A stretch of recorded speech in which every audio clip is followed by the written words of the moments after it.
This is Audible. Two Men and a Baby. Love and Luck, Book 5. Written by Isla Olson.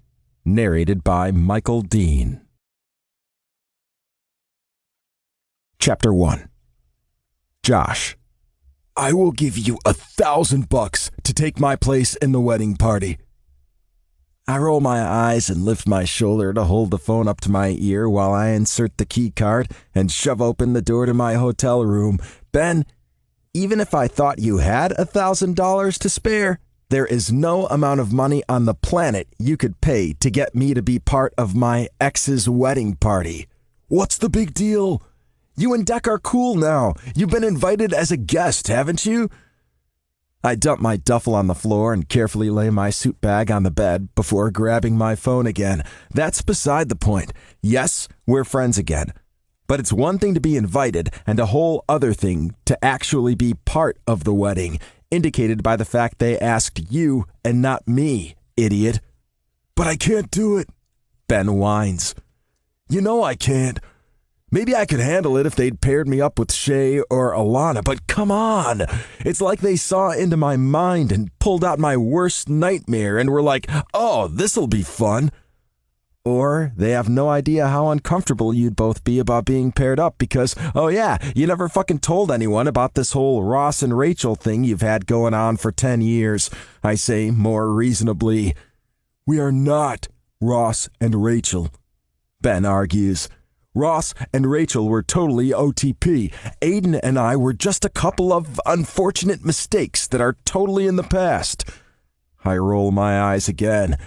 If that were really the case, you wouldn't be completely freaking out right now. Oh, and like you're not freaking out about having to watch your ex get married? Ben says. I shake my head, even though I know he can't see it. Nope, not at all. I couldn't be happier for them. Talk about OTP. Declan and Heath are definitely it. And I'm not even lying. I might not want to be part of their wedding party, but that's just because A, it'd be freaking weird, and B, if they wanted me in it, they'd have asked me themselves. Doesn't mean I'm not happy to watch them get married, though. So then you shouldn't mind taking my place in the wedding party, Ben says hopefully. Ben, seriously, get over it. It's not going to happen. Ben lets out a resigned sigh. Okay. New plan. You and me, we make a break for it and head for the border, Mexico or Canada. Which do you prefer? We're not going anywhere, idiot. You're not bailing on Declan and Heath. And I'm pretty sure my mom would have the freaking FBI looking for me if I didn't show up to the ceremony. She still hasn't really recovered from me not telling her I had cancer. Yeah, in hindsight, that was kind of a dick move. I was saving her the stress. Or at least, that had been my plan at the time. Since then, however, it seems like her stress levels have just escalated tenfold. It's as if she's constantly worried about what else I might be hiding from her. Drugs. Prostitutes. My secret life as a crime-fighting vigilante. Look, I say to Ben after a beat of silence. You're just going to have to man the fuck up this weekend and remember you're doing this for Declan and Heath. Yeah, I guess. And maybe try not to fall into bed with Aiden this time, I add. Last time wasn't actually a bed, Ben clarifies. Yeah, I don't need details, man. We end the call, and I set my phone on the nightstand to charge. Prior to a couple months ago, I'd assumed all this stuff with Declan's brother Aiden was well and truly in the past. As far as I'm aware, nothing's happened between him and Ben for years, and Ben's been in a serious relationship for a while now. But I think the fact that Ben and his boyfriend are taking some time right now, combined with the whole wedding party dance partners drama, has led to some serious tension. Let's just say this is not the first panicked phone call I've received from Ben since Declan and Heath decided on the makeup of their wedding party, or groomal party, as Heath likes to call it. I make quick work of unpacking my duffel and hanging my suit in the hotel room's small closet. I might only be here for 2 nights, but I hate living out of a bag if I can help it. Seeing as how I live in the West Village, about a 15-minute subway ride from this hotel, I could have easily just come from home tomorrow in time for the ceremony and reception. But my mom gotta love her, insisted I come for both nights because it's what all the close friends and family are doing. My family and Declan's family, the giant Kelly brood, have always been very close, which admittedly made it a little awkward when Deck and I broke up a year ago. But once we worked out the awkwardness and started being friends again, everything was fine. And as strange as it is to say, sometimes it honestly feels like we never even dated. We were never right for each other. That's for sure. After unpacking, I have a quick shower and then head down to one of the hotel's restaurants to meet my parents for dinner. "How are you feeling, honey?" Mom asks, her face lined with concern as I slide into a chair opposite her. "Are you okay?" "Yeah, I'm fine." "Because you know it'd be okay if you're not. This must be a hard weekend for you." "Mom, I'm fine." "Josh." "Leave the man alone, Rebecca," my dad says. "He says he's fine." The server comes to take our drinks order, and I rush to ask for a beer. I can already tell this is going to be a long dinner. By the time we get through our food, I'm 4 drinks in, and they're just barely managing to numb the headache brought on by my mom's constant fretting. I love her. I really do. But it's times like these I wish I had a sibling or two to provide some distraction. After dinner, my plan is to head straight back up to my room and maybe read a book on my Kindle. But as I'm making my way toward the elevators, I hear someone call out to me. "Hey, Josh." I glance up at the familiar, friendly voice to see one of Declan's co-workers, a girl named Lana, smiling at me. She must sense my confusion about her presence because she gives an awkward little shrug, explaining, "Deck left his phone at the shelter. Thought I should probably bring it by in case he needed it." I nod. "That was thoughtful of you." "You're looking great, by the way," she says with a hint of surprise, as if she was expecting to find me on my deathbed. "I was sorry to hear what happened." What happened was me battling testicular cancer earlier in the year. Long story short, I caught it early. I went through treatment. I got the all clear. Now I'm healthy. That's all anyone needs to know about it as far as I'm concerned. I offer a soft smile. "Yeah, thanks. I feel great." Her face clouds over with sympathy. "It must have been so awful." I try my best to hold back my sigh. I know she means well, but this is exactly why I didn't want people to know when I was sick. The attention, the sympathy, the way all they see when they look at me is the illness. Even now, when they know I'm recovered, I still get it. It makes me cringe to think how much worse it would have been if all these people had known when I was actually ill. Yeah, well, everything's all good now, so that's the main thing. She shakes her head slowly, letting out a heavy sigh. "God, you're so brave. So, what's happening now? Are you seeing anyone?" "Not right now." Her face crumples, as if that's even worse to hear than the stuff about my cancer. "Oh, okay, well, I'm sure you'll meet someone soon. Hang in there." I smile at her, this time trying not to laugh at how ridiculous I'm finding this conversation. I'm sure I will. I manage to tear myself away from Lana, but instead of heading for the elevator bank to take me up to my room, I make a beeline for the hotel bar. I take a seat at an empty stool at the bar and order a shot of tequila and a beer chaser. And yes, I know, pounding shots alone at a bar is probably not the healthiest way of dealing with my frustrations. But right now, I really don't care. Chapter 2. Connor. My brother is getting married tomorrow, which makes tonight the rehearsal dinner. But he and his fiancée, Heath, decided they didn't want a big event for it, just a nice, intimate family dinner. Sounds good, right? The only problem is when it comes to my family, intimate is not really an option. I have 10 siblings, many of whom have partners, so once you add in my parents, Heath's family, and the wedding party, well, your intimate dinner becomes something of a raucous affair. After the dessert has been cleared, Heath calls for everyone's attention. "Okay, so I'm not gonna stand up.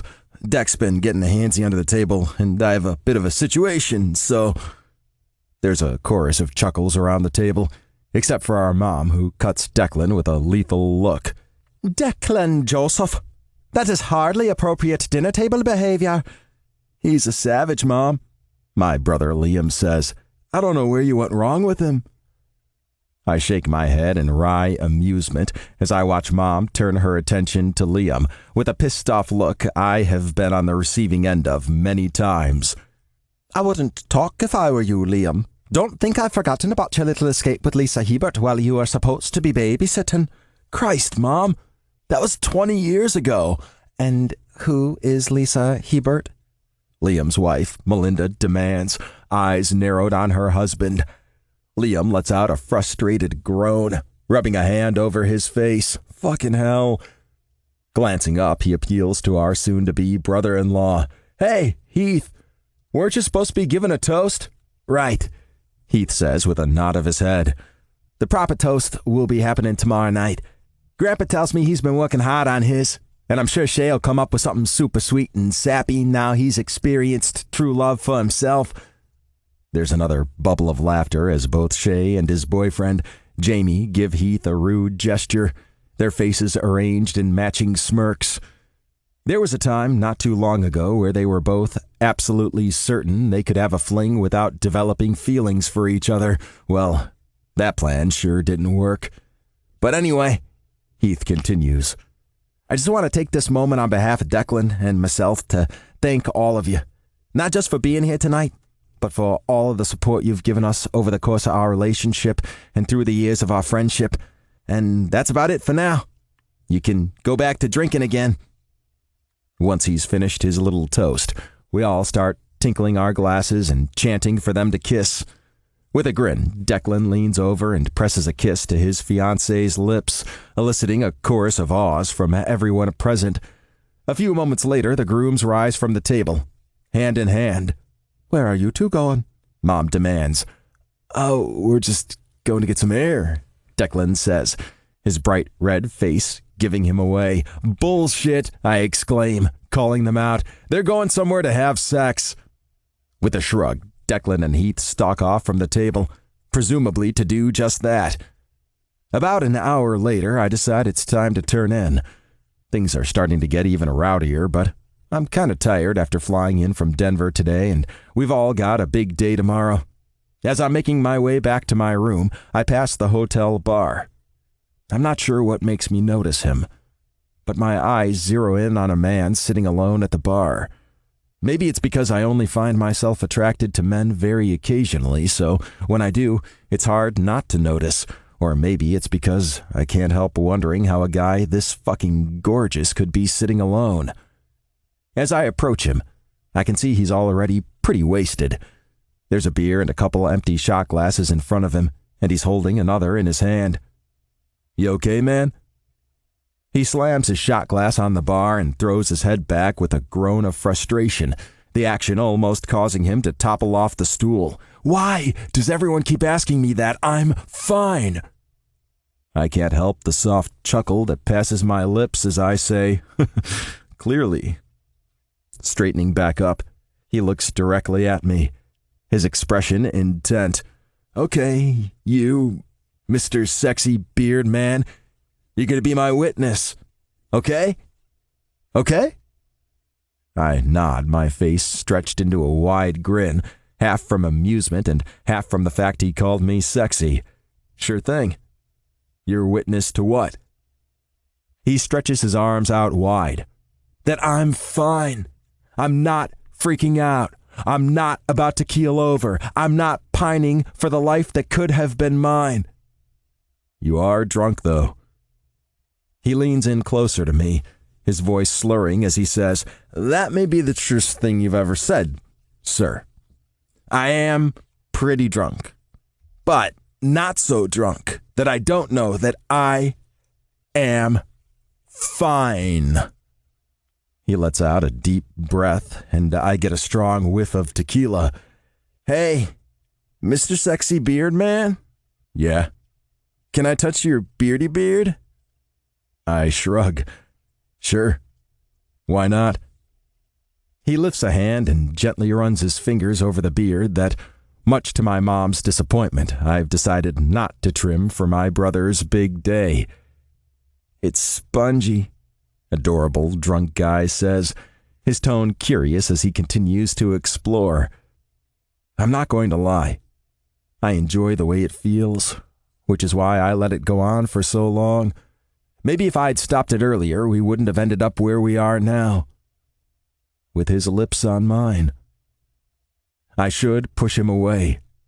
I know I should. He's drunk and well, I don't really know what I am, but he deserves better than to be my experiment, especially considering he already seems to be going through something tough right now.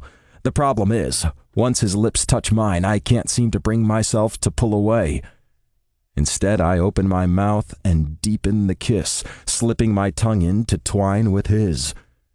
He groans against my lips, and I can't stop myself from reaching out and taking a grip of his dark hair, pulling him even closer toward me.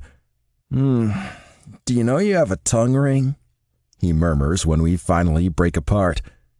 I nod. Yes. I was there when they put it in. I bet that'd feel awesome against my cock. Jesus Christ. And now I'm imagining what it'd be like to just tug down those jeans he's wearing and take his cock in my mouth right here at the fucking bar.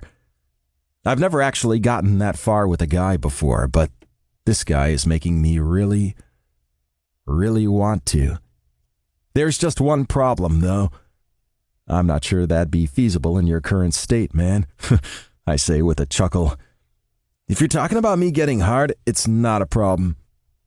He grabs my hand and places it at his crotch, allowing me to feel what is an unmistakable hard-on.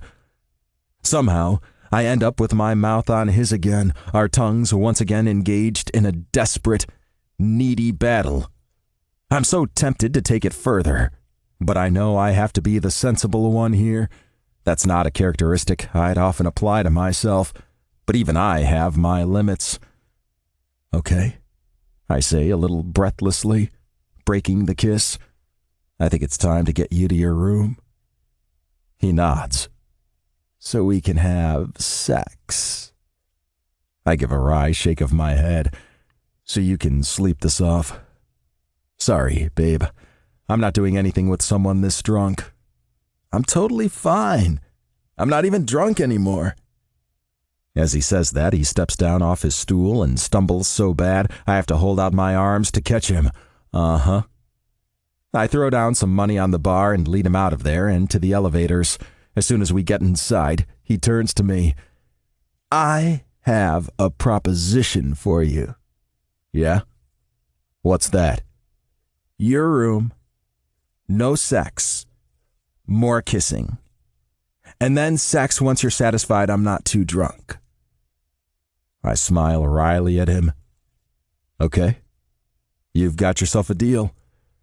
But it's only because I'm about 90% sure he'll fall asleep as soon as his head hits the mattress anyway. People should definitely pay me money to access my powers of precognition. As predicted, as soon as he got into bed, adorable drunk guy fell right asleep.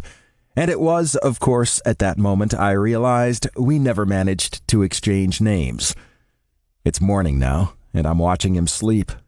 Like a creeper in a teenage vampire book. I have no fucking clue why. I've only ever felt the attraction to guys a handful of times over the years, and it's usually so mild I can push it away without really bothering to assess it too closely, but this is definitely not what I'd consider mild. This guy's a perfect stranger.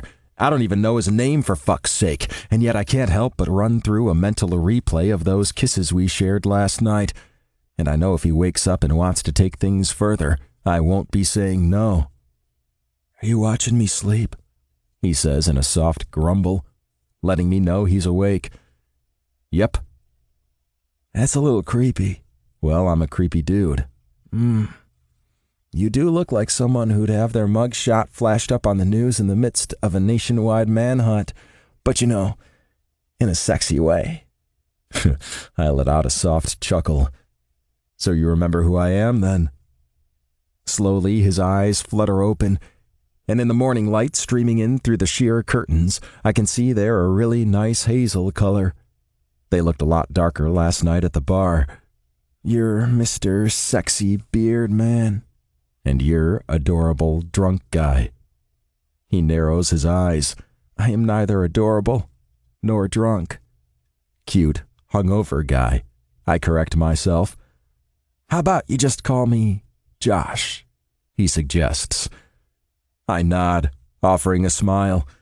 Connor, that's a sexy name, he murmurs. Well, I'm a sexy guy. He grins at me. I'll say. And then he's pulling me down on top of him, our lips meeting in that same kind of fierce, devouring kiss I remember from last night. I roll onto my back, bringing him with me so he's on top of me, straddling my waist. As we continue to make out, our cocks grind together, and Jesus, it feels fucking incredible. I can barely even think right now, so I have no idea how the little tendril enters my mind, but somehow it does. Josh. I'm not freaking out. I'm not about to keel over. I'm not pining for the life that could have been mine. Breaking the kiss for a moment, I ask him, why are you staying at this hotel again? I can't remember you saying. Why is that relevant right now? Just answer, I tell him. He lets out a sigh. It's my ex's wedding today, and I swear getting drunk last night wasn't me drowning my sorrows about losing him or something like that. I just got so fed up with everyone laying on the sympathy as if my life is over just because Declan's marrying someone else. He rolls his eyes. Newsflash, we weren't right for each other, and there's the confirmation. So about Declan. He's kind of my brother. Josh looks at me in confusion for a moment. Then he starts squinting as if that will help him recognize me more easily. Connor Kelly? The one and only, I say with a smile. Well, actually, that's not technically true. It's a pretty common name, but you get what I mean. No. Josh climbs off me, backing away and shaking his head as if I'm wielding some kind of dangerous weapon. He turns away for a moment, his hands thrust into his hair. Then he snaps his gaze back to me. How could you not recognize me? My eyes widen. Seriously? The last time I saw you, you had a blonde faux hawk and were at least half a foot shorter. He frowns. Yeah. I hit a late growth spurt in college. And what about you? I counter, moving into a sitting position. You didn't recognize me either. Well, the last time I remember seeing you, you look like a reincarnation of Johnny Ramone. I can only assume that's a figurative reference to the awesome bangs I used to have because Johnny Ramone died a good 10 years after I was born. There's a pounding knock on the door, followed by my brother Brendan's voice. Con, hey, you in there? As if he's on fire, Josh rolls off the bed and onto the floor, dragging the comforter down to cover himself. What the fuck are you doing? I ask, leaning over to stare at him, dumbfounded. What do you think? Hiding! I shake my head with exasperation and climb off the bed, tugging on a pair of sweats before crossing the room to answer Brendan's persistent knocking. Dude, what the hell? Brendan demands. Haven't you seen your phone? Mom wants us all downstairs for photos before the ceremony. He tugs his cell out of his pocket to check the time. You have about 25 minutes to get yourself cleaned up and downstairs, unless you want Mom to have a coronary. My eyes fall closed and I let out a frustrated groan. You've got to be shitting me. He shakes his head. Nope. Oh, hey, have you seen Josh by any chance? It takes literally every ounce of willpower I have not to turn around and scan the room behind me. Instead, I do my best attempt at a puzzled expression. Josh? Yeah, you know. Josh Donovan? I just bumped into Rebecca and she asked me to keep an eye out. Apparently he's not in his room or answering his phone. I lift a hand to casually stroke my beard, taking on what I hope is a nonchalant air. Huh. Well, no, I haven't seen him.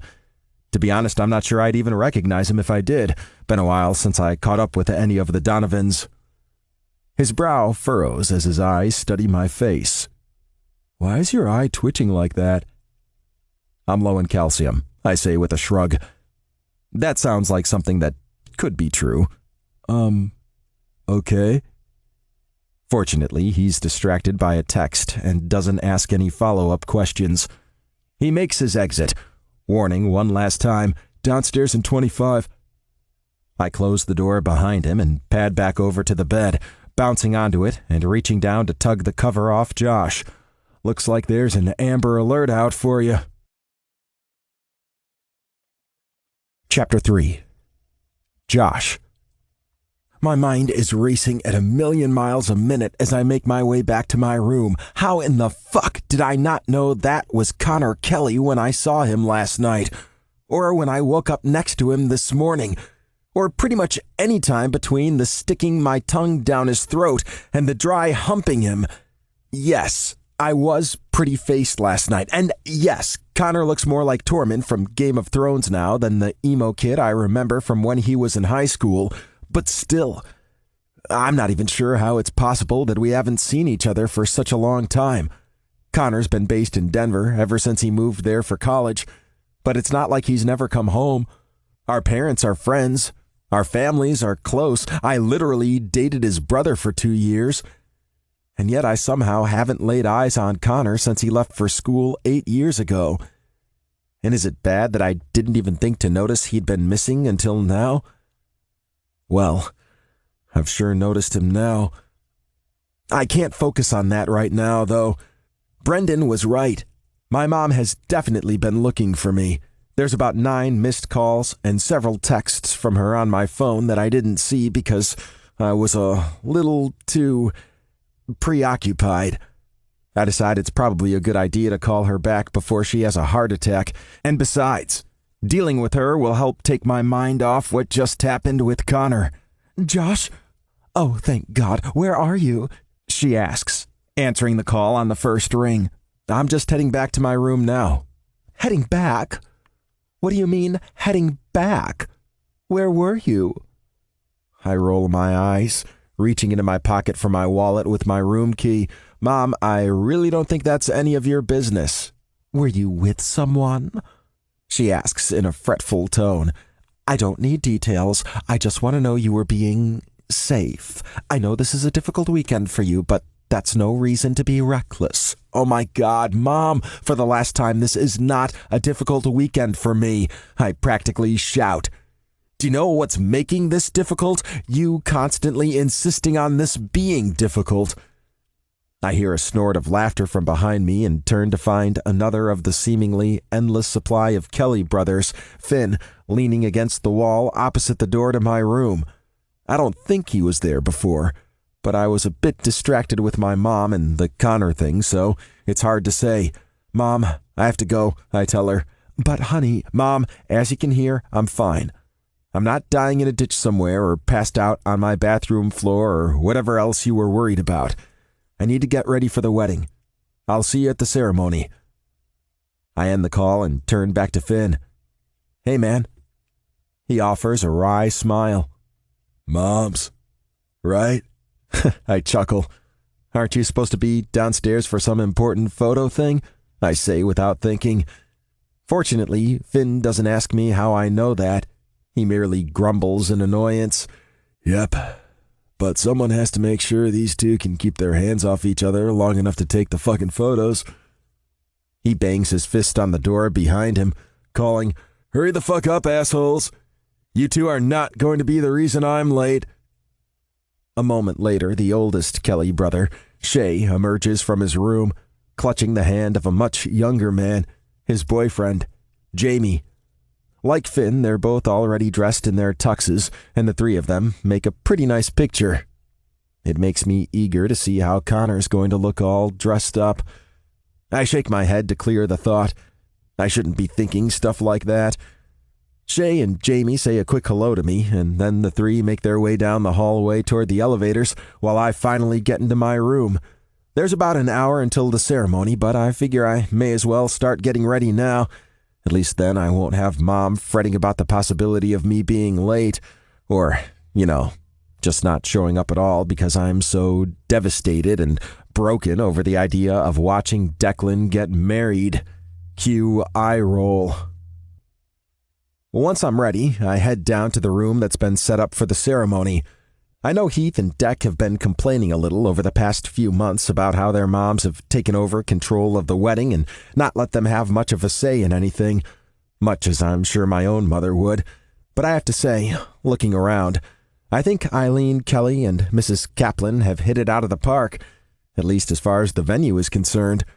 The room is decorated beautifully with seasonal flowers and swaths of white silk, and to one side, most importantly, is a bar that actually appears to be serving. You don't often see that before the ceremony even starts. I wander over and take one of the glasses of champagne and am just about to bring it to my lips when I see Ben rushing over to me. He looks kind of like an old Hollywood movie star, all dressed up in his tux and with his dark hair neatly styled, his bright blue eyes flashing. It's only the panicked expression on his face that gives him away. Dude, you have to save me. My brows shoot up. How? And aren't you supposed to be doing groomsman stuff right now? I'm just going to hide behind you, and maybe they'll think I'm not here. You're a foot taller than me, dumbass. What the fuck's going on? He's in a tux. Have you seen him in a tux? I've never seen him in a tux. My eyes scan the room, landing on Aiden, who is undoubtedly the man in question. And yeah, he looks pretty hot in his tux. Ben, you need to get a fucking grip. And yes, I've seen him in a tux. He always wears them to those award shows. He's the host of a successful extreme travel show, which seems to get nominated for a lot of different TV awards. I never watched those, Ben admits. Well, maybe if you weren't so hell-bent on avoiding him, you wouldn't be caught out now, I tell him. I have my reasons, Ben says. I let out a sigh, shaking my head in exasperation. If anyone can hold a grudge, it's Ben. Makes me glad I never got on his bad side over the past 23 years. Well, except for that one time in second grade that's now known as Pastegate. But our teacher made us sit down and sort that shit out. Well, then you either need to think of those reasons today so you don't end up jumping him in the middle of the ceremony, or you need to just get the fuck over it so you two can work out your shit. He narrows his eyes at me. You think I'm being unreasonable? I hold my hands up in a placating gesture. I'm Switzerland, man. I'm pretty sure Ben says something in reply to that, but it fails to register because, at that moment, I catch sight of Connor moving through the room. And holy shit, is he wearing that tux. As though sensing my eyes on him, he swings his head around, looking directly at me. I never realized how beautiful his eyes were before. Probably because they were always hidden behind those ridiculously long bangs he used to wear. But damn, they are seriously gorgeous. Pale blue with flecks of green and framed by thick lashes, and the way they're currently fixed on me has little zips of electricity buzzing through my entire body.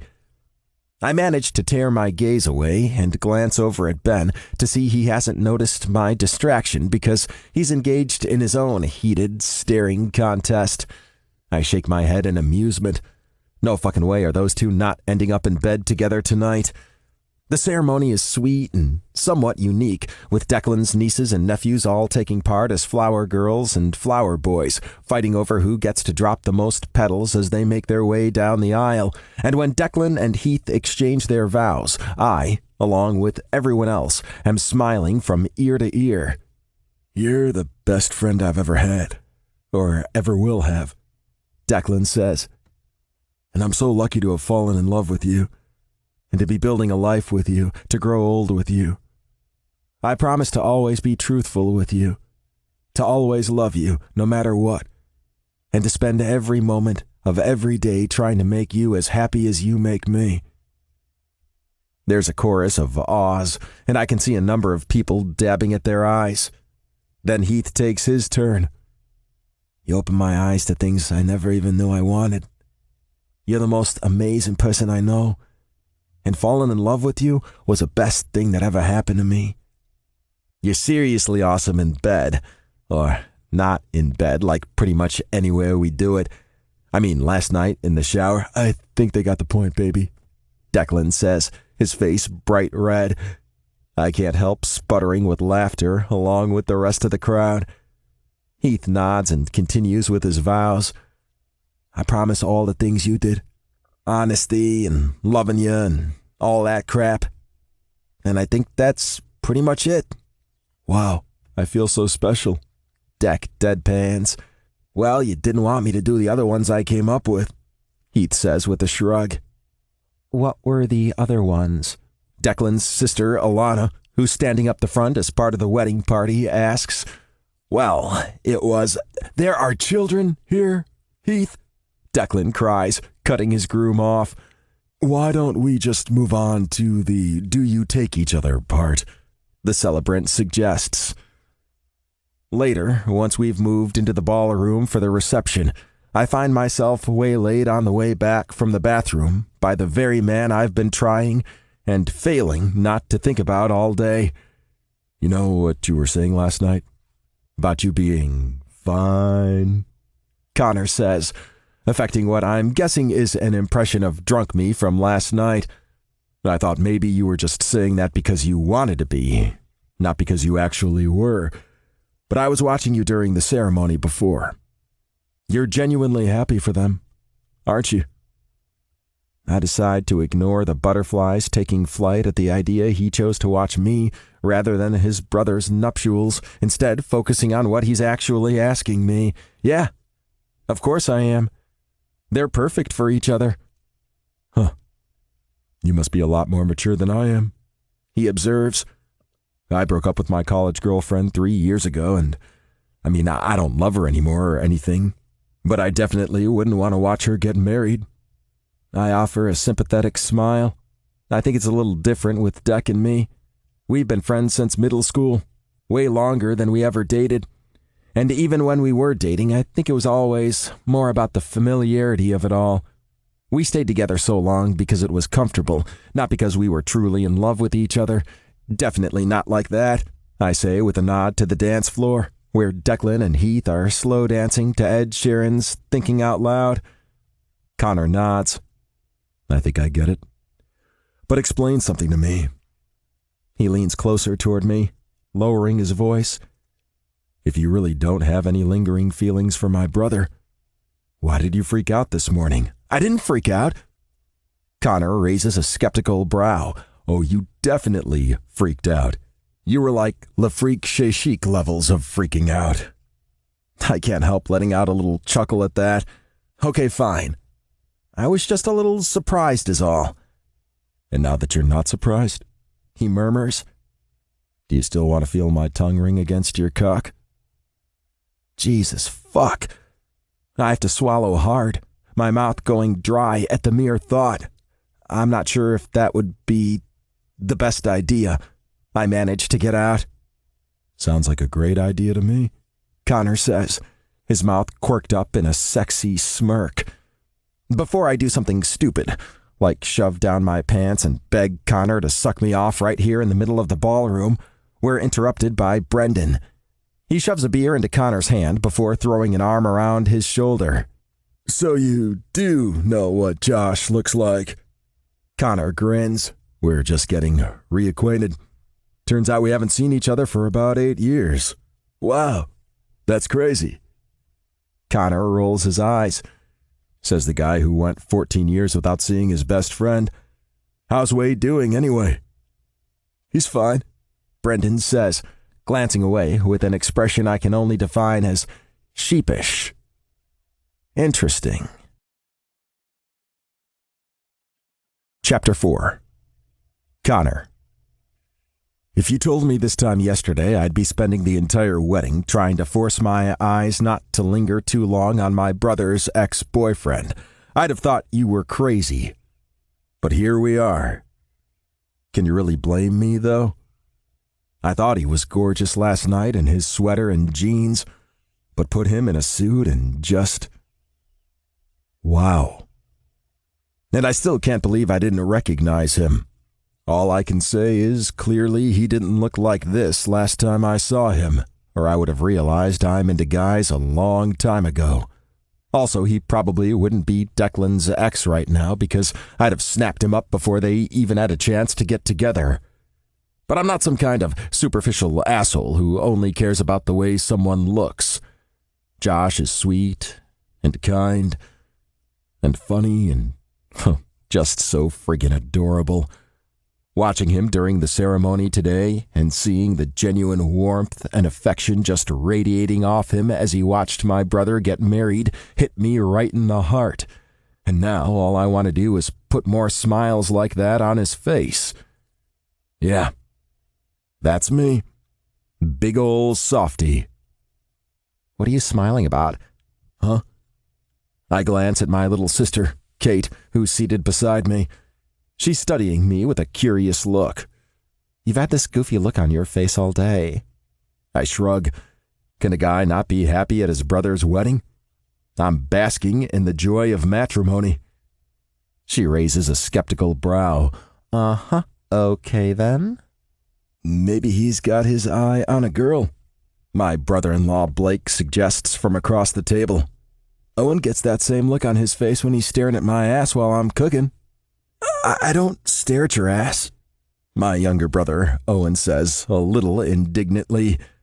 Oh, you totally stare at my ass, sweetheart, Blake says with an indulgent smile. He leans over to press a kiss to my brother's temple, and Owen lets out a little sigh, although he's still blushing furiously at being called out. We're related to most of the women here, my sister Bridie points out from Kate's other side. Be careful, Con. We don't want another incident like when Cousin Maeve came for a visit. I let out a groan of annoyance. We were 7 years old, and for the last time she kissed me. Before the discussion can go on any further, a bunch of servers come out with champagne bottles and begin filling up our glasses. It's no doubt time for the toasts. As our table's server moves to fill Kate's glass, I quickly put my hand over it, blocking her. None for her, thanks. That prompts the server to send me the kind of scathing look that makes me think she mustn't be relying on tips tonight. Hey, don't look at me like that. I'm not some crazy, domineering asshole controlling everything she does. If I did that, she wouldn't be pregnant. The server shakes her head and stalks off. Meanwhile, Kate is shaking with laughter next to me. What? Sorry if I don't want my nephew to come out looking like a monkey. Not that I wouldn't still love him if he did. The buzz of conversation around the room dies down as Heath's best man, his grandfather, gets to his feet to make his toast. When Heath first came to me a little while back, all confused about his feelings for Declan, I knew right then I was seeing something special. Even though they were only pretending to date, I could tell by the way Heath talked. Grandpa's words were drowned out by the hubbub that breaks out as everyone in the room seems to home in on the exact same phrase now running through my own head. Pretending to date. I knew it! Before I can stop myself, I'm out of my chair and stalking over to the table where the wedding party is seated, holding my hand out to Shay. Pay up! What's going on? Alana asks curiously. Shay sighs. He bet me $100 Deck and Heath were faking. Well, they're obviously not faking anymore, Alana points out. That's irrelevant, I say. Pay up, brother. Shay shakes his head. I don't have any cash on me. I cross my arms over my chest. I'll accept a cash transfer into my bank account. You have until midnight. Young man, please sit down. I'm trying to give a toast here. Grandpa chides. Sorry. I quickly return to my seat. As the toasts continue, I can't help feeling that Alana has a pretty solid point. Regardless of how Declan and Heath's relationship first started, it's beyond obvious to anyone who knows them that what they feel now is very real. My eyes find Josh again across the ballroom, and once more I can't help but be mesmerized at the way his whole face lights up as he listens to Shay give his toast. It's been a really long time since I last felt this kind of pull toward someone. Since I last felt those butterflies swarming around in my stomach at the mere sight of someone's smile. I hardly even know Josh, but I want to. I want to know everything about him, and I want to spend time with him. And more than anything, I want to kiss those lips again. But first, I'm going to have to convince him to give me a chance. Josh. Hey man, I'm heading down to breakfast. You there already? I say into my phone as soon as Ben answers. No, I'm at the airport. What? I could have sworn he said the other day he wasn't flying back home to Texas until this afternoon. Yeah, got an earlier flight. Why? I ask, suspicion creeping into my voice. I want to see Noel. I've decided to work things out with him, so I guess I'll be moving to New York soon. Okay, now I'm really suspicious. Not that I'm not glad you'll be in New York, but are you sure this is what you want? You love it in Austin. Yeah, but Noel's moving, so... I shake my head. That's the whole reason they decided to take some time or whatever, so Ben could think about whether he wanted to relocate with Noel or stay in Austin. I'd have bet big money on him staying put, but it seems I'd have lost. Okay, well, if you're sure, I have to go. They're calling my flight. Before I can say anything else, he ends the call, and I'm left staring at my phone's home screen. I shake off my confusion and concern, deciding Ben's a grown man and can do whatever he wants with his life. Then I head down to the breakfast buffet. As I'm entering the restaurant, I'm briefly intercepted by Aiden, who's hurrying out of there wearing a dark expression on his face. He doesn't seem to notice me as he stalks past in a huff.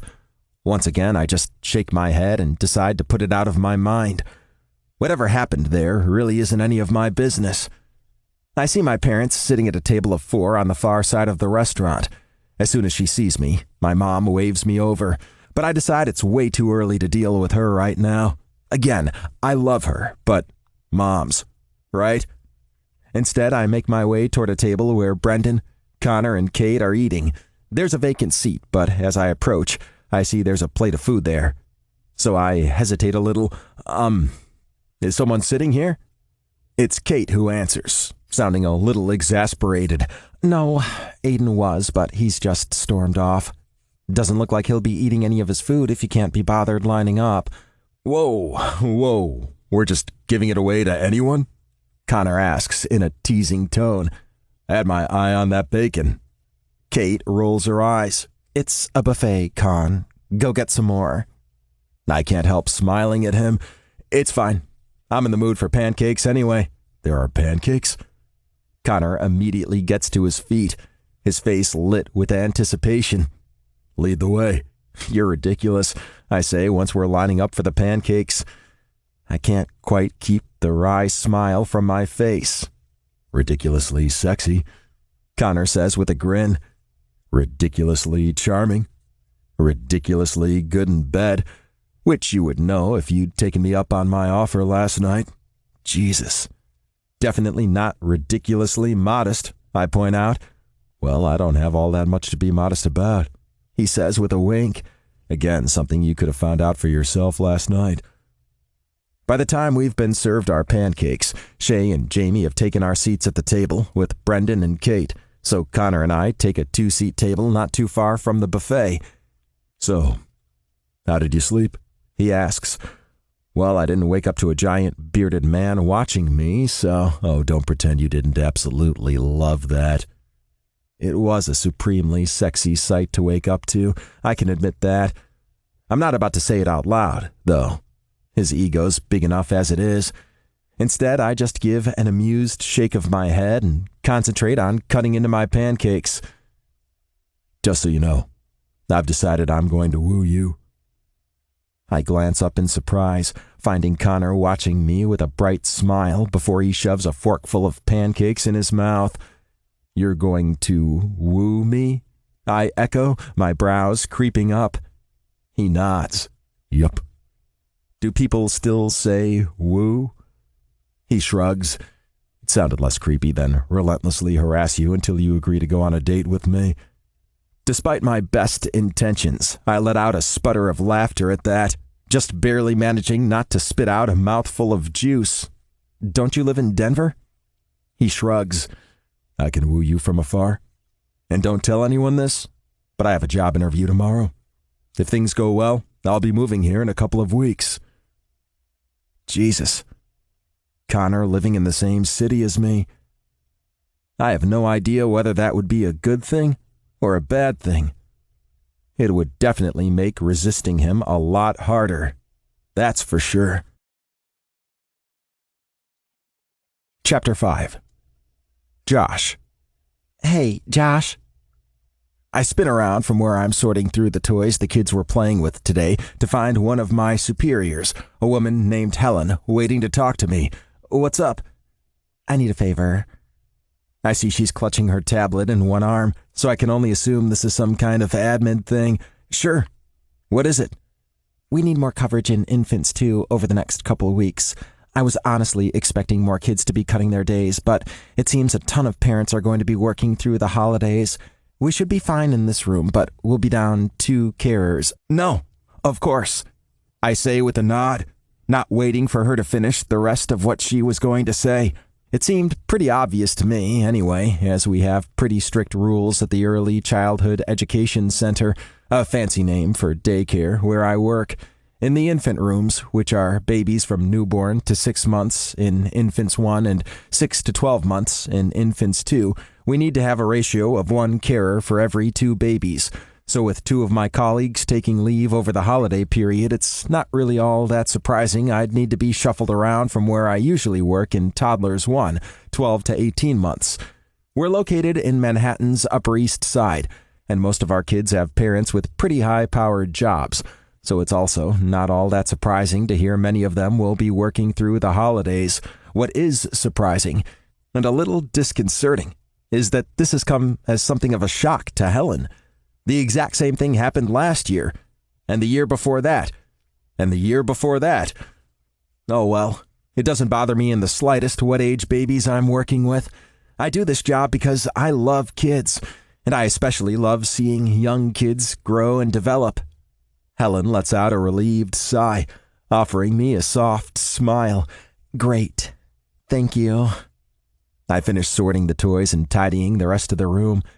I don't know how it happens exactly, but it seems not a day goes by where I don't discover at least one toy or book or other piece of baby paraphernalia that's somehow made its way into my room from one of the other rooms in the center.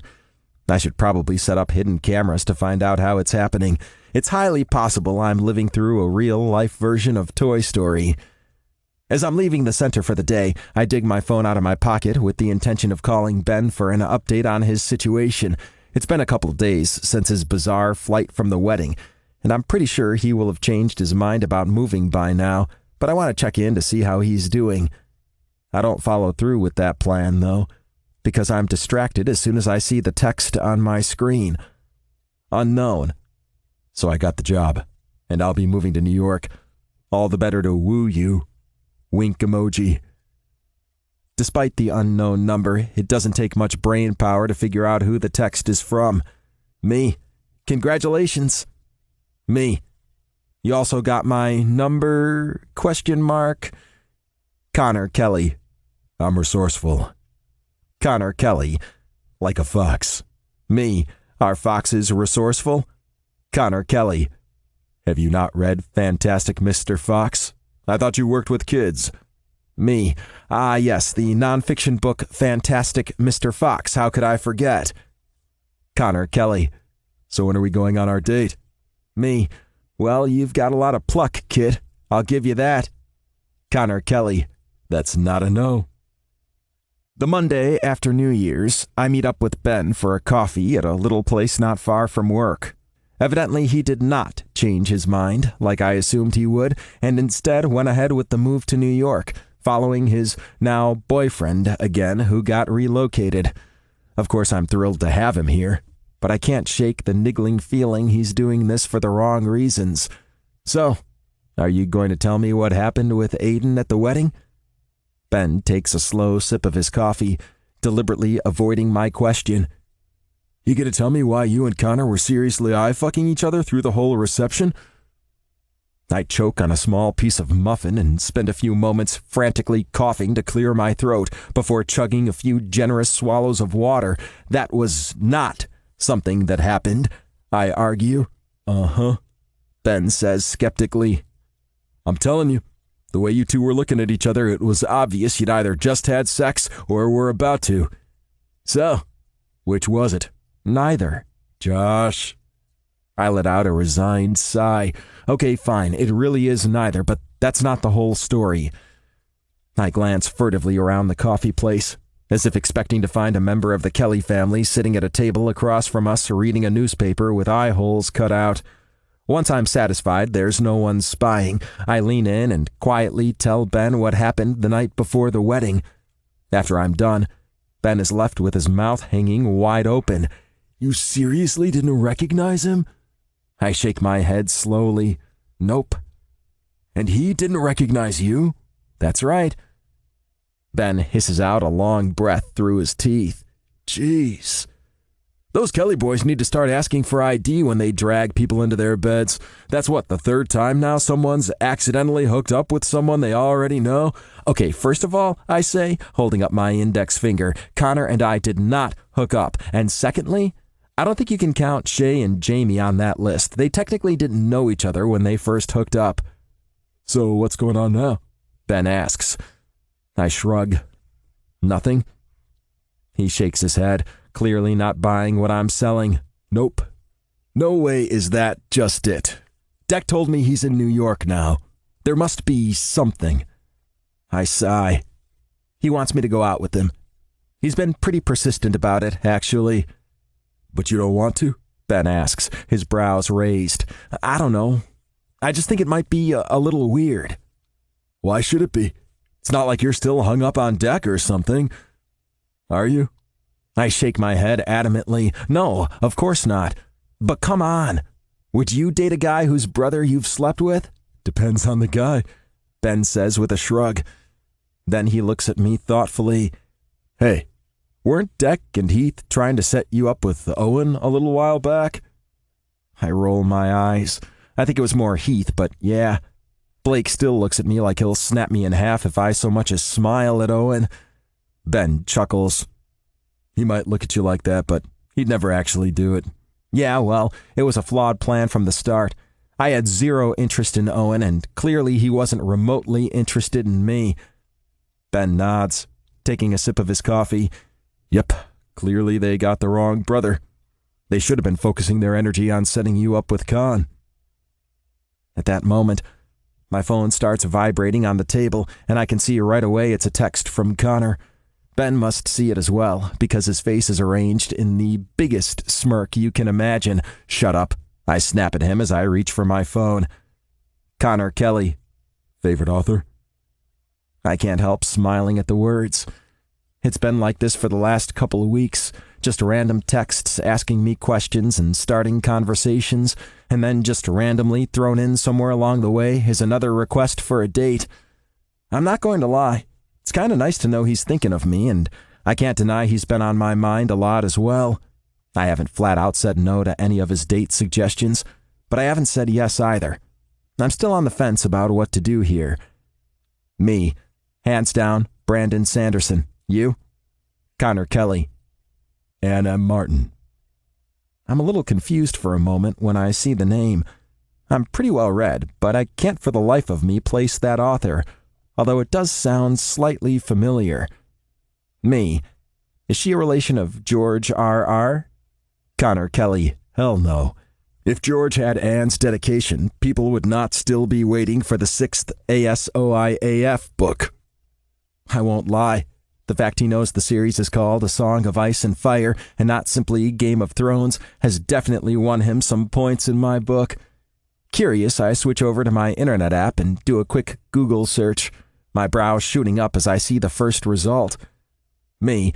No, seriously, who's your favorite author? Connor Kelly. I just told you. Me. Your favorite author is Anne Matthews Martin, best known for writing the Babysitters Club series? Connor Kelly.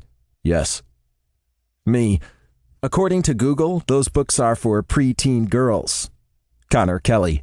Well, Google obviously hasn't read them. There's something for everyone in there. Anne is a masterful storyteller. My mind is suddenly populated with an image of Connor with his big, bulky frame, tattoos, piercings, and beard sitting around reading Babysitters Club books. I can't help sputtering a laugh at the completely contradictory picture, which prompts Ben to arch an eyebrow from across the table. Connor Kelly. I'm going to visit the building where Stacy lived when she was in New York later today. You should come with me, and then we can go on our date afterward. Wink emoji. I decide to sidestep the date question, like I usually do. Me. How do you know where a fictional character from a book lived? I can kind of understand visiting a fictional TV or movie character's house if the filming was done on location, but I can't imagine a children's author including an actual address in one of her books. Connor Kelly. She lived in the same building as John Lennon, so it's a pretty famous building. Me. Shit, how old are these books? Connor Kelly. Pretty old, but still relevant. Smile emoji. Connor Kelly. So, date later? Are you seriously trying to tell me you're not interested? Ben says skeptically. You're practically fucking glowing. Chapter 6. Connor. By February, I'm starting to feel like I'm really settling into life in New York. I liked it fine in Denver, but this was always the plan. To get a job at a big Manhattan architecture firm and move back home. In this business, it turns out, who you know can get you a long way. And in my case, who I knew was my favorite college professor, Esther Levine. She's a partner at this firm now, and when they were hiring back in December, she reached out to me to come over for an interview, and of course, I killed it. The timing turned out to be kind of perfect because my brother Brendan had just decided to move in with his new boyfriend, Wade, over on Staten Island, which meant he needed someone to take over his apartment lease. Way uptown probably wouldn't have been my first choice in terms of location, but I'm settled in now, and I like the neighborhood. Besides, I can't imagine I'd have been able to afford something else on such short notice without it coming with a roommate. Things are starting to get a little chaotic around the office right now. Our firm's one of 3 that have been asked to pitch a design for a new luxury hotel one of New York's biggest property developers wants to build in Atlantic City, and I think the stress is starting to get to a lot of people. A fountain, Karen? My colleague Doug snaps at a fellow member of our design team, rolling his eyes. Get your head out of your ass. Spencer Cox won't want to see a giant fountain outside his hotel. It was just a suggestion, Karen says, before turning narrowed eyes on Doug. What brilliant idea have you come up with, Doug? I'm thinking curves. Curves? Really? I didn't realize it was the 1970s already. Well, as entertaining as this is, I say dryly, it's really getting us nowhere. How's it coming along? Esther says, approaching our table. Great, Doug, Karen, and I all say in unison. After Esther gives a nod of approval and wanders off, Karen turns to me. What are you thinking, Connor? I let out a soft sigh, sinking back into my chair.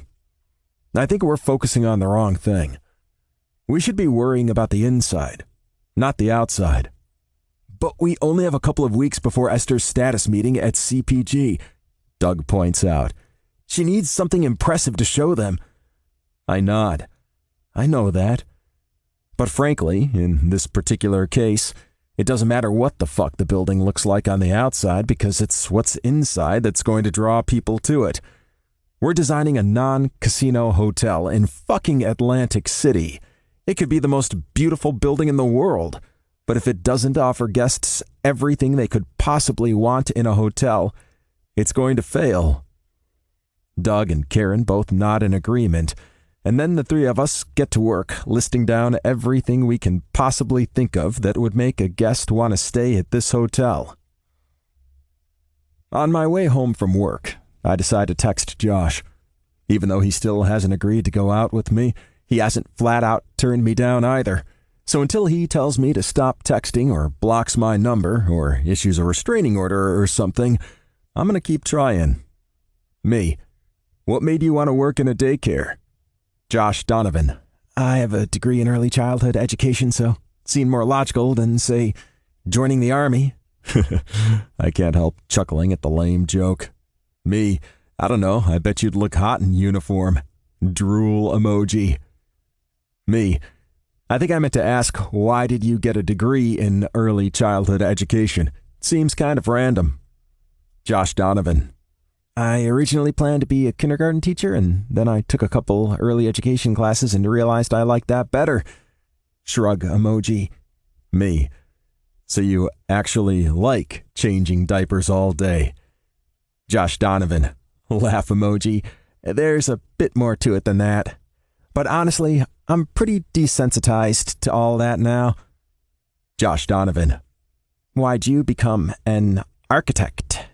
Me. LOL. Well, I'm a big Indiana Jones fan, so when I was a kid, I was a little obsessed with archaeology, and then for my birthday one year, Liam got me this book on architecture because he's not great with details. Anyway, I read it and just kind of fell in love.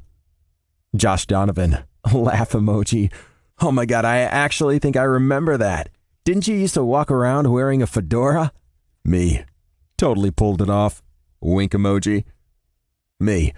BTW, a guy from work told me about this awesome place that has cheeseburger dumplings. We should go there on our date. Josh Donovan. That sounds interesting. Me. So when should we go? Question mark. Question mark. Question mark. Josh Donovan. You're relentless. Eye roll emoji. Remember my little sister, Kate? Well, she kind of blew us all over when she announced she was pregnant last year.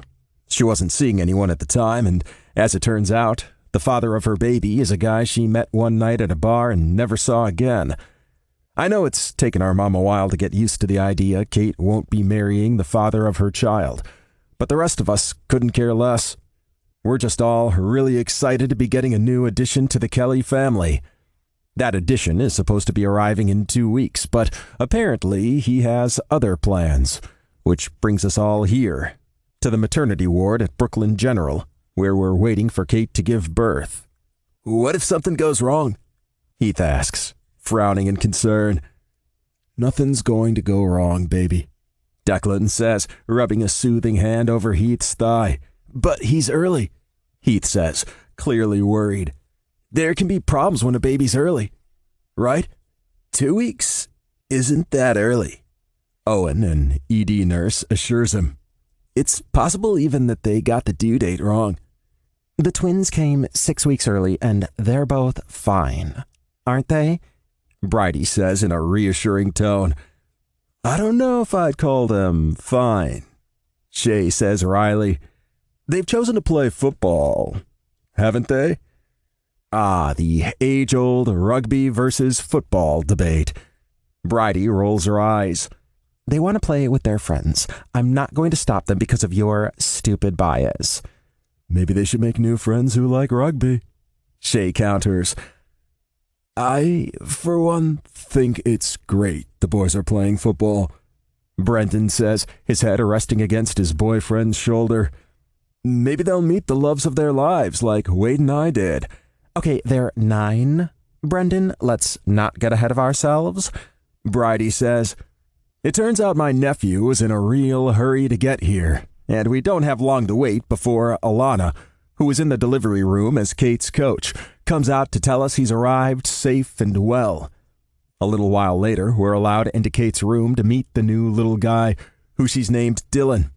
And after we've all had plenty of time to fuss over him, Alana kicks us out of the room so Kate can get some rest. I'm on my way back from the restroom when I hear my name being called. Oh my God. Connor? I snap my head up, my eyes finding the source of the voice to be one of the nurses. She's maybe a couple years older than me, late 20s, I'd guess, and she's pretty with dark hair and a smattering of freckles over her round face. It takes me a moment, but I managed to place her, a smile curving my lips as I recognize her as a girl I hooked up with when my flight home was delayed because of the bad weather the Christmas before last. Laura, right? Wow, it's been a while. 13 and a half months, actually, she says with a tight smile. That's oddly specific.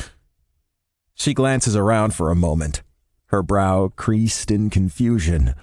"What are you doing?" Her expression clears, and she suddenly pins me with a lethal glare. "What the fuck?" "Oh my God. Are you having a baby right now? Did you get someone else pregnant?"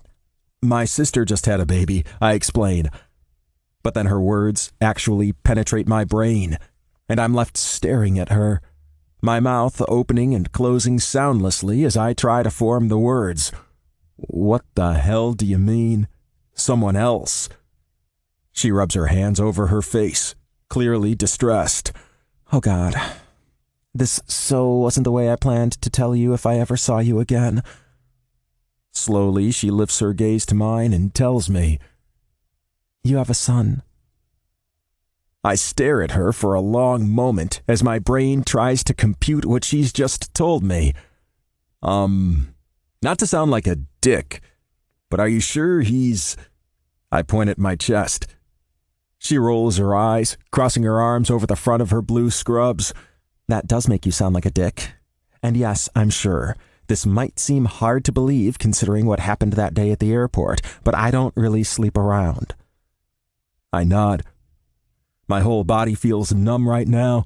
I feel like I'm living in a movie or something, or hearing about a situation that's happening to someone else, not me. It just all feels fucking surreal. I manage to gather myself for a moment and ask a pertinent question. "What's his name?" "Chase." My brows shoot up. Chase? That's not a name. It's a verb. Or the name of a bank. Laura grinds her jaw in obvious frustration. "Well, I like it. And you weren't here to offer any other suggestions, so you don't get a say now." "I didn't even know he existed," I protest. "If I'd known, I would have been here. Even if it were just to stop her naming the kid Chase." "Whatever," she says with a shake of her head. "Look, I have to get back to work." "When can I meet him?" Her eyes widen. "What?" "My son," I clarify, as if I'd been talking about someone else. "When can I meet him? And do you have a picture? I want to see a picture." She lets out a deep breath, shaking her head as if she's completely baffled by my question. "Yeah, my phone's in my locker, though. Just let me finish my shift and we can talk then." Waiting for Laura to finish her shift is fucking excruciating. It feels impossible to believe my entire life could change like that in a matter of seconds. Part of me wants to believe she's making the whole thing up. But what would be the point in doing that? It's not like it would be hard to prove. And the expression on her face when I said I wanted to meet him, it was like she didn't want me to get involved, like telling me was something she thought she had to do, not that she really wanted to do. When I finally meet her again a couple hours later, she's changed out of her scrubs and has a backpack slung over one shoulder. "Here. There's a whole album of pictures on here." She hands me her phone, which is already unlocked and open to the album she's referring to. The moment I see him, I know it's all true. He looks exactly like my nephew Wyatt did when he was a baby, so unless she's been hooking up with Liam, in which case she should get the hell out of town before Melinda finds out and chops her into little pieces, I'm going to assume I'm this kid's father. "He looks like me," I say, my voice hoarse. She nods. "He has your eyes." "And your freckles." God, this is so fucking surreal. "You don't have to do anything," she says quietly. "I'm not expecting anything." My eyes snap up from the pictures on the phone.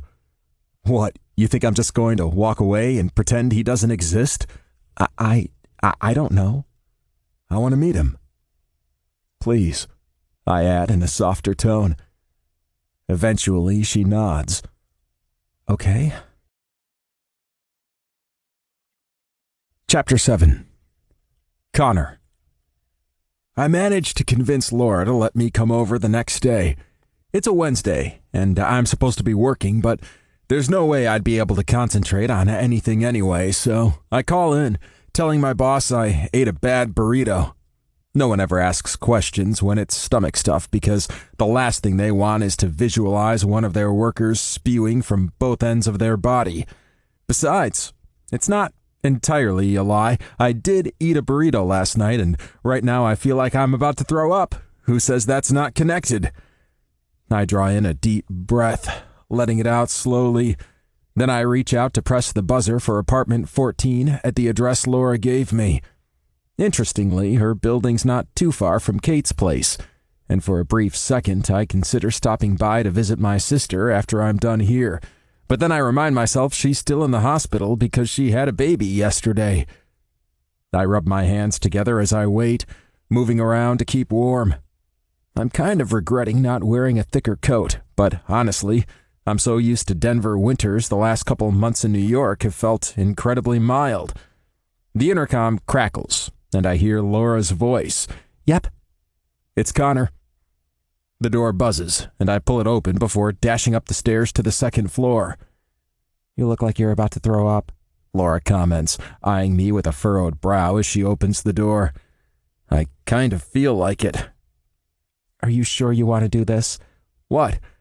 I'm not allowed to be nervous meeting my kid? What if he hates me? He's 4.5 months old, Laura says, ushering me in and closing the apartment door. He's not that perceptive. I remove my coat and Laura takes it, folding it over a chair. If you think babies aren't perceptive, you've clearly never seen a little movie called The Boss Baby, I tell her, or any episode of Family Guy. She stares at me for a moment, blinking slowly. I never realized they were documentaries. Thanks for enlightening me. She leads me farther into the apartment to where Chase is sprawled out on a playmat, staring up at some stuffed animals that are hanging from a bar overhead. Every now and then he lifts an arm to bat at one of them, giggling as it makes a rattling or tinkling sound. It's like the breath has been knocked out of me, and I'm completely rooted to the spot as I watch him playing and laughing. Holy shit. He's so real. You thought he'd be made of plastic? Laura asks dryly. Hey, you've had over a year to get used to this. I've had less than 24 hours. Fair, she concedes. You want to pick him up? I shake my head. He's happy like this. I don't want to disturb him. Laura's phone goes off on the kitchen counter, and she rushes over to answer it. I see her frown at the screen before hitting the accept call icon. Hey, Mom, what's up?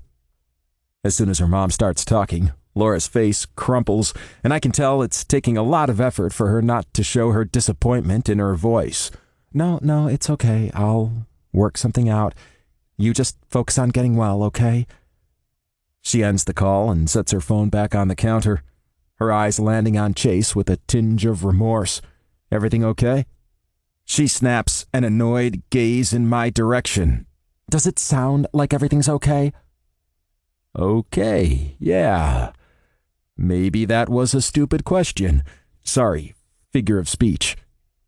She rakes a frustrated hand through her hair, casting Chase another regretful look. My mom usually takes the baby while I'm at work, but she's just told me she's unwell and can't take him. Oh, so he's not in daycare? Her annoyance turns into a full-blown icy glare. Do you know of any daycares that are open till midnight? You know, that aren't run by crack dealers? Fuck. Why do I keep saying the completely wrong thing? I let out a supremely awkward chuckle. Guess you have a point. Otherwise, it'd be called night care. She ignores me, raking both her hands through her hair now. Fuck, I'm gonna have to call into work. Again. I can take him. What? Where the hell did that come from? Laura seems to be thinking the same thing because she looks up at me with wide, unblinking eyes. What?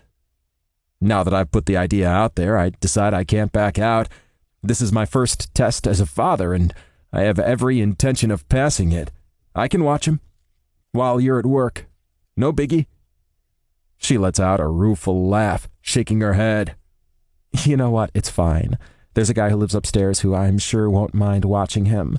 I mean, I'm pretty sure he sells pot to teenagers, but you can't have everything, right? I know she wouldn't actually leave her son with a pot-dealing stranger, but still, the comparison stings a little. She doesn't know anything about me. which I guess is most of the problem. I look her directly in the eye, making sure to keep my expression free of the worlds of apprehension and doubt I'm experiencing right now. You can trust me with this. I'm his dad. I'm not going to let anything happen to him.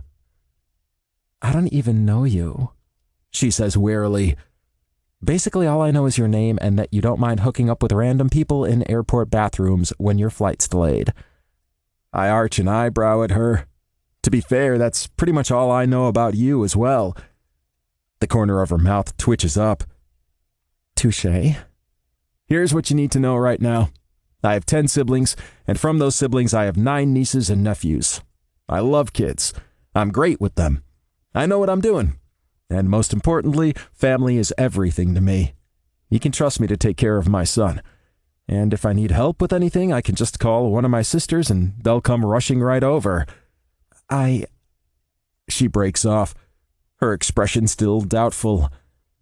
Have you ever heard the expression, don't look a gift horse in the mouth? I ask her. Let me do this, and it'll give me time to bond with the little guy. Finally, she loses a resigned sigh and nods. Okay. Fine. I have a confession to make. A lot of what I said to Laura about me being totally awesome with kids was absolute bullshit. I love my nieces and nephews, but I haven't been around them on a regular basis for a long time. And I have a distinct recollection of making myself as scarce as possible when I was in high school and Bridie's kids and Liam's older ones were all babies. But even if I have no fucking clue what I'm doing, I meant every word when I said I'd never let anything happen to my son. And I couldn't just stand there while Laura was stressing about work and not step up. Fortunately, I know someone who is an expert on babies. Hey, did you hurt your thumbs or something? Josh says in an amused tone when he answers the call.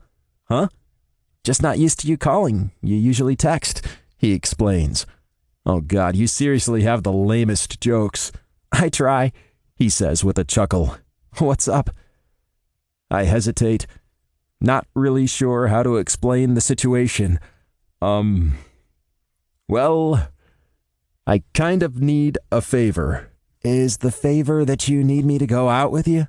He asks suspiciously. I can't help grinning, even while most of me is still stressing out. Well, yeah, I do need that, but that's not what I'm calling about now. Okay. What do you need? I glance down at Chase, who's sitting quietly in his stroller and clutching his toy monkey in his mittened hands while we ride the subway back to my apartment, which, of course, is about as far from Brooklyn as you can get in New York. Letting out a soft sigh, I tell Josh, it's kind of hard to explain. It'll be better if you see for yourself. Do you know where my apartment is? Can you get there? You want me to come to your place? He asks warily. I groan in frustration. This is one of those boy who cried wolf situations, isn't it? If I promise not to make a move on you, will you come over? You have to promise to keep your hands to yourself as well, though. Don't act like this is a one-way street, I tease. I promise. And yeah, okay, I'll come over. You're at Brendan's old place, right? Yup. Fine, I'll be there in about half an hour. Chapter 8. Josh. It's my curiosity getting the better of me that prompts me to agree to go over to Connor's place. I'm about 80% certain this plea for help is a move to get me to go out with him. But the other 20% isn't so sure. He sounded pretty desperate on the phone, and despite his relentless wooing over the past couple months, he's never actually called me before now. So either he's upped his game or he genuinely needs help with something. I arrive at Connor's building at almost the same time he does, and I'm stunned to see he's not exactly alone. I step toward him warily, my eyes zeroing in on the stroller in front of him and the baby inside it. What's that? It's a baby. I figured you'd know that. Aren't you some kind of expert on them or something? I roll my eyes. I know it's a baby. I meant, where did it come from? Whose baby is this? He's mine, Connor says. My eyes snap to his face, and for the first time, I notice how pale and freaked out he looks. Jesus, he's actually serious right now. What? How? When? I stammer out. Connor lifts his hands to scrub over his face. I found out yesterday. His mom is a nurse at the hospital where Kate had her baby. Right. Of course, Deck texted me last night to tell me Kate's baby had come early. If I'm being honest, I was a little bummed the news had come from him and not Connor. Now I can see Con clearly had other things on his mind yesterday. Okay, and now? He lets out a long, heavy sigh. I may have volunteered to take him tonight because earlier when I went to meet him, Laura got a call that her mom's sick and can't care for him while she's at work. And she just left him with you? No questions or concerns? Not exactly. He glances away for a moment, his cheeks tinging with red. I may have led her to believe I'm kind of an expert with babies, and I also told her my sisters all have kids and I could get their help. Connor... What? It's not that much of a stretch. My sisters would help if I asked. And you're an expert on babies, which is why I called you in. See, not exactly lying. I shake my head in exasperation. Don't you think Laura, is it? Yeah. Don't you think Laura deserves to know who's looking after her son? He's my son too, Connor says. And it's not like I'm taking him to meet hardened criminals. Look, if you don't want to help, it's fine. I can take him to Alana's, I guess. I just figured she has so much going on right now with starting her new job and everything, I didn't want to bother her. Considering Alana lives almost an hour away in Brooklyn, I'm going to assume this is something of an empty suggestion. I sigh. No, it's fine. I'll help you. Truthfully, I was a total goner from the second I saw this baby because, damn, is he cute. Right now, he's sitting quietly in his stroller, all bundled up in winter gear and sucking on the ear of a stuffed monkey as he stares out at the world. There's no question he's Connor's son, not with those big blue eyes and the nose that are absolutely identical to his father's. Connor's eyes fall closed in what is obviously relief. Thank you. Seriously, you're amazing. I can't help smiling at that. I know. So, how long is he gonna be with you tonight? Connor lifts a hand to rake through his hair. Well, Laura said she usually works till midnight on Wednesdays, but she's gonna try to get someone to cover the second part of her shift so she can pick him up around 9. But if she can't, he'll need to stay over. Wow. Okay. When will you know? She's gonna text in the next hour or so. She's already sent me a whole list of instructions to follow. He gives a shake of his head. Anyway, we should probably get inside, out of the cold. He moves to push the stroller toward the security door, but I stop him. Actually, right now, I think we should go do some shopping. I'm going to go ahead and make the assumption you don't have much baby stuff lying around your apartment. That assumption would be correct, Connor says with a wry grin. Come on, there's a great baby store not too far from here. We can get everything you need there. I gesture in the direction of the subway, and Connor starts to guide the stroller down the street. It's then that a thought occurs to me. Hey, do you know what his name is? Yeah, it's Chase, he says, as if there's a bad taste in his mouth.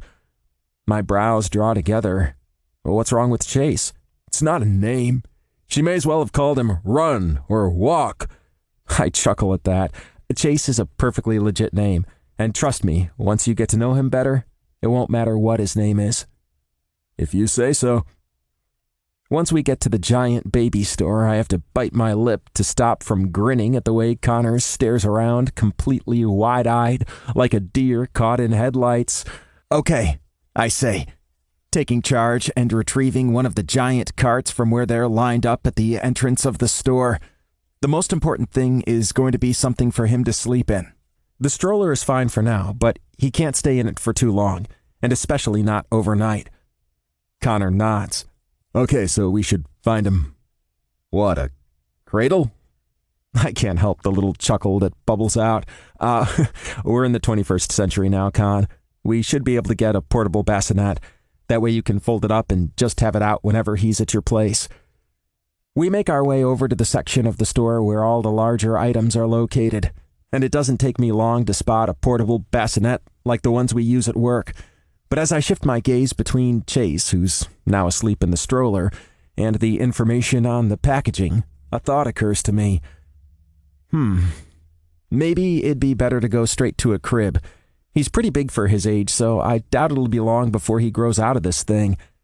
Are you calling my son fat? Connor asks indignantly. I chuckle again. No, I'm saying he's got your gigantor genes. I'm 6'3". I'm not that tall, he says, craning his neck down so I can hear. I joke. Connor rolls his eyes. I want whatever's right for him now. I don't care if I have to buy something else later.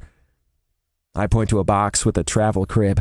Well, this one here is appropriate for kids aged 0 to 3 years, so Chase will be fine in that. Connor nods, and I haul the box off the shelf and place it in our cart. What's next? Connor asks. Diapers. You can never have too many of those. There are some in the bag Laura gave me, Connor says, gesturing underneath the stroller. I shake my head. Trust me, you'll be wanting more. And what about food? Did she leave enough formula for the whole night? Or has he started on solids already? Connor looks at me blankly. Solids? Solid foods. I let out a soft sigh. Let me see the diaper bag and the instructions she sent you. Dutifully, Connor reaches under the stroller and tugs out the black diaper bag, handing it to me. Then he pulls his phone from his pocket and opens the text Laura sent him with her instructions. Rooting through the bag, I find 3 bottles already measured out with water and a formula canister with all 3 little compartments filled. Okay, so we have enough for 3 bottles, I tell Connor. I also find a packet of organic sweet potato baby food that says it has 2 servings. Can I have the phone, please? I want to see what she says about feeding. Connor hands me the phone, and I read Laura's instructions, chuckling at words like demand feeding and self-settling. I glance up at Connor. Did you understand any of this? He shakes his head. Not a fucking word. He casts me a baleful look. Please tell me you understand what the hell she's talking about. My mouth quirks up in an affectionate smile. I do. Although, are you sure it wouldn't be better to call on your sisters like you told her? Or your mom? She's got to be the most experienced person you know. He shakes his head. Mom and Da are on their way back from Europe right now, and the second they get here, they're going to want to spend time with Cade and the baby. And like I said, Alana just started a new job, and Bridie's over on Staten Island, and... He thrusts a hand into his hair, his eyes full of apprehension and vulnerability. Well, I'm not exactly ready to tell everyone about this yet. Are you sure? I ask gently. They're your family. Don't you talk. You hit a cancer diagnosis from your family. I shrug. Fair point. As we start moving toward the other side of the store, Chase wakes and begins fussing in his stroller. Connor leans down to peer at him, but that seems to just make him cry more. Rearing back with alarm, Connor says, "Oh my God, he's scared of me." He just doesn't know you very well yet, I assure him. Why don't you pick him up? He's been in that stroller for a while, and holding him will be a good way for you guys to bond. Connor gives a firm nod, his jaw set tight with determination as he reaches into the stroller and unfastens the restraints before hauling Chase out and into his arms. Chase continues to fuss for a minute, but then he settles against Connor's chest, nestling against him like a koala, and I'm left kind of regretting suggesting Connor pick Chase up, because Connor on any normal day is pretty damn sexy, but Connor with his baby son in his arms? Damn near irresistible. I give a sharp shake of my head and manage to tear my gaze away, getting back to the mission at hand. Okay, so we need to get diapers. There are some in here, but like I said, you can never have enough. And we should get some more formula as well. There's only enough in here for 3 more bottles. I bend down to replace the diaper bag in the little compartment at the bottom of the stroller. And it might be a good idea to get some more bottles as well. And a sterilizer. You can keep all that stuff at your place. Connor nods. Okay. And I want to get one of those carriers so he can cuddle up against me like this, but I can have my hands free. Great, because he's not already sexy enough. And then I can be like one of those hot dads walking in the park with their kids strapped to their chest and their dog on a lead. I send Connor a curious look. You have a dog? He shakes his head. Nope, but those are just details, babe. We continue making our way through the store, tossing various items in the cart. What about this? Connor asks, picking a box off the shelf. No, you won't need that, I tell him, barely able to contain my laughter. Why not? Because it's a breast pump? With a sheepish glance around, as though to check no one saw him, Connor replaces the box where he found it. Oh, God. What's that smell? He demands, his face screwed up in disgust. I lean over to sniff at Chase, confirming what I already suspected. That's your son. He needs his diaper changed. That's what it smells like? I chuckle. That's not even the worst of it.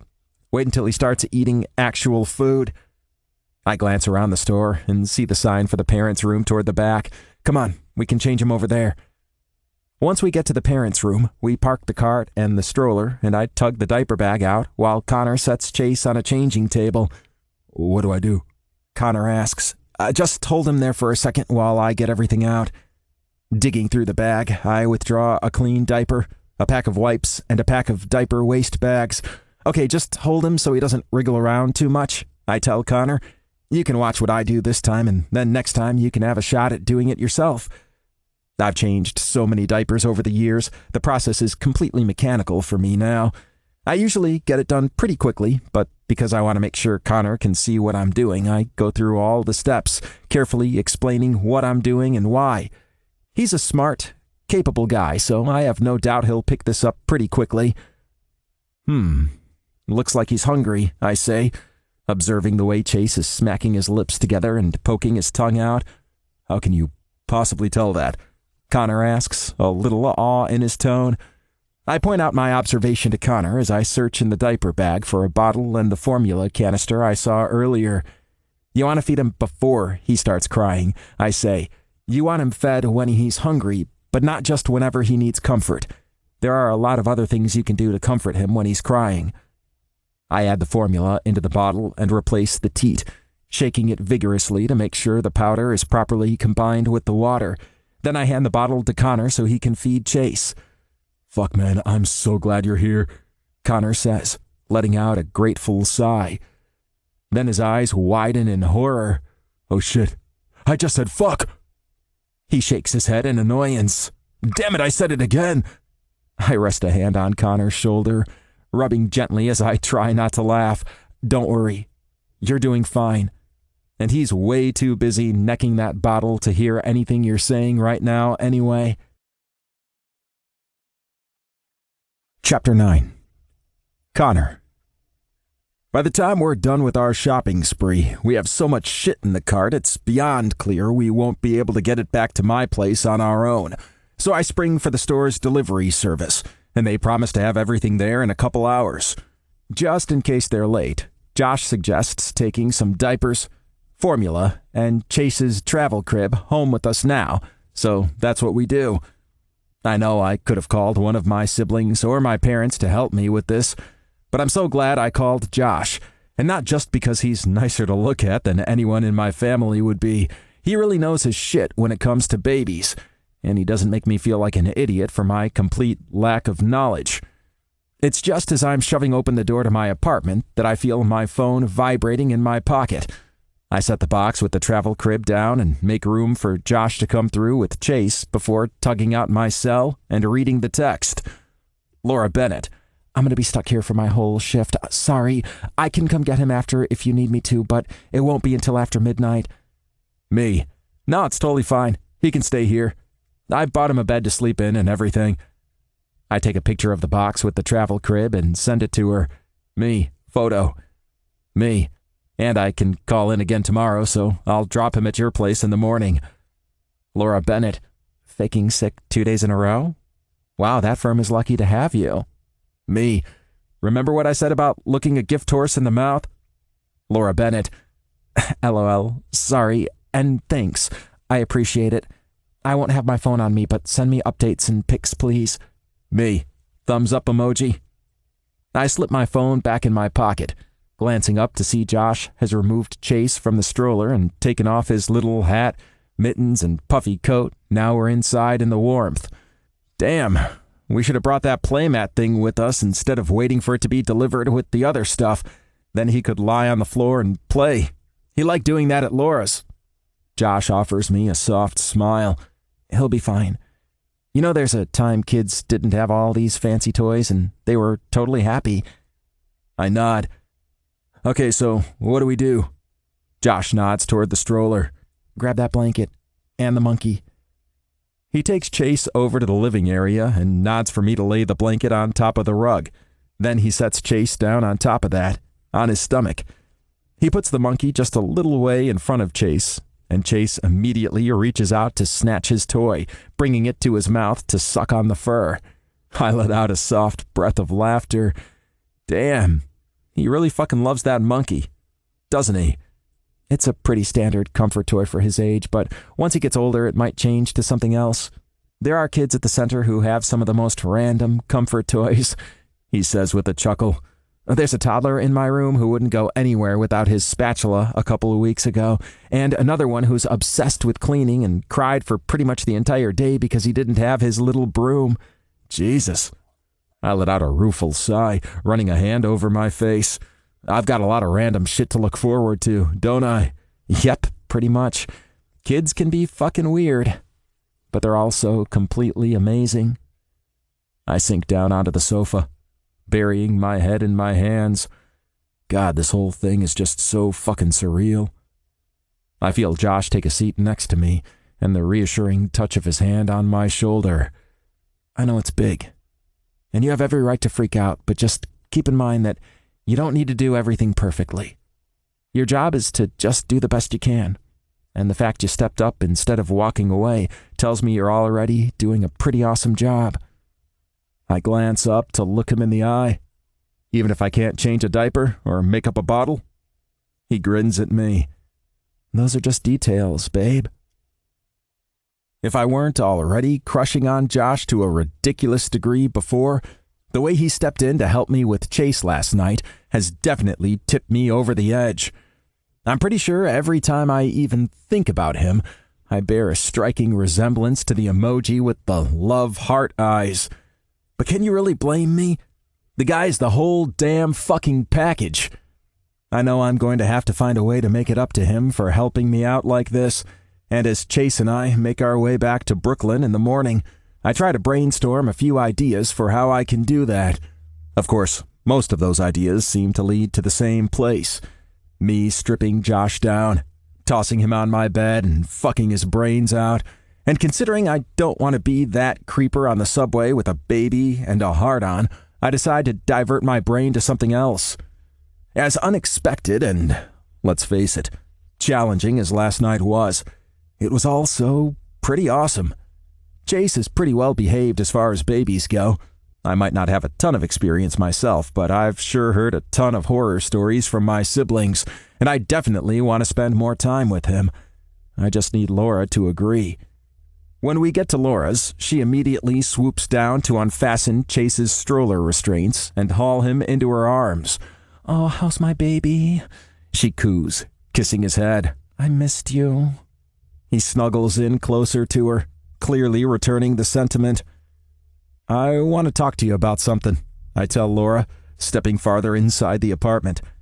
She turns her attention away from Chase, eyeing me suspiciously. "What is it?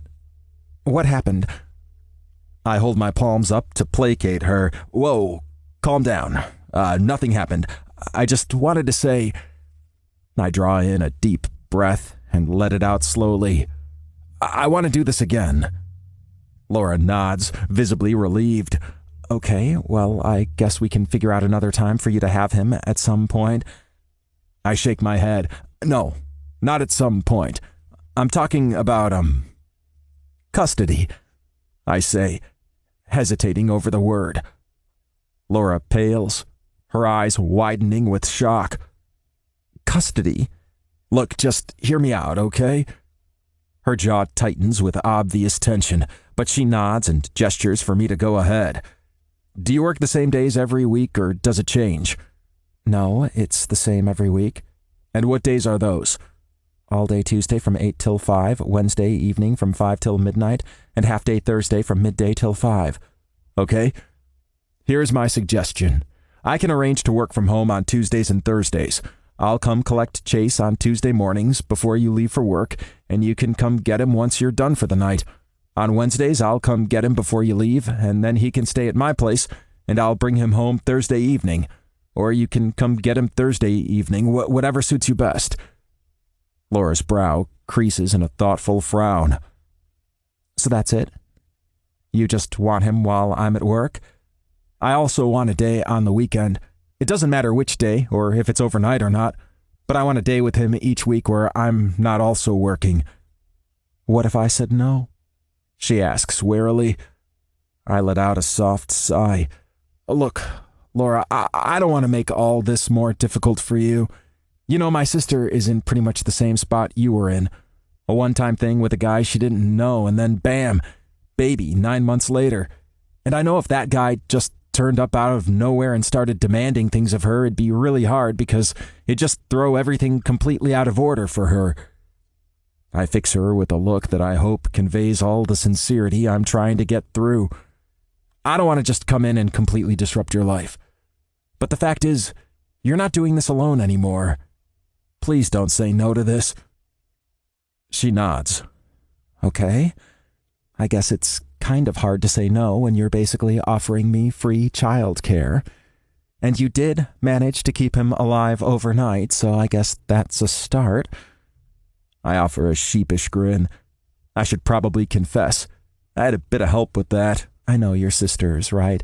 Actually, no. A friend of mine works in early childhood education. He literally has a degree in taking care of babies, and he gave me a crash course last night. She arches an eyebrow at me. Can I take that to mean you're not the expert in babies you claimed to be yesterday? To be fair, I never actually used the word expert, I say, lifting my hands to frame the word in air quotes. She shakes her head wryly. All right. I'm going to agree to this, if only to give my mom a bit of a break. But I need your word you're never going to lie to me again. I promise, I say, my voice full of sincerity. Chapter 10. Josh. Connor Kelly. Okay, so I know you still haven't come to your senses in regards to the whole going out with me thing, but how would you like to come out with us? Connor Kelly. Chase and I mean, that us. I chuckle as I read the text, taking a quick glance around the restaurant to see my mom hasn't arrived yet. I resist the urge to correct his grammar, instead replying with, "Me, have you now resorted to using your son to lure me into going out with you?" Connor Kelly. This isn't a date. Connor Kelly. Because I'm not planning to fuck you at the end of it. Connor Kelly. Unless you want me to, of course. Wink emoji. Connor Kelly. If you tell me you want to feel my tongue ring against your cock again, I won't hold back this time. Connor Kelly. I'll show you exactly how it feels. Jesus. Fuck. Another glance around tells me Mom still isn't here. Thank God. Me. Fine. Okay. I'll go. Connor Kelly. Wait a minute. Are you saying yes because of the dirty talk? Connor Kelly. Are you telling me all this time all I needed to do to get you to go out with me was talk about all the dirty stuff I want to do with you? Connor Kelly. I could have done that months ago. Me. Actually, I said yes to get you to stop with the dirty talk. I'm about to meet my mom for brunch. Don't need a heart-on. Embarrassed emoji. Connor Kelly. So me talking about running my tongue over your cock got you hard? Me. Maybe. Jesus, I really need to get this situation under control before Mom gets here. Me. Why didn't you try dirty talk before? Connor Kelly. Duh, it's called being a gentleman. Connor Kelly. Doesn't mean I haven't been thinking about all the things I want to do to you pretty much 24/7 since that night in the bar. Fucking hell. My fingers keep hovering over the little keyboard on my phone as I try desperately not to type what kind of things. Connor Kelly, I could see you trying to think of something to type. You're wondering what kind of things, aren't you? Damn it, me, no. Connor Kelly, come over later today and we can take Chase to the Guggenheim. I stare at my phone in confusion for a moment, a little thrown by the change of pace. Me, why the Guggenheim? Connor Kelly, because it's an architectural masterpiece and he needs to learn to appreciate it? I decide not to point out the limitations of a 4-month-old when it comes to appreciating architecture. If I've learned anything over the past couple months of texting, it's that under Connor's rugged exterior beats the heart of a true architecture nerd. Not that I'm really in a place to judge when it comes to nerddom. Connor Kelly, and if you're still having a little problem in the pants area, I can take care of it while Chase is napping. Wink emoji. And there he goes, throwing me for a loop yet again. Me, for the record, there is nothing little about the problem in my pants area. Connor Kelly, even better. Drool emoji. I notice my mom entering the restaurant and stalking toward my table, so I hastily put my phone away. And fortunately, mothers are a tried and tested boner killer, so by the time she gets to the table, I no longer have any kind of problem in my pants. Sorry I'm late, honey, Mom says as she slides into the seat opposite me. It was a nightmare getting to the ferry this morning. It's fine, I say, offering her a soft smile. My parents live on Staten Island, where I grew up. It's kind of the ideal situation because they're close at hand whenever I need something, but it's too inconvenient for them to just show up all the time out of the blue. Not that that hasn't happened before. So, how's everything going? She asks as she opens the menu. How's work? Work's great. You're back with the older babies now, aren't you? I nod, reaching out for my water glass to take a sip. Yeah, I was just filling in with the infants over Christmas. And what about outside of work? Are you seeing anyone? I set the glass back on the table, giving a wry shake of my head. I think that's possibly a new record. No, Mom, I'm not seeing anyone. She folds the menu and fixes her penetrating gaze on me instead. I'm not even sure why she bothered to look at the food selection in the first place, because she always gets the same thing, jack cheese omelet with a side of roasted tomatoes. It's been over 6 months since you got the all clear. Not that we would know if you hadn't, she adds under her breath as she averts her gaze. Looking back at me, she says, maybe it's time to start dating again. You won't meet anyone unless you try. Mom, me not dating has nothing to do with the cancer, and everything to do with a certain bearded man who I can't stop thinking about. Besides, I'm only 28. You'll be 29 in a few months, she reminds me, and it's not about how old you are. I just like to know there's someone taking care of you. I'm perfectly capable of taking care of myself, Mom, I tell her, my voice layered with all the frustration I'm feeling. Can we please just order? I'd like to eat sometime today. After brunch, I decide to head straight to Connor's. I met my mom at a place she likes in Midtown, so there doesn't seem much point going home when I need to be uptown in a couple hours anyway. Hey, it's me, I say into the speaker when Connor answers. Oh, thank fucking God. His voice is full of relief, and the security door opens immediately. I'd be flattered, except that I could hear Chase screaming his head off through the speaker, so I'm guessing Connor's more relieved to have an extra pair of hands rather than actually being excited to see me. Oh my God, man, thank God you're here. I'm going crazy. I don't know what to do. They're the first words Connor says to me as he lets me into his apartment. He's holding a screaming Chase in his arms, and by the look on Connor's face, I don't think he's far off joining in. I take off my coat and scarf and fold them over a kitchen chair before reaching out to take Chase from Connor's arms. He hands him over gratefully, slumping into the couch as soon as his arms are free. Hey, little guy, I say to Chase in a soothing tone, rubbing my hand over his back. What's the matter, huh? I don't know. He just won't stop crying. Connor groans, his head in his hands. He wasn't like this during the week. It's like he's turned into a demon baby in the last 2 days. I'm sure his head will start turning all the way around any minute now. I let out a soft chuckle at that. Why don't we check for some more common things first, and then we can move to demon possession? I tilt Chase back a little so I can look at his face, and it only takes me a moment to figure out the most likely cause of the tears. His face is all red with what looks like a teething rash.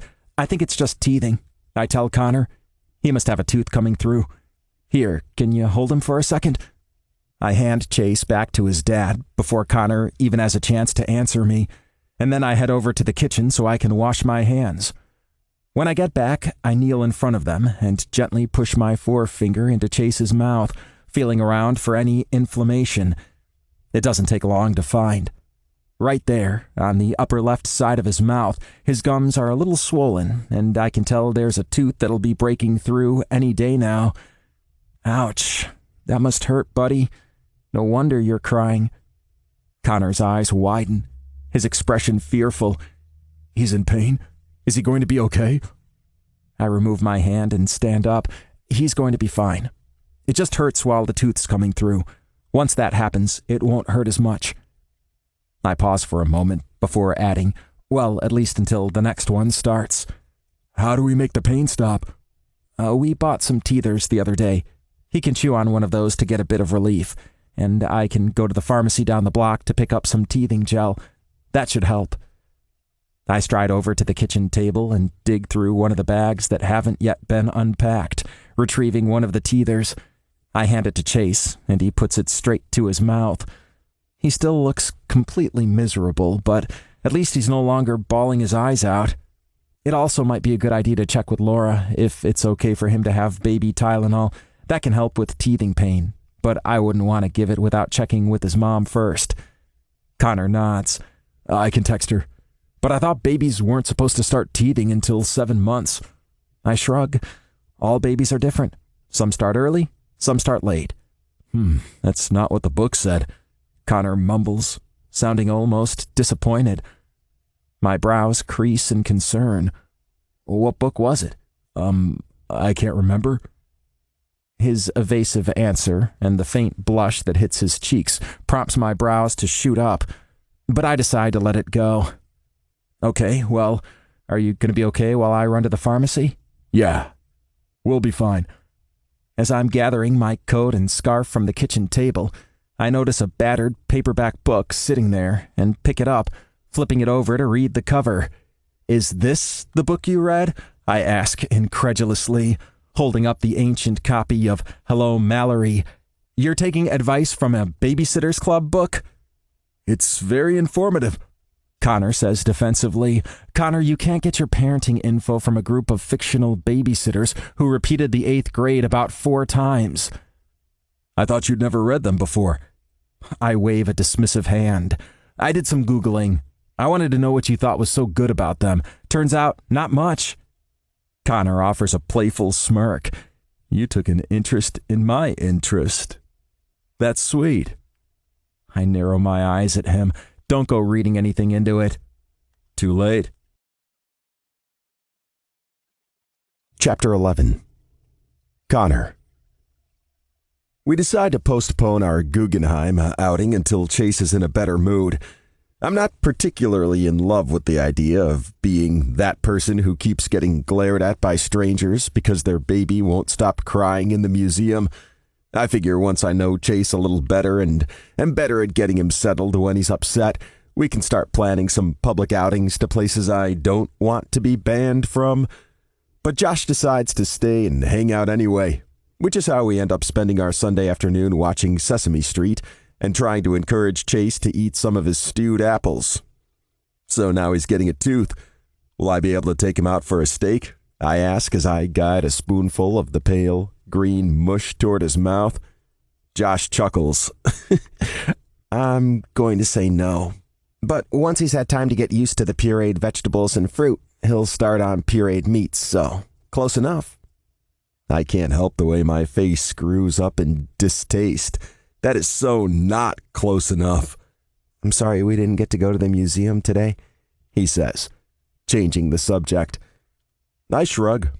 We can go another week, or, you and I can go there on our own. Without Chase. I waggle my eyebrows at him to make sure he gets my point. Josh merely rolls his eyes. He's saved from answering by the buzz of my apartment security door, and I hand him Chase's bowl and spoon so I can get up to answer it, finding Laura's here to pick up Chase. Shit. It's later than I realized. Hey, you going to let me up? My eyes run over to Chase, who's sitting in his high chair, his face covered with goop. I'm also about 90% sure his diaper's dirty, and I have no fucking clue where Monkey is. Sure. Why did you hesitate just now? What's wrong? Laura asks through the intercom, her voice full of suspicion. Nothing, he's just not really ready to leave yet. Coming up, though. It's cold outside. Well, I wasn't planning on just waiting here in the street, Laura says, and I can practically hear her eyes rolling. This is Josh, I tell Laura once I let her inside. The baby expert, she says wryly. So he has you working full-time now? We were just hanging out, Josh says with a smile before returning his attention to feeding Chase. Laura ends up staying for dinner, which is a little weird at first, but also kind of cool. I'm enjoying getting to know her better, and I like that Josh has an opportunity now to do that too, and it turns out they actually have some stuff in common. Are you serious? I hear Laura ask as I'm returning from the bathroom. You actually think Sanderson-era WOT is better than Jordan-era WOT? Absolutely, Josh says, nodding enthusiastically. I'm not saying Jordan's books were bad. The opposite, they were absolutely amazing. But come on. Sanderson came in and took a series that had spun wildly out of control, and he managed to rein it all in and tie it up in a way that made sense. It was brilliant. Laura shakes her head in what looks like disappointment. No way. The early books are by far the best. What's W-O-T? I ask curiously. Wheel of Time, they say in unison, still locked in a staring contest, as if the winner will determine which books are better. Well, that's stupid. W-O-T is way longer to say than Wheel of Time. What's the point abbreviating it? I was kind of shocked when Esther approached me on Monday and told me she wanted me to come with her to the status meeting at Cox Property Group today.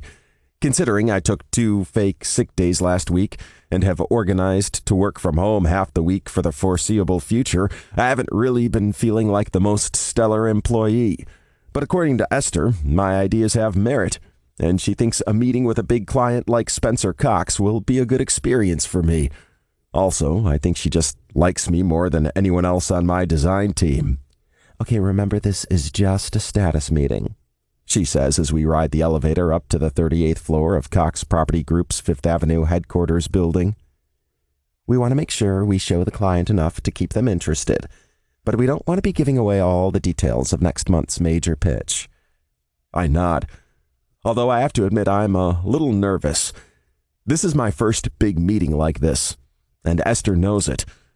I've been working in this field for 4 years now. A year as a graduate and then 3 years as a fully certified architect. But the firm I was with in Denver, while not exactly tiny, didn't handle the kind of big-name clients we're getting here. It was more about designing shopping malls and banks than luxury hotels and boutique apartment complexes. When we step off the elevator, it's into a pristinely designed lobby with dark wood-paneled walls and soft carpet underfoot. There's a reception desk just beyond the elevator bank, with another dark wood-paneled wall behind it, hiding what is undoubtedly the firm's offices. On the wall reads the words Cox Property Group, and manning the desk is a familiar face, my brother-in-law Blake's mom, Sunny, Although manning the desk might be a bit of a stretch considering she's actually doing yoga on the floor in front of the desk. What? Esther trails off, clearly confused as she catches sight of Sunny. Just go with it, I tell her, shaking my head. As we approach, Sunny stops with her sun salutations and folds herself into the Buddha pose on the floor in front of the desk. Yeah, that's right. I know yoga. Welcome to Cox Property Group. How may I? Glancing up, she sees me, and her face breaks into a bright grin. Connor! Hey, Sunny, I say, offering an affectionate smile. Help an old woman to her feet, would you? She demands, holding out her arm for me to haul her up. I'd hardly consider her an old woman, though, despite the long silver plate she wears, she's probably in better shape than a lot of girls my age. Sunny, this is my boss, Esther Levine, I tell her, gesturing to an incredibly confused-looking Esther. And this is Sunny, my brother's mother-in-law. Why exactly is your brother's mother-in-law doing yoga in the reception of one of Manhattan's biggest property developers? Because, darling, Sunny says, despite the question clearly being aimed at me. Yoga is excellent for maintaining vitality and flexibility. Derek likes to bend me like a pretzel when we're making love, so yoga is more important now than ever. Derek? I ask, my brow furrowed in confusion. I'm sure that wasn't the guy she brought to Declan's wedding. What happened to your other guy? Conrad, wasn't it? Why must you assume something happened? Can a mature woman not simply enjoy the pleasure provided by two virile men? She asks airily. Yes, I answer with some hesitance, not entirely sure whether the question was rhetorical or not. After a sharp glance from Esther, I decide to steer the topic away from Sunny's sex life. Sunny, maybe you could just let Mr. Cox know we're here for our meeting? Of course, darling, she says with a bright smile. Before she can pick up the phone, however, a familiar figure emerges from behind the reception area. Esther, Cox says, smiling at my boss and holding out his hand for her to shake. Great to see you again. Esther takes his hand and then gestures to me. This is Connor Kelly. He's a promising new talent at our firm. You look really familiar, Cox says, scrutinizing my face. Have you worked on a project for us before? I shake my head. No, I actually only relocated to New York a couple months ago. I know exactly why he finds me familiar, but I'm not about to help him out. I don't want to be the reason my firm loses this contract. We follow Cox into the interior office area, which is just as sleek as the reception. I'm expecting him to lead us to a conference room or something, but instead we end up in a large corner office with incredible views of the city from its floor-to-ceiling windows. Jesus, have a seat, he says, gesturing to the sofas arranged by one of the windows. Esther and I both sit as Cox stands. I'm not entirely sure if it's some kind of power move or just because it's easier to look at the drawings we have for him. Probably both. This is a really nice design, he says, nodding as he studies the drawings. It's still a little rough, Esther says. We'll have a final pitch for you in a few weeks, and you'll be able to see what the exterior will look like. Cox nods absently. I like that you've been focusing on the interior. We need as many reasons as possible for people to visit this hotel. That was actually Connor's suggestion, Esther says, a hint of pride in her voice. Cox's brow furrows in thought for a moment, before clearing with realization. Wait a minute, he says, his head snapping up. You're Connor Kelly? He glances at me for a moment, as if confirming something. You're Shay Kelly's brother, aren't you? You played against us in the Sevens tournament last year. Damn it. I let out a soft sigh, glancing awkwardly at my boss sitting next to me.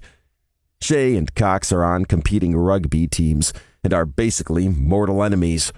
Last year, I helped Shay out by stepping in as a ringer for a big tournament, which his team won at the expense of Cox's team.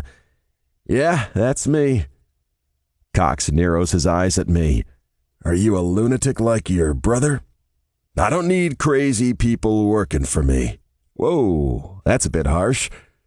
True, but harsh. How about we both act like adults and not let your grudge with my brother get in the way of our professional relationship? Connor, Esther hisses at me from under her breath.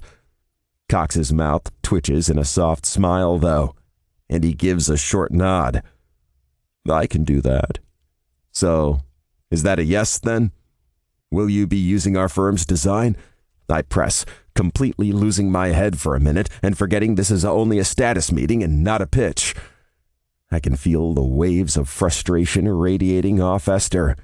I'm sure there's a strict protocol for dealing with important clients like Spencer Cox, and no doubt I'm crashing right through it. Cox taps the rolled-up design against his palm as he switches his gaze back and forth between Esther and me. Yes, he finally says. I'd like your firm on this. Wonderful, Esther says with a beaming smile, and I can sense her tangible relief. We're looking forward to working with CPG. I want him on the lead for this one, Cox says with a nod to me as we're about to rise from the sofa. Both Esther and I sit there for a moment, and if the wide-eyed expression on her face is anything to go by, she's as stunned as I am. Connor's not a senior architect, she tells Cox. He's only recently joined the firm. Cox merely shrugs. So promote him. Esther's brow furrows in confusion. May I ask why exactly you'd like Connor to lead this project, Mr. Cox? Is it because of what I said earlier about his suggestion to focus on the interior? Sure, let's go with that, Cox says with a shrug. But mostly it's because I've seen him play rugby, and I trust him to do a good job. Esther looks at me as if I could possibly explain what's happening right now. I merely shrug, shaking my head. She lets out a slow breath, clearly resigned. Okay then, I guess Connor's taking the lead. Great, Cox exclaims, beaming. Still baffled, Esther and I make our exit. We're silent as we stroll through the offices of Cox Property Group, and I'm so distracted I don't even remember to say goodbye to Sunny, who's doing her yoga again. Once we're in the elevator, I turn to Esther. What are we going to do? I don't have time for any extra projects right now. You know I don't. Well, you're going to have to make time, she says irritably. When someone like Spencer Cox says jump, you don't even ask how high. You just do it. Jesus. No wonder Shay can't stand the guy. Chapter 12. Josh. What is... I reach over toward Connor, picking out the little clump of orange goop I spotted in his beard. Studying it, I ask, is that pumpkin or sweet potato? Connor frowns in confusion at the clump of food in my hand. You had broccoli today. I chuckle. Well, this is orange. Connor's face screws up. Oh my God. Are you kidding me? I had orange goop in my beard for over a day, and you just let me walk around like that? Please tell me it is actually food and not something else. From across the table, I see Laura trying to rein in a fit of silent giggles. I'm hoping it's food. Otherwise, there's a problem if it's coming out this color, I muse, getting to my feet and rounding the kitchen counter so I can wash my hands. Glancing up at Connor, I say, how is it even still in there? Don't you wash your beard? I don't wash it every day. Maybe you should, Laura suggests, earning an annoyed glance from Connor. Washing a beard like this every day dries it out and makes it all gross, he explains in a gruff tone. Coming back to the table, I fix Connor with a sympathetic look. Okay, I think maybe it might be time to think practically. The beard is starting to be a hindrance. Hell no. Don't even say it, man. I'm just gonna have to take some extra precautions, like one of those face shields welders use, or maybe a Darth Vader mask. Yeah, 'cause that won't scare the kid at all, Laura says with an eye roll, and I can't help chuckling at the comment. I decided pretty much the moment I met her that I like Laura, and I'm glad to see she and Connor getting along so well. I'm also secretly glad Connor's not taking me up on my suggestion to lose the beard. It was a half-hearted one at best, if I'm being honest. I've never really been into the beard thing before, but on Connor it is seriously hot, and I'm not entirely ready to give up that eye candy just yet. Connor gets to his feet and starts clearing the table from dinner. This is the second week in a row Laura's stayed to eat after coming to pick Chase up on a Sunday evening, and I think it's well on its way to becoming a weekly thing. I should probably get going, Laura says. Chase needs to get to bed. Okay, no worries, Connor says. I'll be there to pick him up on Tuesday. He walks around the counter and presses a kiss to Chase's forehead. I can't help smiling at the sight. Seeing how well Connor's adjusted to all this in such a short time is kind of an amazing thing to witness. And yeah, it definitely has me feeling all warm and gooey whenever I see him with Chase. After Laura leaves, Connor and I finish up washing the dishes. Do you need to get going, or do you want to stay for a bit? I shrug, placing a clean plate in the rack to dry. I can stay for a couple hours. I stroll over to the sofa and sink into it. Before I really know what's happening, Connor has stretched out on the couch with his head in my lap, as if it's the most normal thing in the world. Are you comfortable there? I ask Riley. Yup. Feels great. I roll my eyes, but say nothing. Hey, I need you to do me a favor. What's that? Connor looks up at me with big puppy dog eyes I know I'm not going to be able to say no to. I need you to check my beard for other bits of goop. You've got to be kidding me. Come on. I have to work tomorrow. So wash your beard, I say simply. It's not due for a wash until Tuesday. I think you need to work out a better beard washing schedule. You should wash it after you've been with Chase, not before. I'll take that under advisement. Now, about that favor? I let out a resigned sigh, shaking my head. Fine. You so owe me, though. Noted. And just so you know, I haven't given up, he murmurs as I get to work. On what? On my plan to woo you. I chuckle. Is this supposed to be part of it? Because let me tell you, sifting through your beard for remnants of baby food is not sexy. No, this isn't part of it, he admits. I'm just lowering your guard. And then when you least expect it, I'm going to strike. Like a ninja wooer. I arch an eyebrow. So you're lowering my guard by telling me your plan? He taps a finger to his temple. Exactly. And the problem is, it might just be working. Connor. Hey, Jamie. You want to hold him? Kate asks. I can't help the chuckle that escapes my lips as I see the horrified expression that crosses Jamie's face at the prospect of holding my baby nephew. No thanks. I'm pretty set with this slice of pizza. Might take me a while to finish it. Kate rolls her eyes. Well, one of you idiots is going to have to take him because I'm about to pee my pants. I stride over to my sister and take Dylan from her arms. Without comment, she rushes off to her bathroom, slamming the door behind her. He feels so fucking tiny in my arms, and it makes my heart hurt a little, knowing I missed this part with Chase and I won't ever get that back. You seem to be doing all right there, Con, Shay says with a smirk. Haven't dropped him or anything. I give him the finger and move over to the counter where the pizza boxes lay open. Holding Dylan to my shoulder with one hand, I reach for a slice with the other. Jamie's from London, and he's living over there at the moment, so he's taking the opportunity on his visit back to meet Dylan.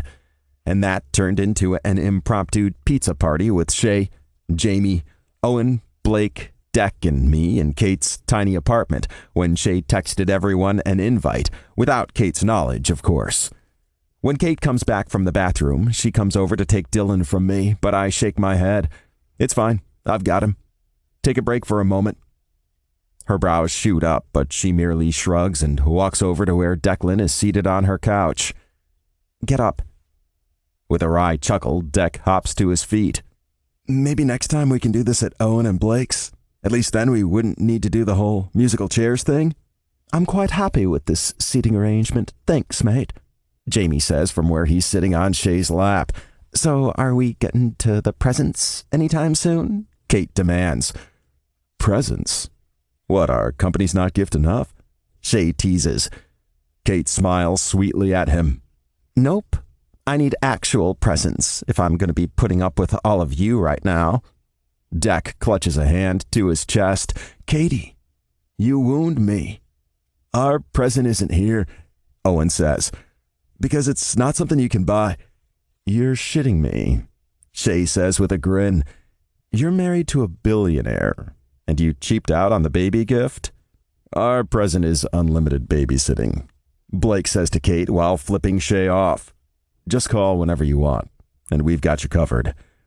We'll just need an hour's heads up, in case we're in the middle of something, Owen says, a furious blush tinting his cheeks. Kate's mouth hangs open wide. That is the best present ever.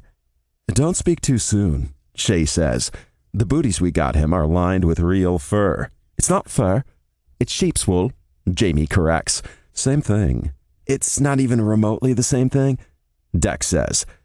He grabs a wrapped box off the floor and hands it to Kate.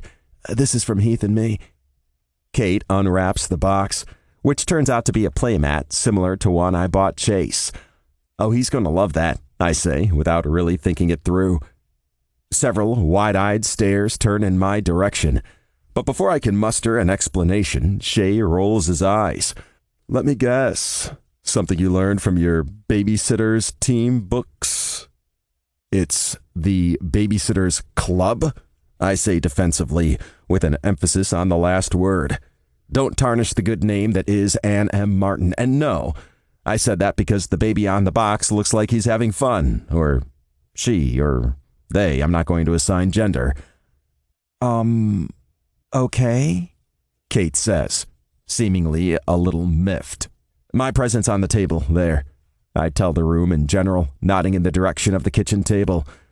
Like the good guy he is, Deck strides over to grab my present before handing it to Kate. Oh, this is so cute, she exclaims after opening it to find a penguin-shaped nightlight. It'll go great in the nursery. Have you managed to finish the nursery yet, Katie? Owen asks. Kate nods, smiling brightly. Brendan came and put the shelves up yesterday, so now it's all done. Do you guys want to see?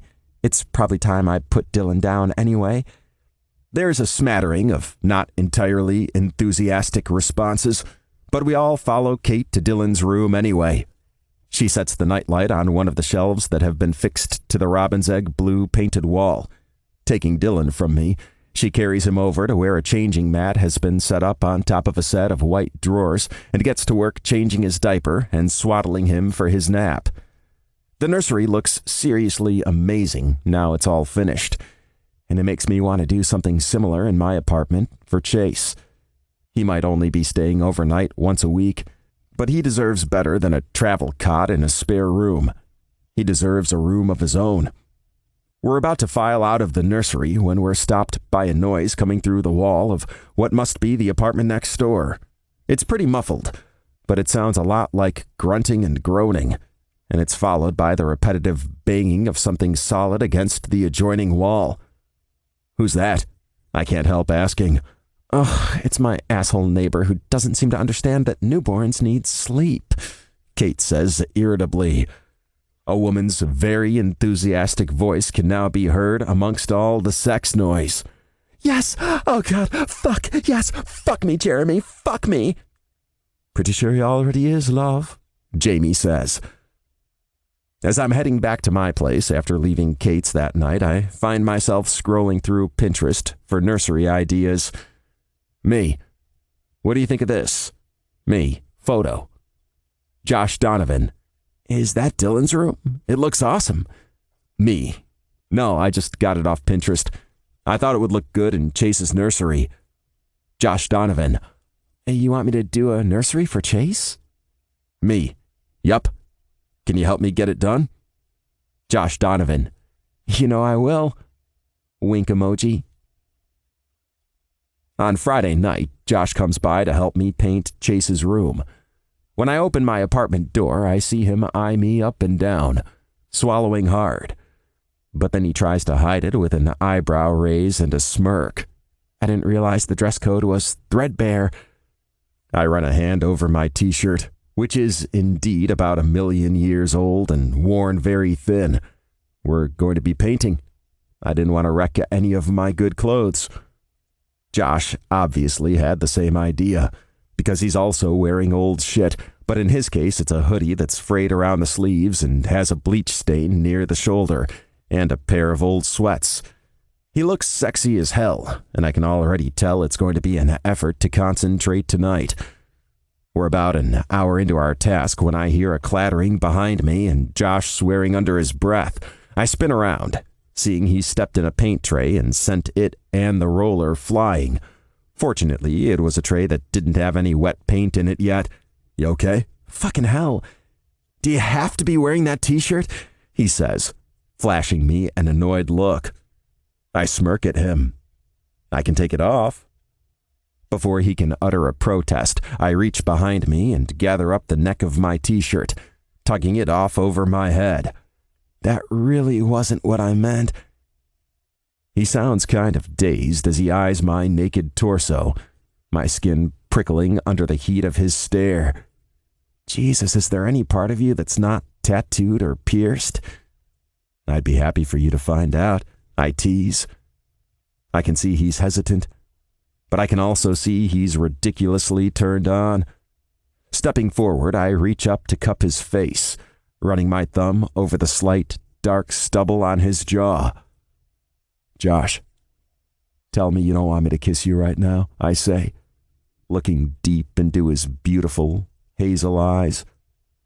His pupils are blown wide with desire, and his breathing is unsteady, but he doesn't say anything. There's no protest, so I take it as my permission to go ahead.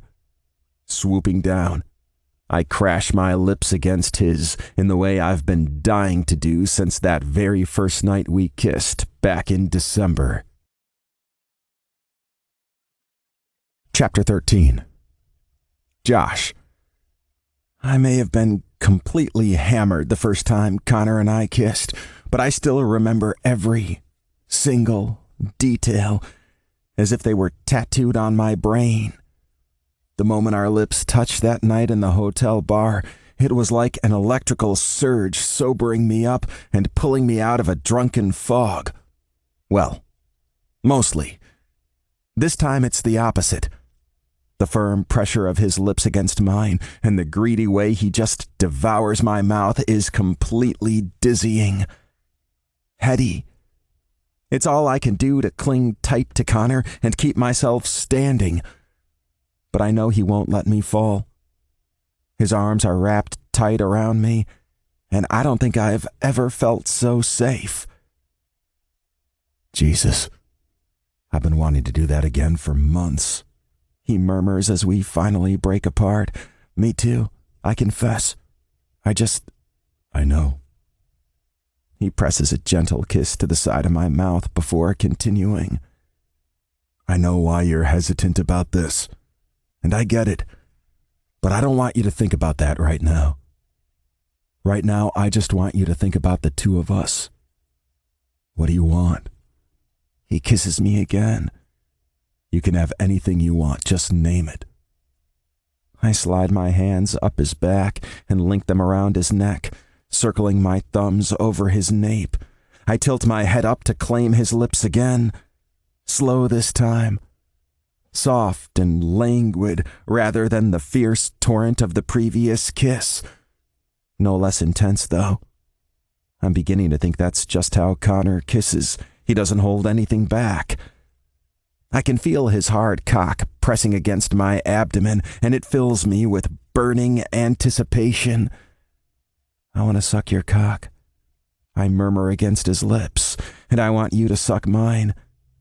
And I want to feel you inside me. I let out a soft, breathy chuckle. I pretty much want everything. Everything it is, he says in a sexy growl. He pulls away from me and takes me by the hand, leading me out of the nursery and across the living room to what I know must be his own bedroom. I'm vaguely aware that there's a bed, mainly because Connor pushes me onto it before climbing on top of me, but the rest of the room is just a blur of vague shapes. All my attention is taken up by this incredibly sexy man who seems to have made it his mission to completely unravel me. Fuck, you're sexy, Connor growls once he's stripped off my t-shirt and is kissing his way over my collar and chest. He swipes his tongue over my nipple, and I let out a harsh gasp, arching off the bed. Needing to drive him as crazy as he's driving me, I work on unfastening his jeans and then delve into his briefs for his hard, throbbing cock. Connor groans against my nipple as I stroke his shaft a couple times before swiping my thumb over the head. Shit, are you pierced here as well? Just when I thought he couldn't possibly get hotter, my thumb passed over a little silver ring at the very tip of his dick. Yep, I have to see this. Connor rolls off me and onto his back, and I immediately scramble into a position that gives me better access to his cock. My mouth is literally watering as I take in the sight of the thick, pulsing dick with the silver ring at the tip. I have to get my mouth on this right the fuck now. I start with a lazy swipe of my tongue over the head before taking him farther into my mouth. He lets out a strangled groan and can't seem to stop himself thrusting up hard into my throat. Fuck, I'm sorry. Shit, I didn't mean... I pull off his cock and shake my head. Don't be. I can take it. Go as hard as you want. He gives a little nod and I close my mouth over his cock again, taking him deep and letting him fuck my throat. Jesus fuck, Connor says with a groan. Josh, baby, I'm about to come. I pull off his cock because as desperate as I am for a taste of him, there's something I want even more, and I don't want him to come just yet. Connor lets out the most adorable little whimper when he realizes I'm not about to let him come, and I shuffle up so I can soothe him with a kiss. Not that that wasn't awesome, he says a little dryly, but you stopped before the best part. I think you're going to enjoy the next part more. I tease. Do you have lube? And condoms? He reaches over to his nightstand and digs around in the drawer, pulling out a box of condoms and a bottle of lube. Okay, I have to confess something to you, Connor says, handing me the supplies. What's that? I've never done this before. I mean, with a guy. The most I've ever done with a guy is some kissing and a bit of hand stuff. I disregard the lube bottle for a moment so I can look at Connor's face. Okay. We don't have to do this right now. Not if you're not ready. He shakes his head. No, I'm ready. I really want to do this with you. I'm gonna need you to take the lead here because I have seriously no clue. I smile at him and swoop down for another kiss. I think I can get on board with that plan. Here, you take one of these, I say, handing him the box of condoms, and I'll get to work with the lube. Hang on. Let me just... He reaches down to his cock, his face twisted into a slight grimace as he works on unfastening the little silver ring and removing it. You're taking it out? He tilts his head back toward me, casting a wry smile. If you recall, the last time I left this inn to have sex, I ended up with a kid. I let out a soft chuckle. Fair call. Not that there's any risk of that happening here, but I see your point. We both scramble out of our jeans, and I quickly prep myself and slather some lube onto Connor's now covered cock, and then I get into position, straddling his waist. Like this? He asks. I nod, letting my hands briefly run over his gorgeous tattooed chest. Yeah, I want to look at you. He offers me a brief quirk of his lips, his eyes shining with affection. I don't think I've ever been this comfortable with someone the first time we had sex, but Connor just has a way of putting me at ease. I take hold of his cock and guide it to my entrance, letting out a soft hiss as the head pierces my ring. I take it slow, rocking back and forth as I let inch after inch fill me. I can tell it's taking every ounce of willpower Connor has not to thrust up, but he manages to hold off until he's completely bottomed out. Fucking hell, this is so fucking tight. Connor grunts out, fuck baby, I need to move. I nod, do it, fuck me, Con.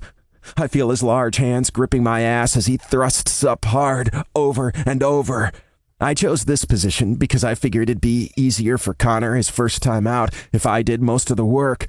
I should have known he wouldn't let that fly, though. He's as intense and commanding with anal sex as he is with everything else. And I love it.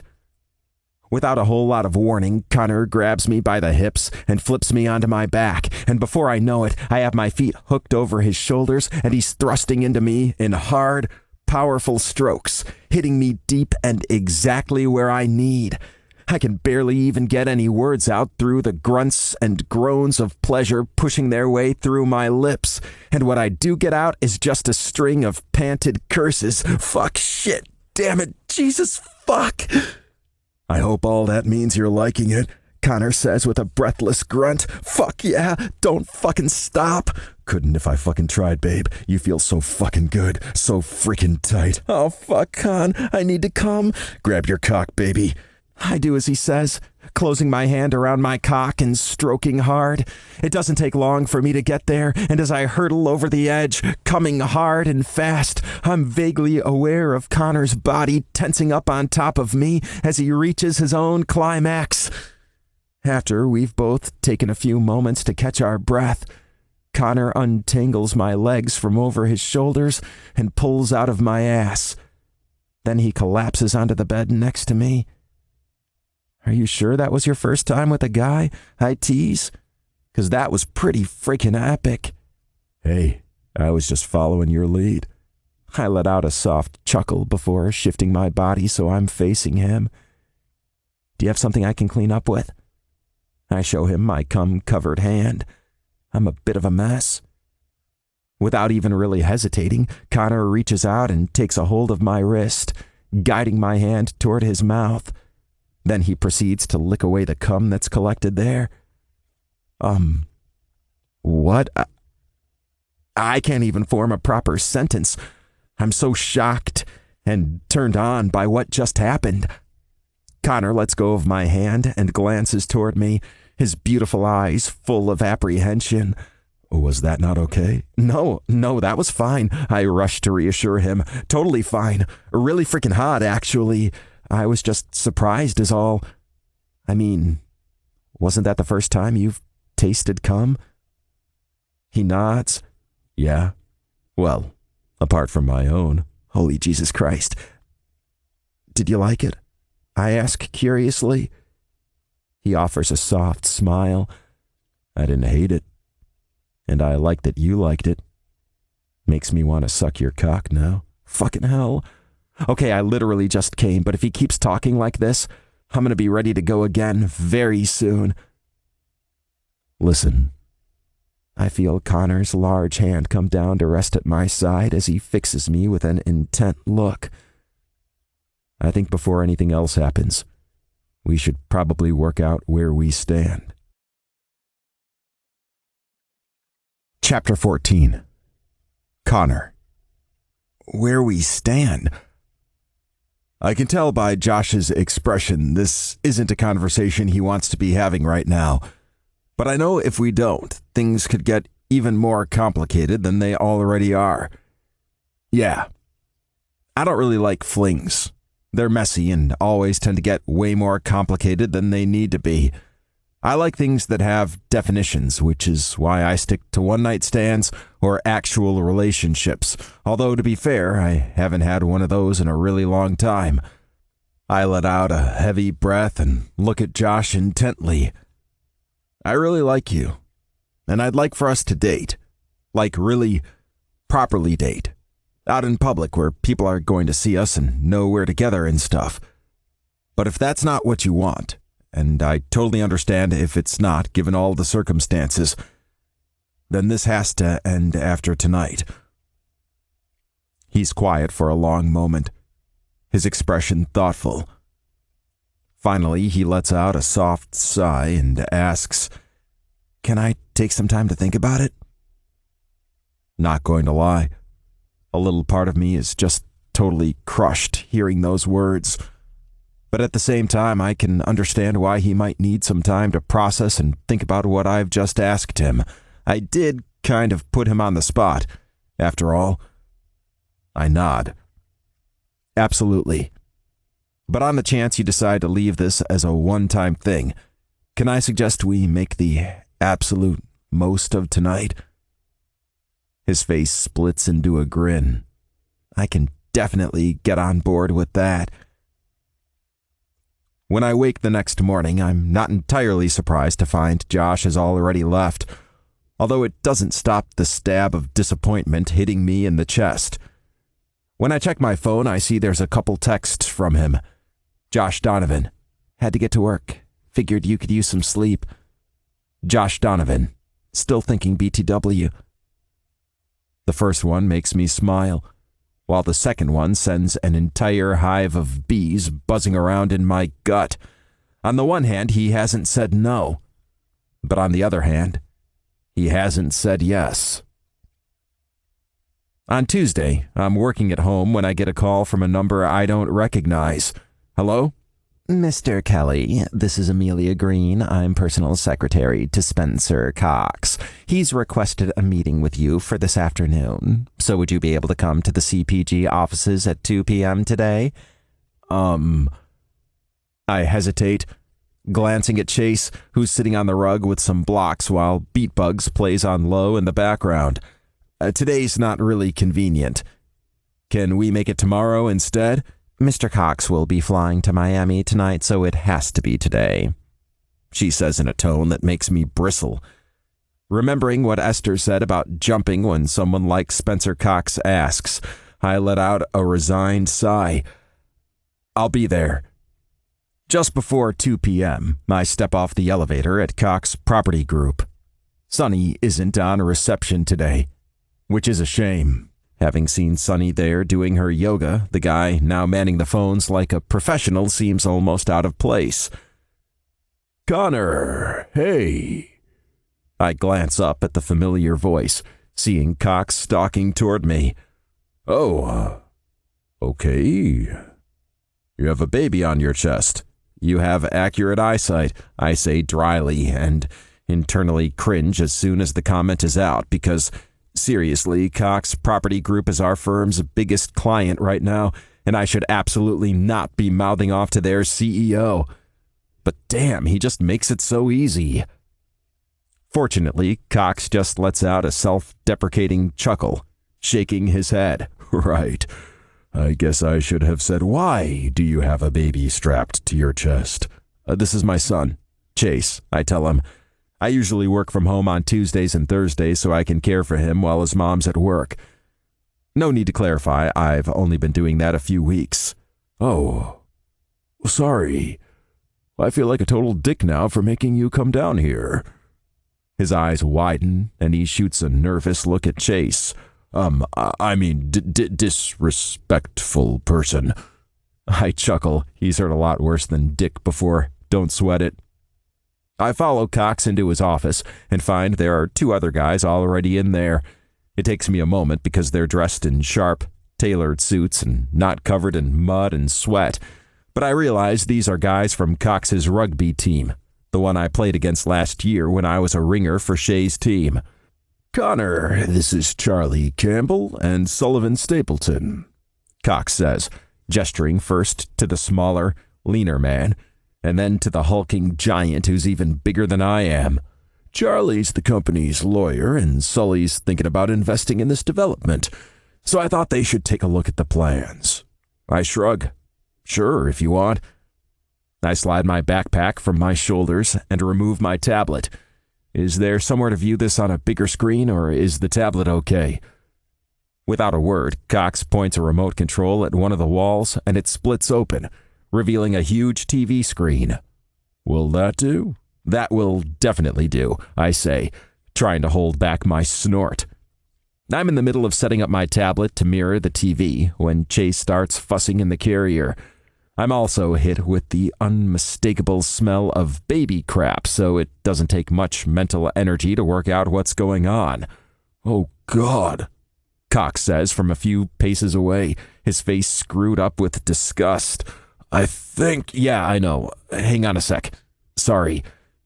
I set my tablet down and lift Chase from the carrier and take him over to the large mahogany desk. I quickly grab a new diaper and a pack of wipes from my backpack before tugging down Chase's pants and opening his diaper. But when I check it, I don't see anything. Definitely no poop. I lift him up to double-check his bottom, but there's nothing there. Huh. No poop. Just a really big stinky. Hey, bud? And it's at that moment my son decides to let rip a fire hydrant's worth of runny, stinking shit. Oh my God, fucking hell. Shit. I cry as I scramble to try to catch the last bit of the stream in the used diaper, get Chase into the clean diaper, and clean up the mess with the wipes. Shit is right. One of Cox's friends, Charlie, I think, says from behind me, prompting the other one to let out a booming laugh. And I don't even blame them for laughing. This is absolutely the kind of thing I'd find hilarious if I saw it happen to someone else.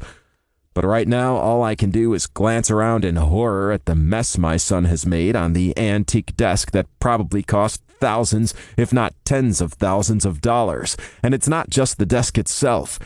There are little ornaments and gadgets and papers that are still arranged incredibly neatly, but are now covered in flecks and spatters of Chase's shit. And Chase is fucking smiling, the little monster. Finally, I turn around to face the music. Spencer Cox is staring at the desk, wide-eyed and completely dumbstruck, while both of his buddies are fighting back laughter. I'm so sorry, I tell Cox. I'll pay for cleaning, or I'll buy a new desk, whatever, just please don't fire our firm over this.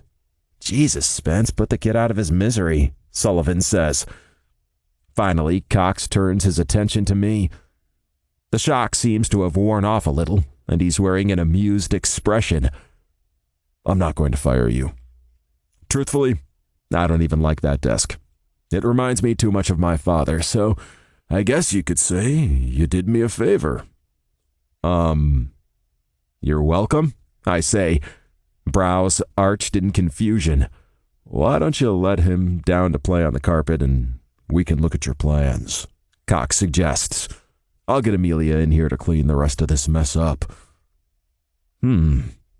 Maybe Spencer Cox isn't as much of a douche as Shay makes him out to be. And is it bad to be happy the bitch from the phone call today will be dealing with this cleanup? After the meeting, my first instinct is to text Josh to tell him about the dramatic events, but I decide not to. He's not my boyfriend. At least not yet.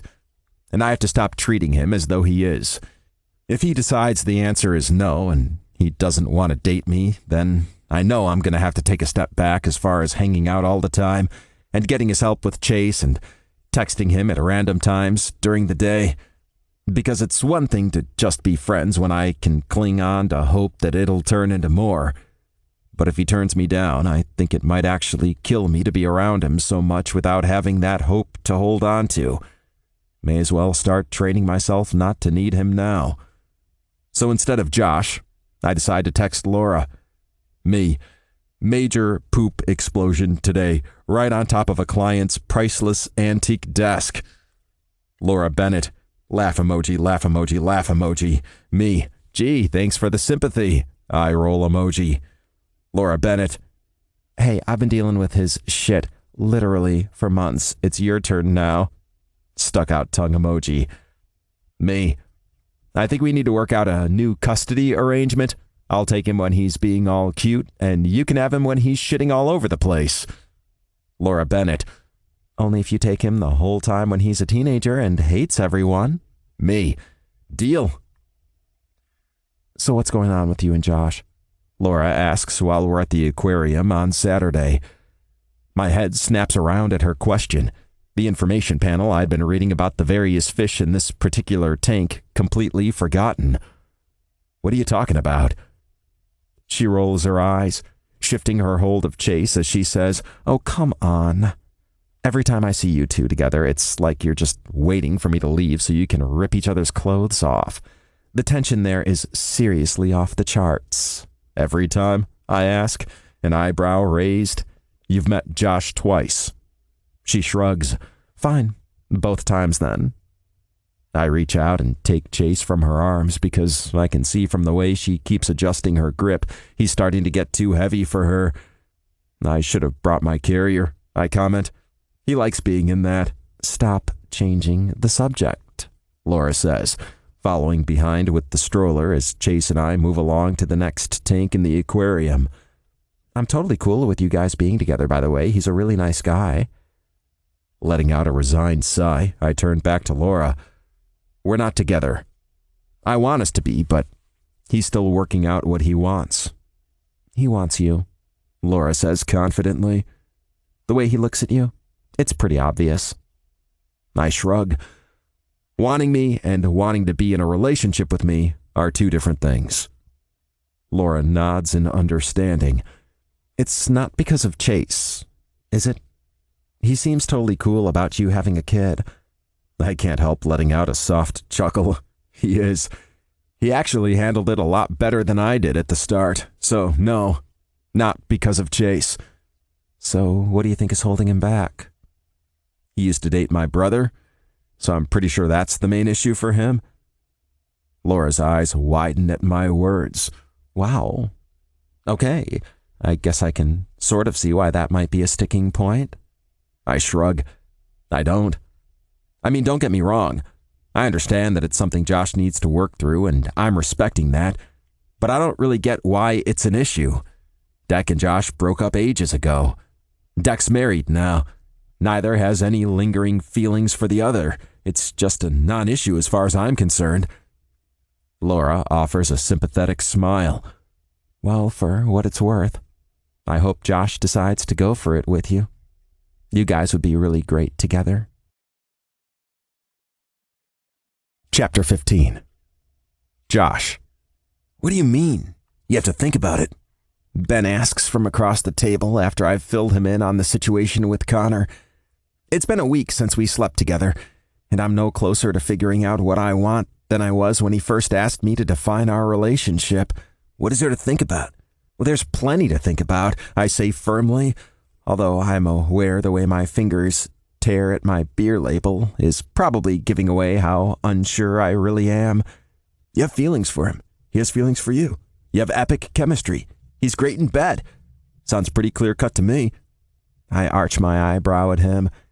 He's one to talk. You'd think that, but apparently that's not all it takes. Ben narrows his eyes and takes a swig of his beer. We're talking about you right now, Donovan. Why the hell are you running from this? You know why. Ben rolls his eyes. Because he's Declan's brother? That's a really dumb reason, man. It's not a dumb reason. It's a perfectly reasonable reason. Connor doesn't care. You know Deck wouldn't care. No one who knows the two of you would care. Ben insists. The only person who's making something out of this is you. He sits back against the booth, eyeing me curiously. Wait, does Con, remind you of Deck? Do they have the same moves? Do their cocks look similar or something? What? No. Why are you asking me this shit? What is wrong with you? So their cocks aren't similar? Ben persists. I throw my head back in exasperation. I don't know. Declan and I broke up well over a year ago. I don't think of him like that anymore. I definitely can't remember the specific details of his cock. I do remember it wasn't pierced, though. That would be hard to forget. So you weren't thinking about Deck at all while you and Connor were... You know. Ben presses, one eyebrow arched. No, of course not.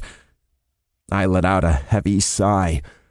Look, when it's just the two of us and we're hanging out or taking care of Chase or, you know, it's like I completely forget he's Declan's brother. He's just Connor, you know? But he's not just Connor. He's Connor Kelly.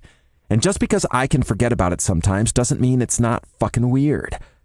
And as I keep trying to tell you, the only person who thinks that is you. I'm about to reply when I see Ben's phone vibrating on the table with a text notification. He glances at it for a moment and then puts it down, smiling at me. Speak of the devil. Heath and Declan will be here in a sec. Fuck. I lean forward, hissing at Ben. I swear to God, if you say anything... He holds his hands up in a placating gesture. I won't. I promise. A moment later, I see Declan and Heath entering the bar, holding hands. But they're not alone.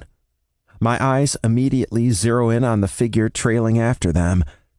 He looks sexy as hell, bundled up in his winter coat, with a gray wool hat on his head. I just can't seem to take my eyes off him as he strips off his outer layer, and I may or may not let out an actual sigh as I catch sight of the thin black sweater that hugs every single muscle of his torso absolutely perfectly.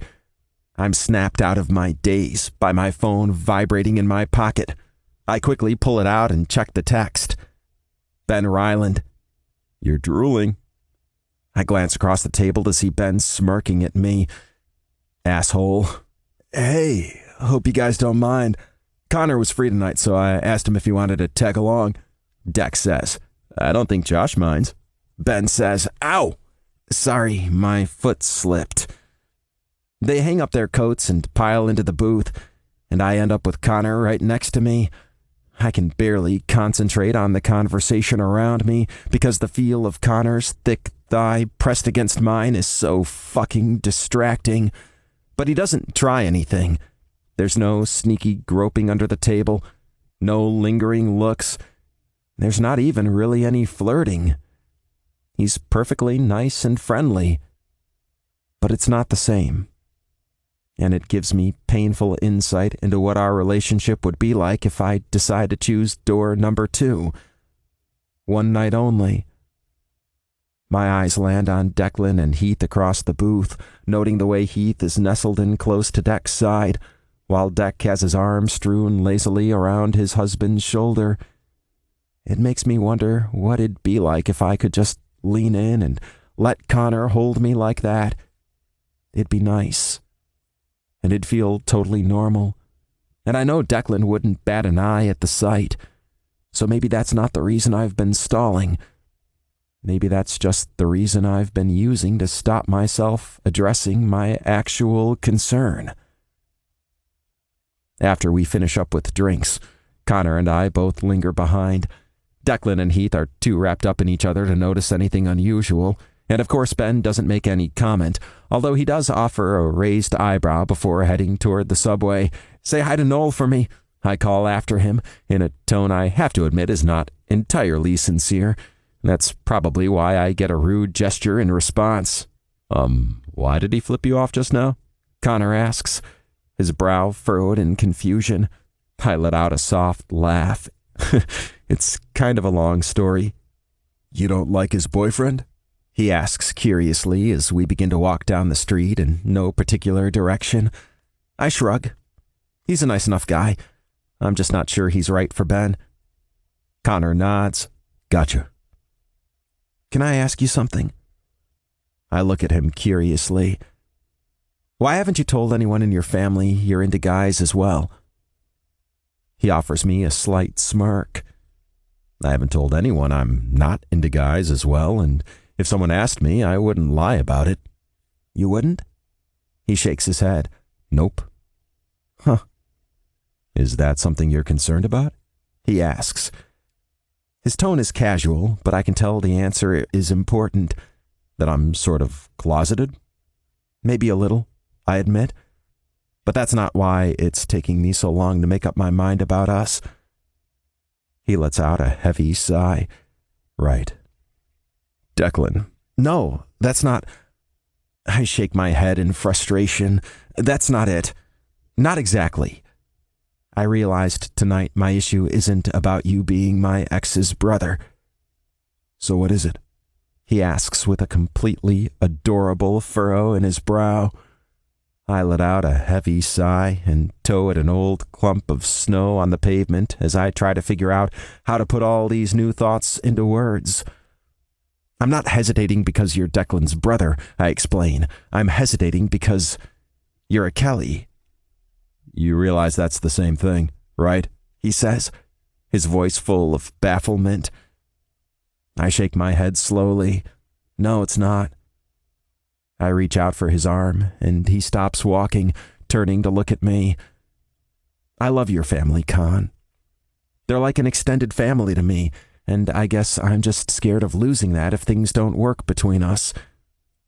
He nods, and you want to make sure the gamble's worth it. I glance away, no longer able to meet his gaze. I don't know. I feel his hand on my jaw as he guides my gaze back to his. Then he dips his head to brush his lips softly against mine.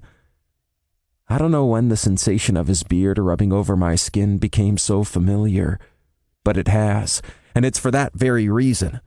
The fact that Connor has managed to crawl his way under my skin and into my heart, that I know if we go for this and it doesn't work out, it's going to absolutely kill me. It's still not a no, though, right? He murmurs. I shake my head slowly. Still not a no. Good. Take as much time as you need. Make up your pros and cons, analyze every angle, and think it all through very carefully. Because when you do eventually say yes, there'll be no going back. When I let myself into Connor's place on Sunday, my first thought is that he must be out because there doesn't seem to be any sign of him or Chase. But then I hear it. The soft humming coming from the direction of the room that is now Chase's nursery. Curious, I decide to take a peek inside. What I see makes my heart just about explode. Connor is seated in the rocking chair, Chase bundled in his arms as he gently rocks back and forth, humming a tune I vaguely recognize. As he adds lyrics, I realize it's Golden Slumbers by the Beatles, and that Connor's singing voice is sexy as hell. He finishes the song and stands from the chair, padding over to the crib to set Chase down. It's not until he turns around that he sees me standing in the doorway, his eyes widening in surprise, and the faint blush that touches his cheeks is fucking adorable. Yes, I tell him. What? Yes, let's date.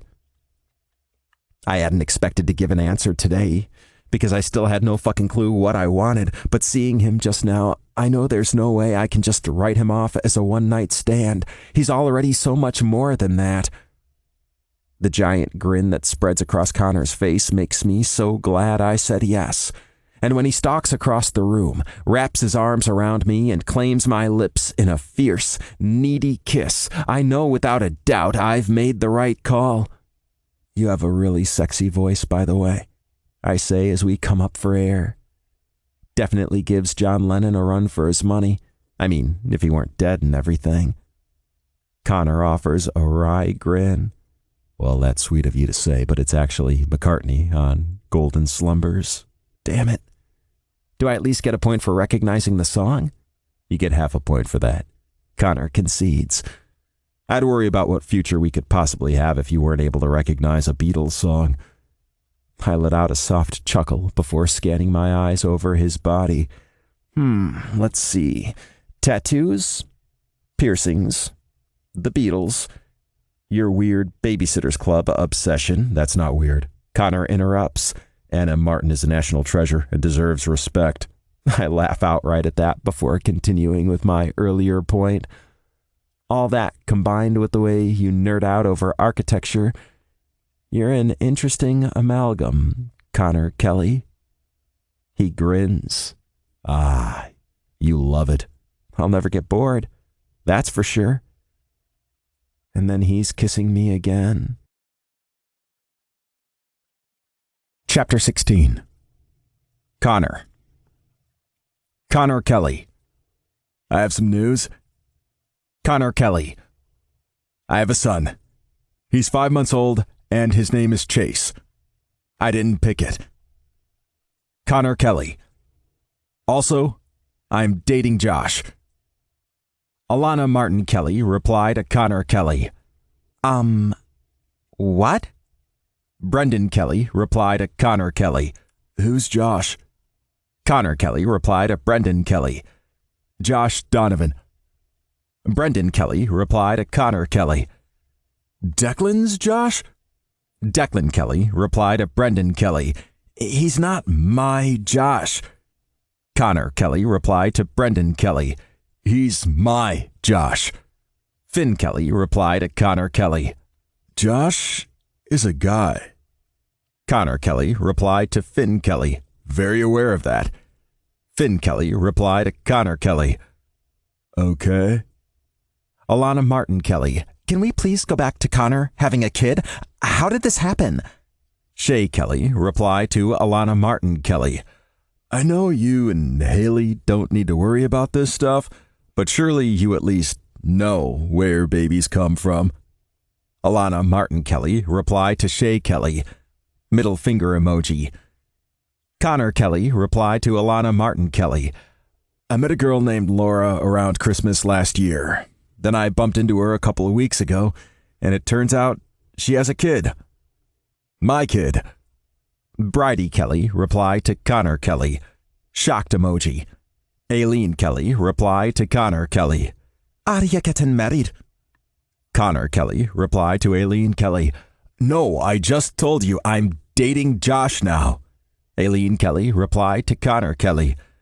So I have another illegitimate grandchild. Brendan Kelly replied to Aileen Kelly. Actually, Wade and I are looking to adopt, and we have 0 marriage plans, so that'll take your tally up to 3. Aileen Kelly replied to Brendan Kelly. It's an epidemic. Brendan Kelly replied to Aileen Kelly. Appreciate the support. Eye roll emoji. Kate Kelly. It's like a giant hug. Liam Kelly. So, our straight brother has a baby and is dating a guy who also happens to be the ex of one of our other brothers. Connor Kelly. Oh, also, I'm bi. Shay Kelly replied to Connor Kelly. No, really? Shocked emoji. Eye roll emoji. Finn Kelly replied to Connor Kelly. I did not see that coming. Kate Kelly replied to Connor Kelly. That is brand new information. Liam Kelly replied to Kate Kelly. Stop quoting friends at us. It's very annoying. Kate Kelly replied to Liam Kelly. Middle finger emoji. Is that why you were waiting to tell them about Chase? Josh asks as he reads through the family chat on my phone. Because you thought you might need the distraction? Possibly, I say with a teasing smile. Yeah, it was totally why I didn't tell anyone about Chase. And you can thank the twins for that little tactic. Bombard them with information and they won't know where to look. Genius. If it helps, there wasn't really the big uproar I think you were expecting. I mean, I think my mom might be a little disappointed, but that's mainly because she expects me to marry the mother of my child like a good little Catholic boy.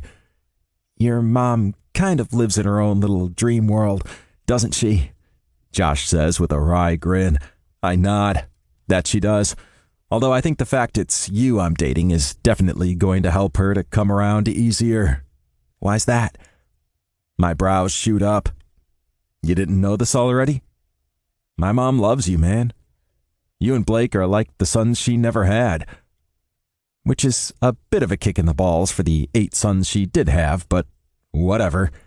What about Heath? He asks, stuffing more noodles into his mouth. We opted to go to a tiny little place in Chinatown for our first date, where Josh assured me I'd be able to get the best noodles I've ever tasted. I can confirm he was correct about this. I shake my head slowly in response to Josh's question. Nope. She loves Heath, obviously, but he has no fucking filter. My mom is happy if she can get through a conversation with him without having some kind of cardiac incident. Josh lets out a sputter of laughter, his hazel eyes glinting with amusement. Yeah, that's very true. After dinner, we decide to head back to Josh's place. There's brief talk about going somewhere for a drink first, but let's face it, we both know what we want to be doing right now, and it's not sitting in a bar drinking. When we get inside Josh's apartment, there's no discussion whatsoever about what's about to happen. We don't need one. Instead, I simply tug him toward me and slam my lips against his, kissing him hard and hungrily. He kisses me back eagerly, his hands coming up to grip my hair, pulling me farther down against him. I sneak my tongue into his mouth, letting out a groan as the kiss deepens. I walk him backward until he's pressed right up against the closed door of his apartment, caging him in with my body. He yanks at my coat, shoving it off my shoulders and down to the ground, and I do the same for him. Then go the sweaters and the shirts underneath until we're naked from the waist up and I can feel his hot skin pressed against mine. I start to kiss my way along his jaw, over his collar, down his chest, all the way until I'm on my knees and working the fastenings on his jeans free. Con, Jesus, you don't have to, he gasps out. I want to, I murmur. And then I tug down both his jeans and the black briefs underneath, letting his thick cock spring free. I take the hard length in my hand, satisfied with the groan that leaves Josh's lips as I stroke him. Bending forward, I tentatively swipe my tongue over the head, but pull back when I hear him loose a harsh gasp. Shit, was that okay? It was perfect, baby. So fucking good. Encouraged, I bob my head and once again swipe my tongue over the crown, this time with a little more enthusiasm.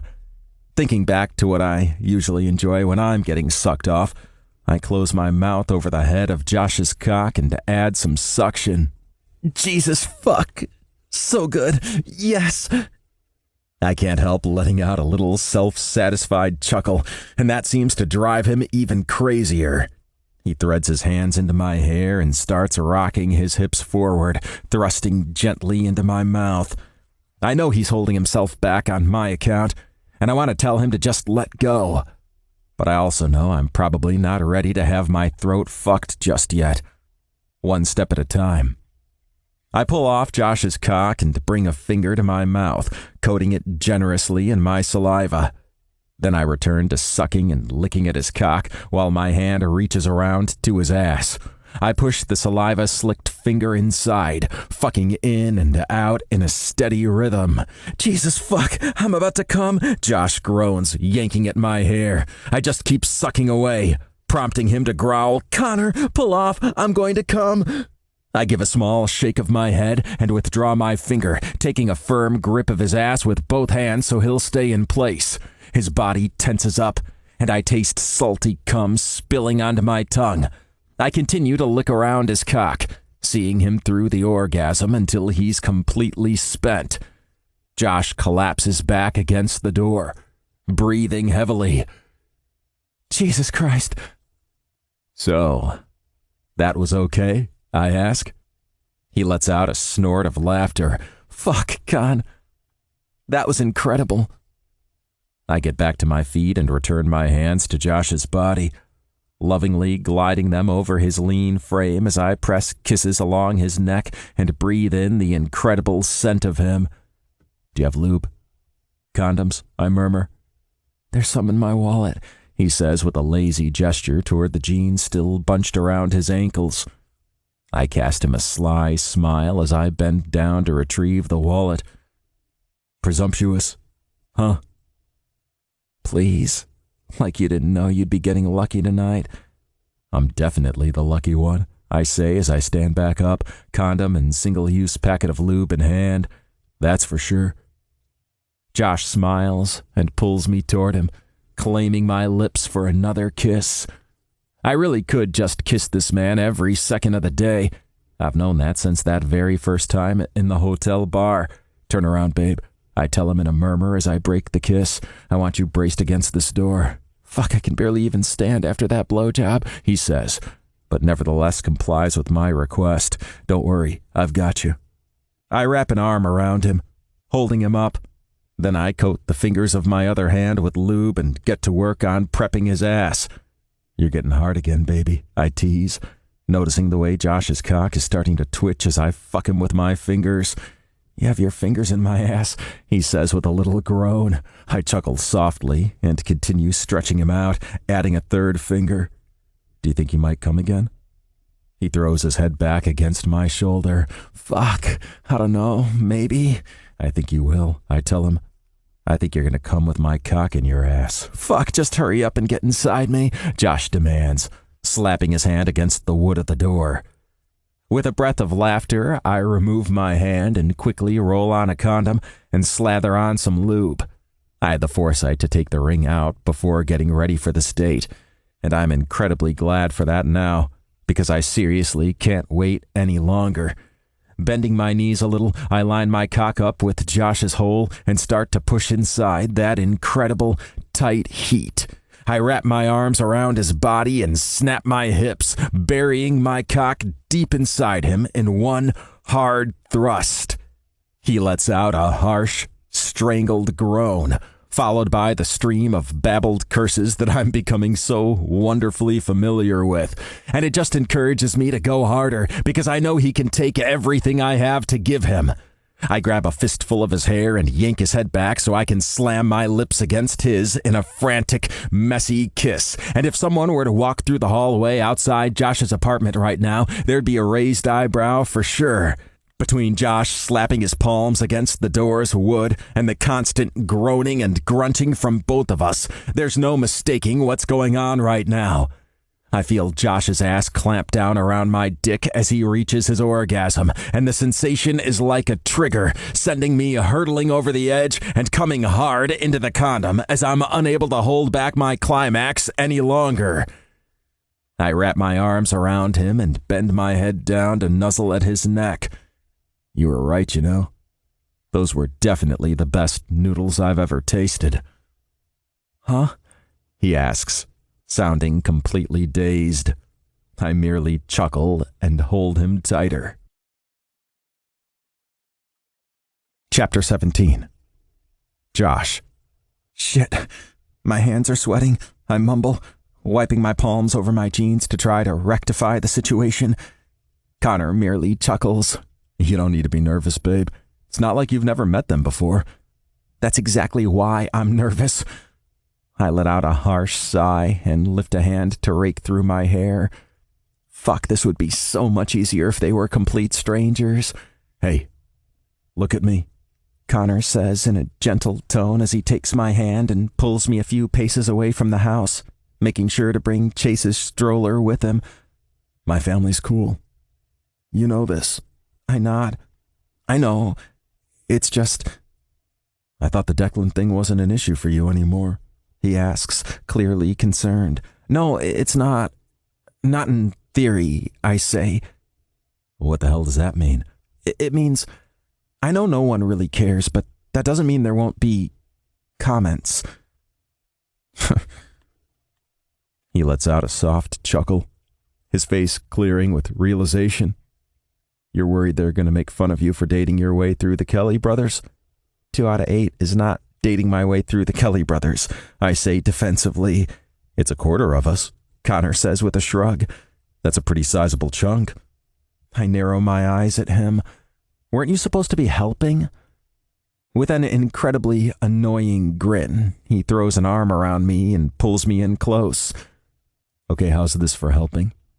Let me offer some reassurance, babe. My siblings will absolutely, 100% make fun of you. How is that helping? Because now you know for sure what's coming down the pike. You can be prepared. Just remember, the best defense is a good offense. Keep your eye on the ball. Hit 'em where it hurts.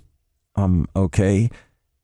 I never really played sports, so I have no idea what you're telling me to do right now, but Does it involve physical violence?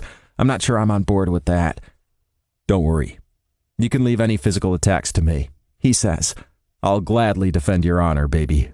With my bare hands, if need be. I let out a sputter of laughter, smiling affectionately up at him. You're an idiot. He grins and presses a soft kiss to my lips. And you're not freaking out anymore? Nope. Okay then. Let's go in. He turns and guides the stroller back up the drive, ringing the bell once we're at the porch. I've been to Connor's parents' house so many times over the years I've lost count, but this feels completely different. Different even to all the times I came here as Declan's boyfriend. The door is opened by Connor's oldest sister, Bridie, who beams at us in her usual friendly way. You're here! Oh, everyone's so excited to see you. Is this the little guy? She asks, looking down at Chase. Connor rolls his eyes. No, this is just some random baby we found on the ferry. Bridie cuts him an annoyed look. Don't be an a-hole, little brother. She steps aside, allowing us to enter the house with Chase. As soon as the rest of the Kellys spot us, they all swarm around, trying to get a glimpse of Chase. Aileen is the most determined, of course. She might be tiny in stature, but she's big in presence, and her children all know not to cross her. Oh, he's a Kelly, all right, she says as she unfastens Chase from his stroller and hauls him into her arms. Look at those eyes. Exactly like his da. You get those from my mom, you know, Connor. You too, Liam. Yeah, Mom. We know, Connor says in the kind of tone that makes it clear he's heard that fact at least 1,000,000 times. Now tell me, little one. Aileen coos at Chase. Do you like pears? We have lots of pears in this house. And apples, too. She wanders off toward the kitchen, presumably to find the pears. You realize you're not going to see your kid again for the rest of the day, Bridie says with an amused smile. As long as he doesn't get broken, Connor says wearily. I need to give him back to his mom at some point. We managed to make it through the next half hour or so relatively unscathed, with everyone more focused on the baby than on me and Connor as a couple. But, of course, that was never going to last long. Not at a Kelly function. So, how did this happen? Exactly, Alana asks, gesturing back and forth between Connor and me. I wooed him with my roguish charm, Connor says, taking my hand in his. That's pretty much the crux of it. 3 months of relentless harassment, and then I finally gave in when I saw him with his shirt off. There's a bubble of laughter from the gathered Kellys. But then Connor contradicts me. You officially gave in when you heard me singing. Ah, that's true. I forgot about that. How could you forget? It was a defining moment in our relationship, and it was less than a week ago. I lean over so I can speak quietly in Connor's ear. Well, I kind of had my memory erased that night, if you recall.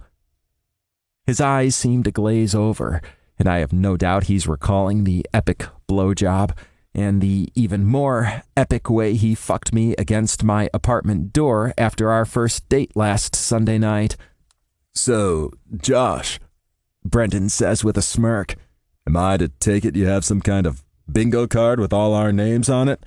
Well, if I did, it wouldn't have your name on it, I fire back, earning a round of chuckles and an annoyed look from Brendan.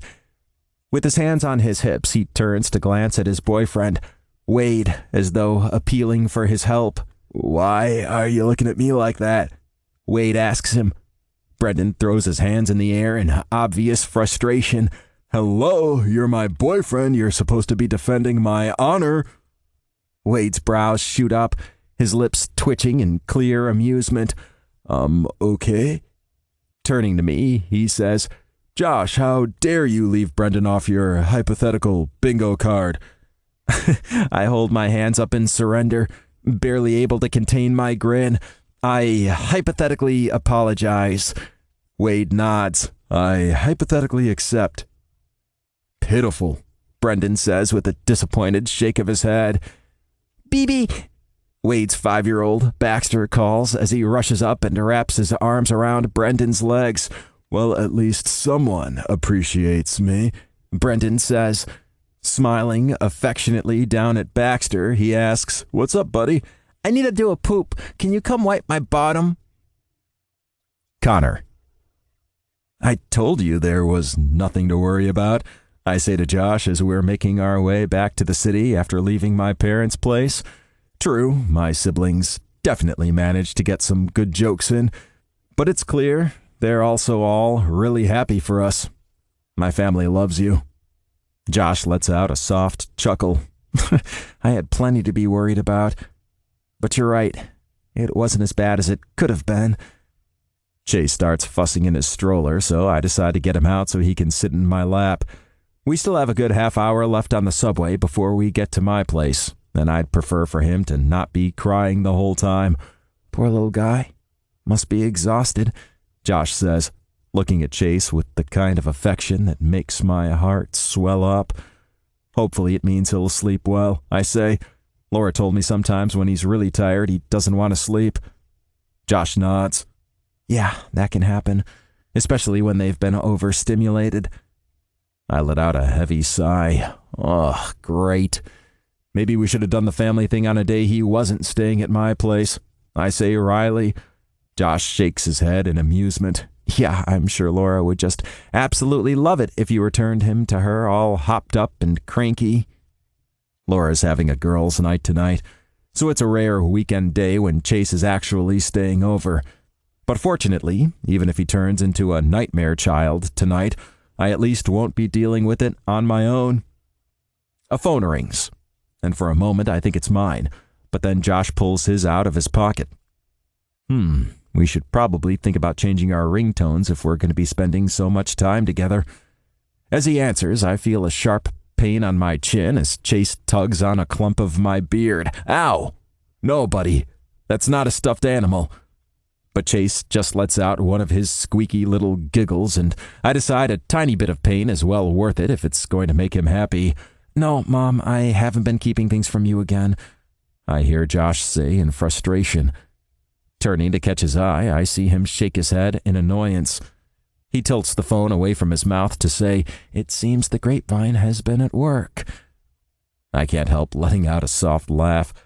My mom and Josh's mom have been friends pretty much since they first met at a PTA meeting when Josh and Deck were in middle school, so it's not surprising that Mom would be on the phone gushing to Rebecca about us the moment we left.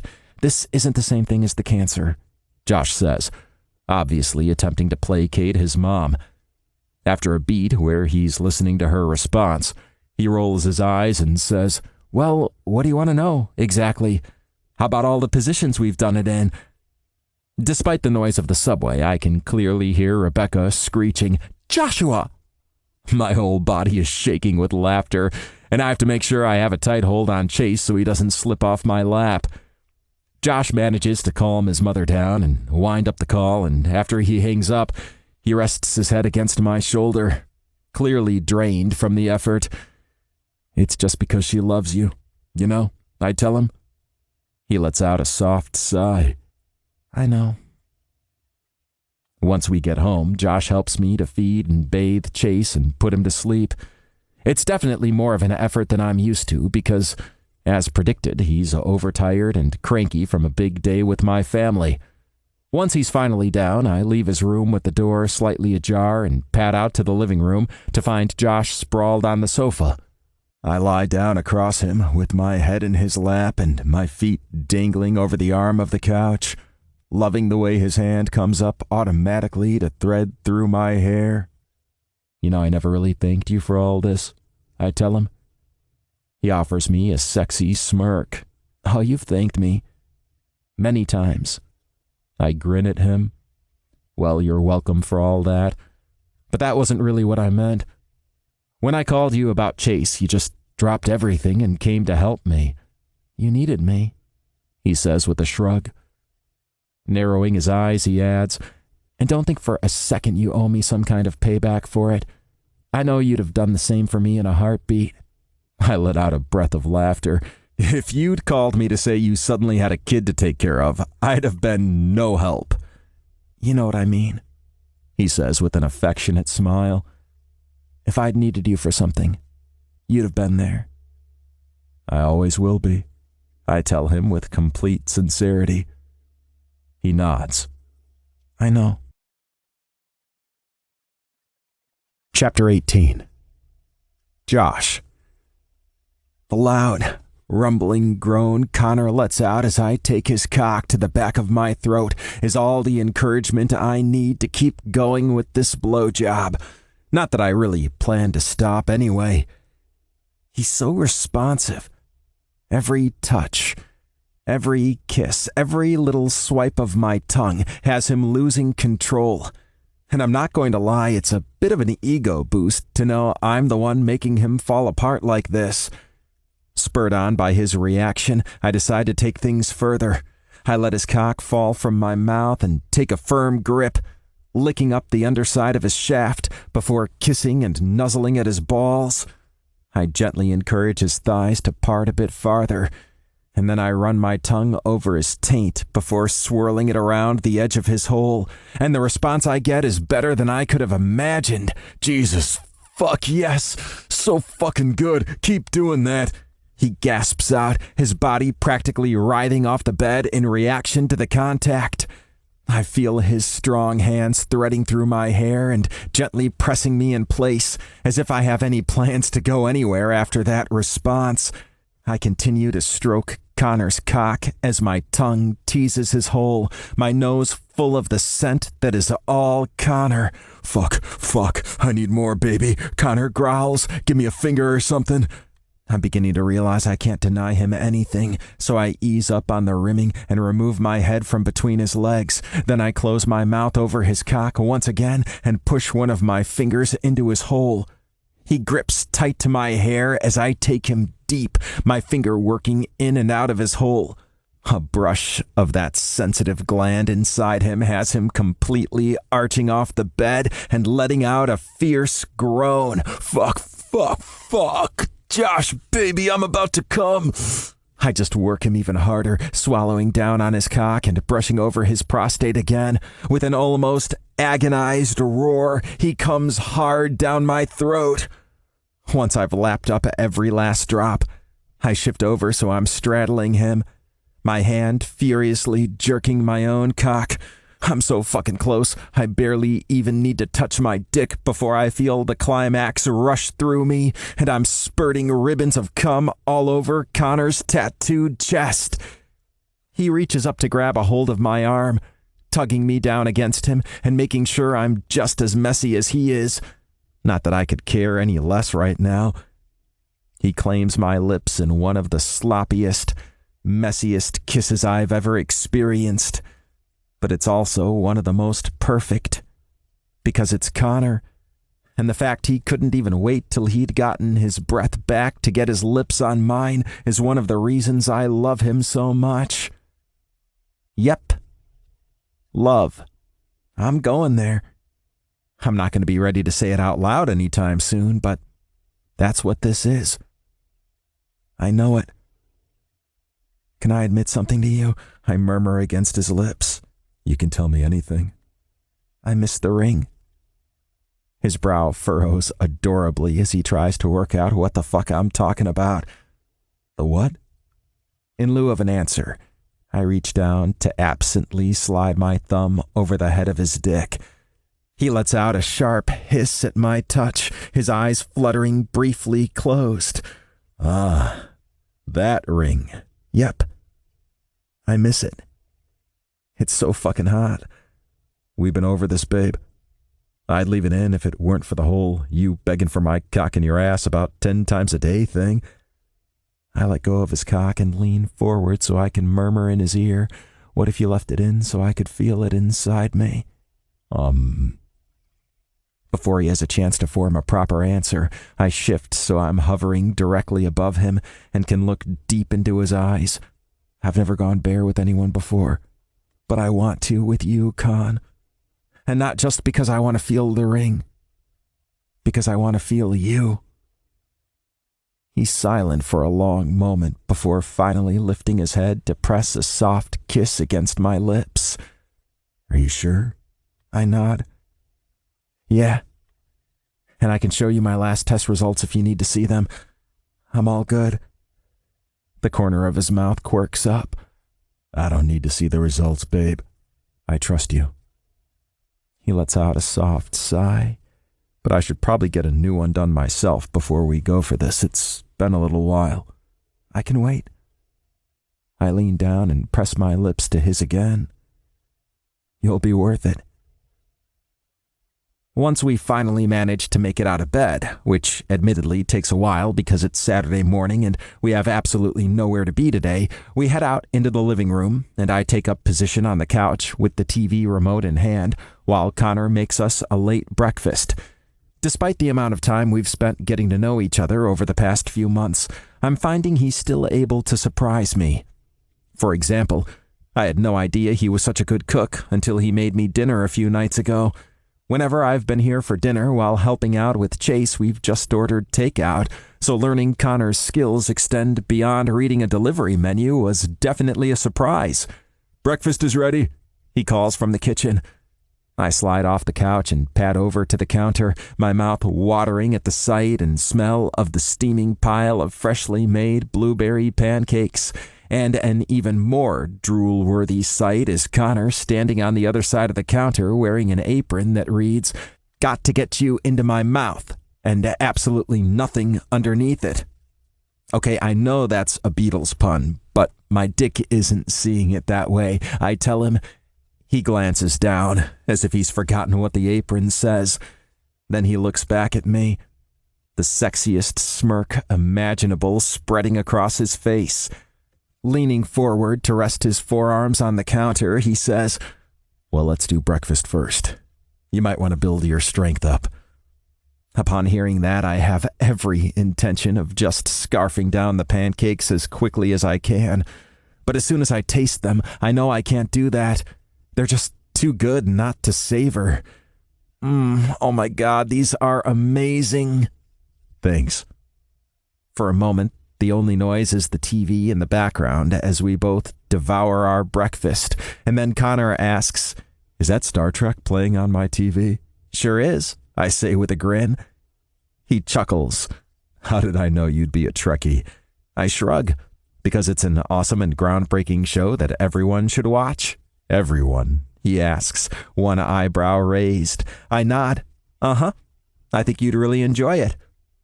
He looks thoughtful for a moment, and then he leans over the counter again, pinning me with a challenging look. "Okay, I'll make you a deal. I'll watch Star Trek if you read all the BSC books." "BSC as in Babysitter's Club?" He nods. "Uh-huh." I consider it for a long moment. I mean, do I really want to spend my free time reading about preteen girls when there are so many awesome books on my to-read list as it is? But on the other hand, I know as soon as Connor watches an episode of Star Trek, he's going to be hooked, and it'd be awesome to watch it together. That'd be worth reading a handful of books I don't particularly like, right? Eventually, I nod. "Okay, fine." Connor beams. "Awesome. And just so you know, there are 131 books in the main series, and 15 super specials, and 36 mysteries." My mouth falls open in horror. You've got to be kidding me. "I thought you said you Googled," Connor asks. Well, clearly I didn't Google enough. But oh well. A deal's a deal. A few days later, Connor and I are hanging out at my place. He's sitting on my sofa with his feet propped up on the coffee table watching Star Trek, while I'm lying across the couch with my head in his lap, reading the last few pages of the second Babysitter's Club book. If you tell anyone this, I'll have to kill you. But I'm about to admit that, so far, these books aren't actually as bad as I thought they'd be. The writing at least is of decent quality, even if the plots are pretty basic. As I get to the last page, I close the book in frustration. What the hell? It doesn't even get to who the real phantom phone caller was. Connor chuckles, running his fingers through my hair. You sound pretty invested there, babe. I'm merely indignant as a reader that a book has ended without one of the plot threads being wrapped up. Unless... do they come back in another book? Is this an ongoing saga? Connor shakes his head. Nope, that's the last we hear from them. So this criminal is just on the loose in Stony Brook and no one's doing anything about it? Connor's brows shoot up. You know Stony Brook's a fictional place, right? Before I can answer, Connor's phone starts ringing, and he shifts around a little so he can dig it out of his back pocket. I get a glimpse of the screen and see it's a FaceTime call from Aiden. Wow, so it's true, Aiden says as soon as Connor answers. What's true? You and Josh. The little box in the corner of the screen clearly shows me with my head in Connor's lap, so if Aiden didn't know about us before, he definitely does now. Why do you think it wouldn't be true? Connor asks. Aiden shrugs. I don't know. I just didn't picture you together. Although, now I think about it, it kind of makes sense. You're the two biggest nerds I know. We'll take that as a compliment, Connor says. Aiden narrows his eyes in scrutiny. Jesus, is that a Babysitter's Club book? He shakes his head in disappointment. Come on, Josh, you're better than that. Don't let him corrupt you. I like letting him corrupt me, I say, exchanging a heated look with Connor. Ugh, okay. That's more than I needed to know. Where are you now, anyway? Connor asks. When will you be coming home next? I'm in Budapest right now. We're doing some cave diving under the city. As for coming home, probably not for a while. Don't make it too long, Connor warns. Mom's ready to cut you out of the family after you missed Christmas. I was stuck in a cyclone. There was nothing I could do. Aiden protests. Except you told me at the wedding you weren't supposed to be in Australia until after New Year's. Connor points out. Yeah, well, things changed. Aiden mutters. Have you sent Aiden those new pictures of Chase? I ask Connor. The dark expression on Aiden's face clears, replaced by a bright smile. Yeah, send me as many pictures as you can. And videos, whatever you have. Okay, I will. But you have to promise to at least try to get back and meet him sometime before he starts driving. Aiden chuckles. I'll try. Chapter 19. Connor. Laura Bennett. Chase is sick. We're at the hospital. The sight of those words on my phone has my insides churning with fear and dread. I can't stop myself from shooting off a stream of quick-fire texts in response. Me, what hospital? Me, how sick? Me, what's wrong with him? Me, is he going to be okay? And when Laura doesn't answer within 30 seconds, I hit the call icon. Calm down. I don't need you freaking out right now, she tells me briskly. Okay, just tell me what's going on. It's bronchiolitis. That sounds bad. Is that bad? Connor, seriously, I can't deal with you having a breakdown right now. She growls. He'll be okay, but just get to the hospital as soon as you can. It's Brooklyn General. I need to go. I need to talk to the doctor. She ends the call before I can say anything else, and I'm left staring at my phone at a complete loss of what to do. Hey, what's wrong? I feel the steady, reassuring presence of Josh's arms wrapping around me from behind. He's wet from the shower, but I don't care. I just sink into the embrace and draw comfort from him. Chase is sick. He's in the hospital. I don't really understand what's going on. I turn around to face Josh. Do you know what bronchiolitis is? He nods. It's like a chest infection type thing. It's pretty common. So it's not that bad? I ask hopefully. Josh sighs. I'm not going to lie. Anything that lands a baby in the hospital is bad, but it's very treatable. I'm sure he'll be back to his usual self in no time. I nod, letting a soft sigh of relief escape me. I'm still scared shitless, but at least I'm not on the verge of a total breakdown like I was a few moments ago. I wrap my arms around Josh, pressing a kiss to his damp hair. I know you're supposed to be working today, but I'm coming with you to the hospital, don't worry. Brooklyn has never felt as far away as it does on the drive from my place to the hospital, and I'm kicking myself for not having the foresight to stay at Josh's place last night. Not that I was expecting to be making a trip to Brooklyn today, but whatever. When we meet Laura in the lobby of the hospital, I take the fact that she's not frantic with worry as a good sign. But then she's a nurse and pretty used to high-stress situations, so maybe I should take this with a grain of salt. He's been admitted to the pediatric ward, she tells me, and they're hoping he'll only need to be in for a night. But it might be longer. His fever's already come down, but they just need to monitor his breathing and make sure he's not dehydrated. He wasn't breathing? I demand. He wasn't breathing well, Laura clarifies. That's why I brought him in. Clutching tight to Josh's hand, I follow after Laura as she leads us up to the pediatric ward and to Chase's little bed. I can't stop myself from gasping out loud when I see him. He's wearing nothing but a diaper and has wires taped to his chest and an IV line in his arm. His hair is clinging to his forehead with sweat, and he just looks smaller and more fragile than I've ever seen him. Oh my God.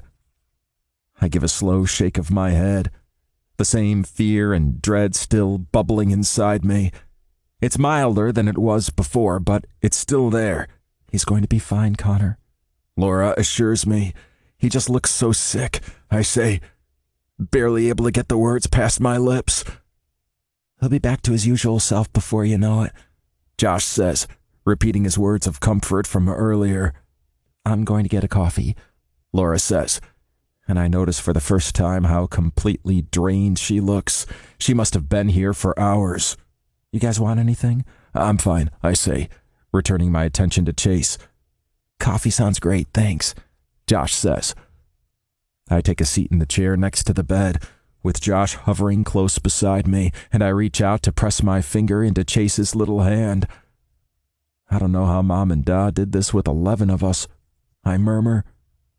Obviously, I wasn't there for all of it, but the way they all tell the stories, it sounds like there hasn't been a year that's gone by since Shay was born where at least one of us or one of the grandkids didn't end up in the ED. How the hell did they do it? Well, I guess they figured if something happened to one of you, there'd still be 10 left, Josh says dryly. Despite myself, I let out a bark of laughter. The warmth and affection I see shining in Josh's eyes when I glance up to smile at him makes my heart completely melt. I reach for his hand, pressing a kiss to his palm. Thanks. That's why I love you. You always know exactly the right thing to say. You love me? You didn't know that? Well, now I do. I tug him down so he's perched on my lap and press my lips to his, pouring every bit of the love and appreciation I feel into the connection. As we break apart, he murmurs, I love you too. Just so you know. Yeah, I figured as much. I'm pretty lovable. You're also pretty arrogant, he teases. You love it. I really do. Chase is in hospital for 2 nights, and by the following week he's back to his usual cheeky self, just as Josh assured me he would be. But the whole incident has still left me completely unsettled. For one thing, it's driven home just how much I loathe living so far away from him and Laura. It's bad enough on a normal day, but in an emergency, unbearable. And that's how, a couple weeks after the hospital incident, I end up finding myself on a property site looking for rental places in Brooklyn. But as I'm looking through all the apartment options, a thought occurs to me. I don't just want to be close to Chase. I want to be with him every day. Retrieving my phone from the coffee table, I call Laura. He's fine, she says in an exasperated tone. You don't need to keep calling. I'll let you know if something's wrong. Okay, so I may have been a little overzealous with the amount of checking up I've been doing lately, but can you really blame me? That's not why I'm calling. Okay, what's up? All right, well, I was thinking, and don't shoot me down right away, okay? Okay, she says warily. How would you feel about us living together? What? It's clear from her tone this is pretty much the last thing she was expecting me to say. Just as roommates, I clarify, so we could both live under the same roof as Chase. Look, Connor, I know you had a scare the other week, but this isn't about that. Well, at least it's not entirely about that. I draw in a deep breath and let it out, explaining, I don't want to miss out on stuff. Do you? I mean, how would you feel if he took his first steps on a day he was with me? Not great, She concedes. And do you really want him growing up being shuffled between 2 different houses? She lets out a soft sigh. As a child of divorce, I can admit it's not great. See? This is the perfect arrangement. We get along great, and it's not like we have feelings for each other or anything. We'll just be roommates who happen to have a kid. But what about down the track if you and Josh want to live together or get married and have kids of your own? I shrug, although I know she can't see me. Hey, they made it work on Full House, and that was the 80s. We're way more progressive now. And Josh is on board with this? She asks skeptically. Okay, well, I technically haven't talked to him about it yet, but I know he'll be on board with whatever's best for Chase, which is this. She's quiet for a long time, and then finally she lets out a sigh and says, All right, let's just look at some places first. We don't need to decide just yet. But I'm already grinning from ear to ear because I know this is definitely happening. I'm going to be living in the same house as my son. Look at this one. It's in Brooklyn, and it looks perfect for us. I hold my iPad out a bit farther so Laura can see the features of the apartment I've found. 3 bedrooms, 2 bath. It's all sleek and modern looking. And look, the bedrooms are on different levels. You and Chase could have your own floor. Or I could be on the same floor as Chase and you could have a floor to yourself, whichever you prefer. I don't mind. The corner of her mouth quirks up in wry amusement. Okay, fine. Let's go check it out. Sweet. You want to go now? Now? I nod. Yeah, it says there's a showing in half an hour. Fine, let me just change Chase and we can go. While Laura's changing Chase, I fill the diaper bag with the necessary supplies and grab his little coat from where it's hanging on the coat rack by the door.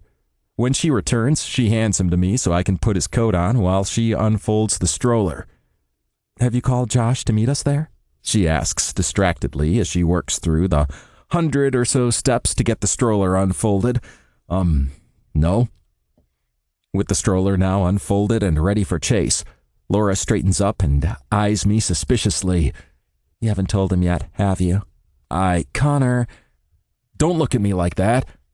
I had every intention of telling him last night, but then he walked in the door and there was this whole blowjob situation, and then we came up with a creative use for the marinara sauce I'd made for dinner, and then we needed a shower, and the whole thing just slipped my mind. Plus, even though I know Josh will be on board with this, I also feel like this is something Laura and I need to work out for ourselves as Chase's parents. Laura shakes her head in exasperation. God, guys really are incapable of thinking of 2 things at once, aren't they? What? And when you're having sex, you're coming up with your shopping list? Actually, I'm usually replaying Ryan Gosling movies in my head, she says with a smirk. Well, I know you weren't doing that with me. She arches a brow at me. Oh, yeah? What makes you so sure? Please, not even Meryl Streep could have faked it that well. She shrugs. Maybe I'm just that good. I narrow my eyes at her. You're pure evil. She just chuckles and takes Chase from my arms, placing him in the stroller and fastening the restraints. Come on, let's go before this viewing ends. Chapter 20. Josh. I'm just finishing up making some toast when I hear my phone ringing from Connor's bedroom. It's Saturday, and we've taken it pretty slow this morning, so it's already close to noon. I love these lazy days, though. I mean, I love when we have Chase as well, but these days where we have no plans and no reason to get out of bed for hours are just pretty much the best. I stalk over to Connor's room and grab my phone from the nightstand, and it's not until I hit the accept call icon that I realize it's actually Connor's phone, not mine. One of us should really change our ringtone to avoid this confusion. Not wanting to be rude, I put the phone to my ear and say a greeting. Hello? Hi, Connor Kelly? No, it's not, but just hold on 1 second and I'll see if I can get him for you. I walk over to the bathroom to see if Connor's done with his shower, but I can still hear the water running. Sorry, he's busy at the moment. Can I take a message, or should I just get him to call you back? You can just tell him that Sandra called. We've accepted his application for the apartment on Dean Street, and he can call me to work through the specifics. I'm sure he and his partner will be very happy there. Okay. Thanks. I'll pass that on and get him to call you. I end the call, but my breakfast is completely forgotten as I just stand there staring dumbfounded at the screen of Connor's cell phone. He's been looking for a new place? And what, he was just expecting me to move with him without discussing it first? Hey, you okay? You have a weird look on your face. I startle at the sound of Connor's concerned voice. I hadn't even heard the bathroom door opening. Glancing around, I see Connor's clearly done with his shower. His hair and beard are still damp, and all he's wearing is an old pair of sweats. Damn it, he looks so fucking lickable right now I can barely even think. A woman named Sandra just called, I say hesitantly. She said you got the apartment. Oh, awesome. He starts to smile, but it falters as he sees what is undoubtedly a disconcerted expression on my face. Look, I know I didn't tell you, but... I throw my hands in the air. But? What kind of but is there? I mean, it's not like I haven't thought about our future, but we've only just started dating, and you've got so much else going on right now. I love you, I really do. But I don't want us to just rush into anything, and I especially don't want this kind of stuff decided for me. He stares at me in what looks like bafflement. What the hell are you talking about? The woman. She said something about you and your partner being very happy there, at the apartment, the one you didn't tell me about. Connor casts me a smile full of wry amusement. Are you done? Can I talk now? I nod. Yeah, that was pretty much it. He takes me by the hand and leads me over to the sofa, pulling me down to sit next to him. Okay, I'm sorry about the confusion with the realtor. She clearly got the wrong end of things when Laura and I went to view the apartment the other day. My brows shoot up. You and Laura? Yeah. He lets out a soft sigh, his features arranged into a slight frown. I wanted to talk to you about this before, but it was one of those things where I had to just decide what was best for Chase and not let anything else influence me. You know? Oh God, he wants to try to make things work with Laura. Yeah, I guess. I managed to say, my voice completely devoid of any enthusiasm. And Laura and I both decided the best thing for Chase would be for us to be together. Okay, I'm starting to feel sick. I managed to untwine my hand from Connor's and start to rise from the couch. Okay, I think I get it. You don't need to say anything else. I'm gonna go. What? No! Oh, Jesus, no, that's not what I meant. Connor says, a hint of desperation in his tone. Sit the fuck back down. He grabs my hand again and tugs me down hard, so I end up sprawled on the sofa. He helps me to sit up, and then I feel his large hands wrapped around my face as his beautiful eyes bore into mine. Whatever you're thinking, just stop. Please. I promise there's nothing like that going on with Laura. You said you decided to be together, I point out, furious at the way my voice trembles. I meant together in the same location, not together romantically. I'm sorry, I should have clarified that. That would have been helpful. Yeah. The corner of Connor's mouth tilts up, and then he leans forward to touch his lips to mine. The only person I want to do anything with romantically is you. I promise. I love you, baby. You know that. I let him kiss me again, basking in the relief that's now flooding me. I'm still a little confused, I admit, after we break apart again. Connor slides his hands away from my face, taking hold of my hands instead.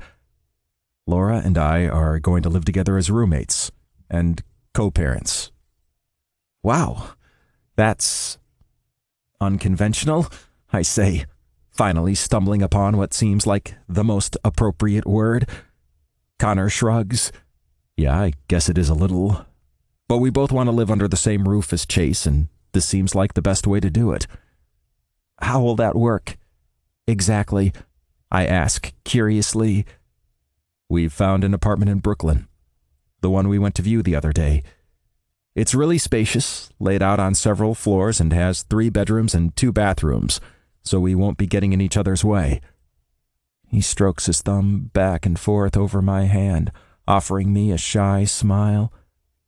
I know you're not ready for it yet, but I'm hoping one day, not too far away, you'll consider moving in too. And maybe sometime down the track, once we're married and have more kids, we can get a big place in the suburbs, and it'll be like Full House. I offer a broad grin. I did really love that show. I have a surprise for you, Connor murmurs in my ear as he comes up behind me while I'm standing at the kitchen counter, checking my email on my laptop. Uh-huh. What is it? He reaches around to take a grip of my hand, guiding it down to his crotch. Your cock. I like it, but not your most original move, babe. You haven't gotten to the actual surprise yet. He chides. Get my cock out. Touch it. Dutifully, I tug down the front of his sweatpants and pull out his cock. It only takes me a second to see what the actual surprise is. The silver ring is back in place at the head of his cock. I arch a brow.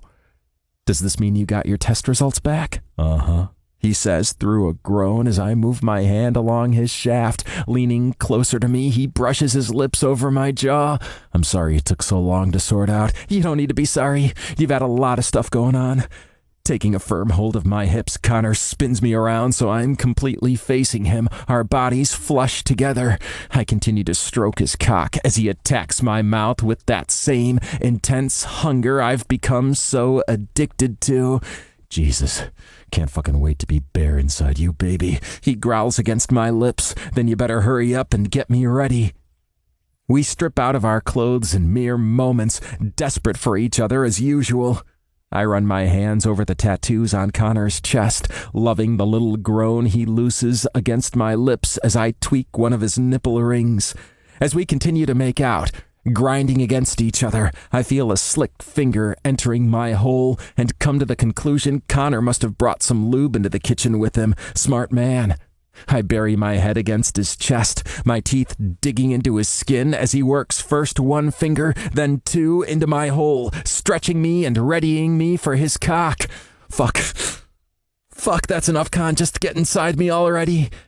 At my words, Connor withdraws his fingers, and the next thing I know, I'm being hauled off my feet as he spins me around and slams me back against what I'm assuming is the pantry door.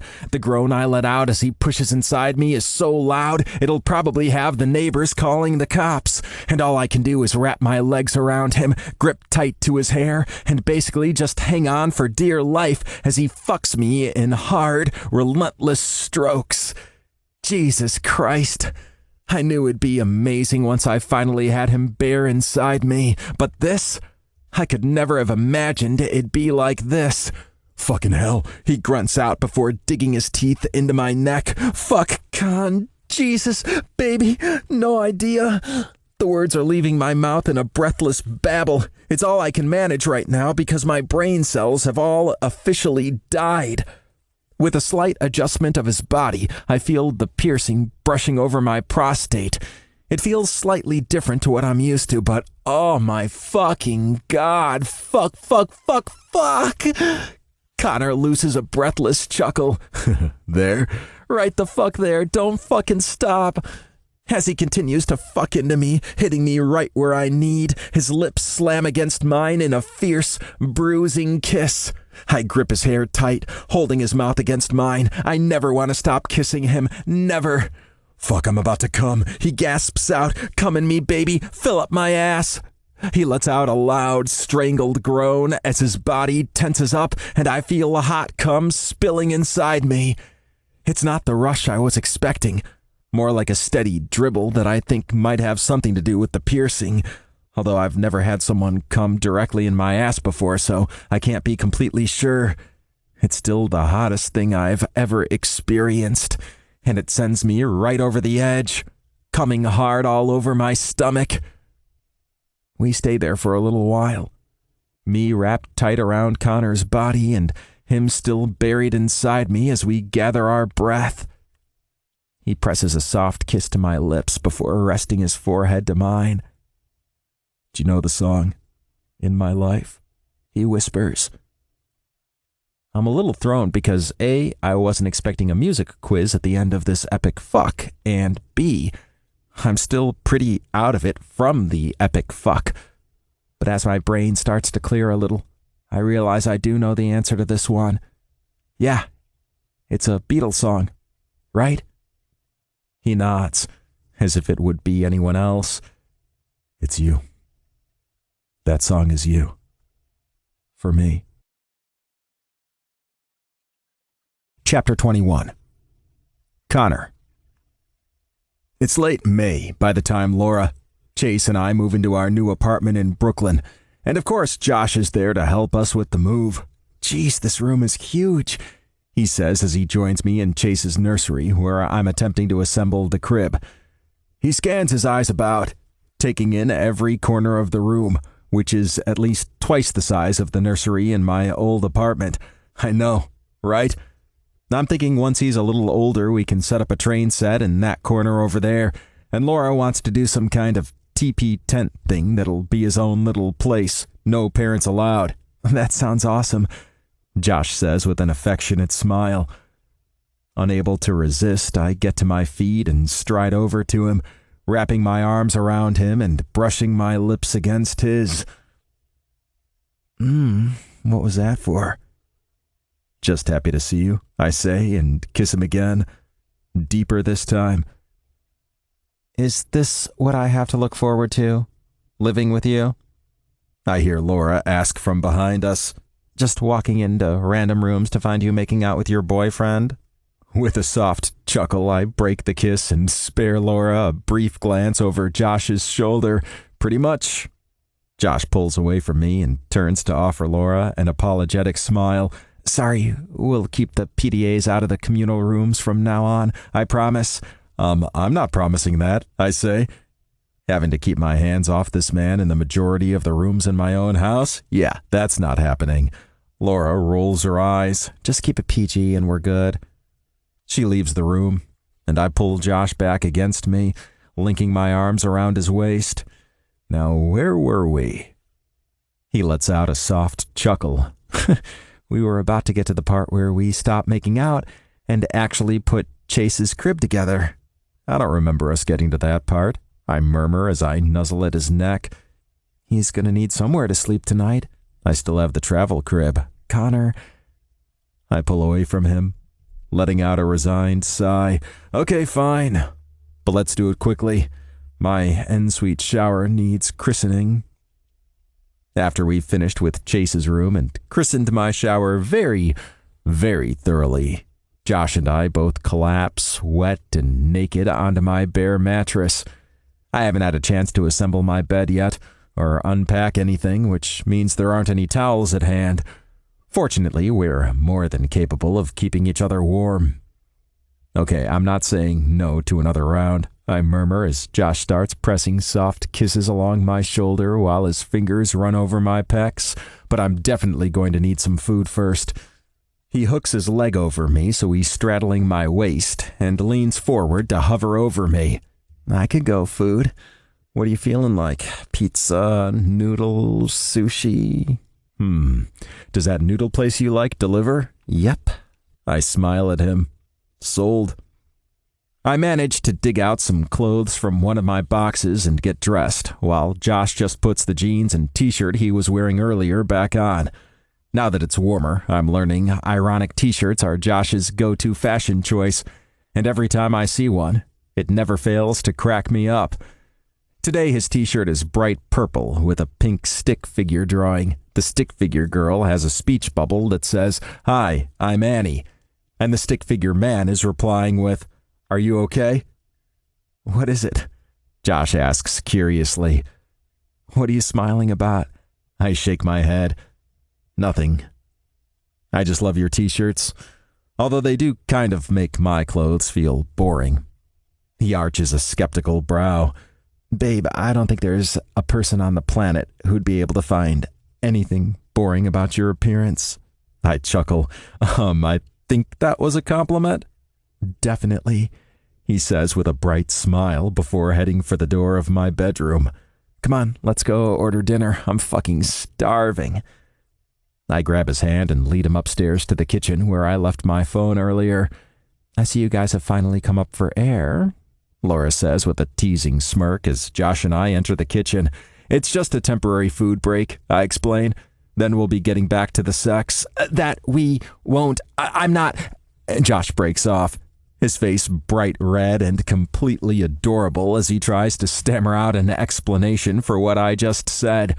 Thank God this apartment is on 3 different levels is all I'm saying, Laura says with a shrug before disappearing upstairs to where both her room and Chase's are located. I retrieve my phone so I can put in our dinner order. But before I get a chance, I see our family WhatsApp chat has been going a bit haywire. Shit. Something big must be happening. There's like 25 new messages in the family chat. I hold the phone out so Josh can read as well as I scroll through them all. Declan Kelly. Photo. Shay Kelly replied to Declan Kelly. Is that a pregnancy test? Declan Kelly replied to Shay Kelly. Yep. Shay Kelly replied to Declan Kelly. And it's positive? Declan Kelly replied to Shay Kelly. Yep. Shay Kelly replied to Declan Kelly.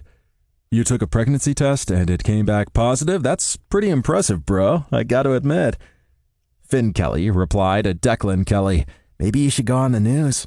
Brendan Kelly replied to Declan Kelly. Maybe it's faulty.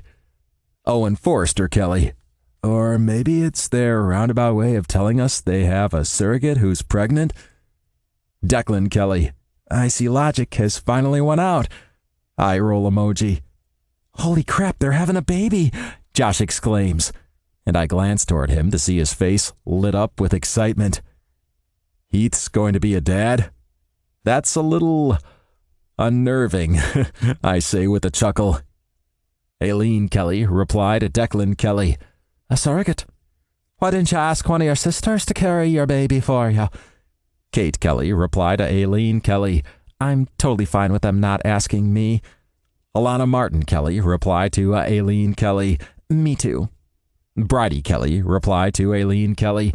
Me too. Aileen Kelly. But who is this stranger carrying my grandchild? Declan Kelly replied to Aileen Kelly. Her name's Melissa, and she's very nice. I think you'd like her. Declan Kelly replied to Aileen Kelly. And she's not a stranger. Heath and I have known her for months. Jesus, they must have been planning this for ages, I murmur. Did you have any idea? Josh shakes his head. None. I know they talked about having kids at some point, but I figured it'd be a while from now. I mean, Dex only just finished school. Yeah, but Heath's loaded, so they'll be fine, I say with a dismissive wave of my hand, prompting Josh to let out a soft chuckle. This is cool. Their kid'll be close in age to Chase and Dylan. When is the baby due? I scroll through the messages, but there's nothing about a due date in there, so I ask the question myself. Connor Kelly. When is it due? Declan Kelly replied to Connor Kelly. January. Finn Kelly replied to Declan Kelly. Do you know if it's a boy or a girl yet? Declan Kelly replied to Finn Kelly. It's too early for that. We've only just hit the 6-week mark. Aileen Kelly replied to Declan Kelly. You've known about this for 6 weeks and you didn't tell us. Declan Kelly replied to Aileen Kelly. Actually, we've known about this for 6 months and didn't tell you. Shrug emoji. Liam Kelly replied to Aileen Kelly. What's the big deal? Connor knew he had a kid for ages and didn't tell anyone. Connor Kelly replied to Liam Kelly. Whoa! Why are you throwing me under the bus? It wasn't that long, I say out loud, and I only held off because I was waiting for you to come to your senses and agree to go out with me. What would you have done if I'd never agreed? Josh asks me with a curious smile. I set my phone down and reach out to gently grip his jaw, tilting his head back so I can peer into his gorgeous hazel eyes. Don't even think it. Epilogue. Josh. I'm having the most incredible dream. Connor is on his knees in front of me, his tongue swirling around my cock. I let out a groan as he adds suction and takes me farther into his mouth, and it's at this point I realize it's not actually a dream. I'm lying in bed, half asleep, and Connor is providing me with the best wake-up call a guy could possibly ask for. Fuck yes, I murmur. I knew I moved in for a reason. I hiss through my teeth as his laugh vibrates around my cock. Then he pulls off me, catching my eye with a teasing look. Really? This is the only reason? So if I stopped right now, you'd move out? I narrow my eyes on him. Are you sure you want to find out? He chuckles again and gets back to sucking my cock. As he licks around the head and down my shaft, I get little tickles from his tongue ring, and oh my fucking God. The feel of that little metal ball sliding against my cock has become a familiar sensation, just like the feel of his piercing when he's inside me, and the pleasure they provide is like nothing I could have imagined before. But it's not just the piercings that do it, it's the fact it's Connor. Moving his mouth away from the head of my cock, he strokes the shaft as he nuzzles at my sack, and I just about fly off the bed as he pokes his tongue out to lick over my taint.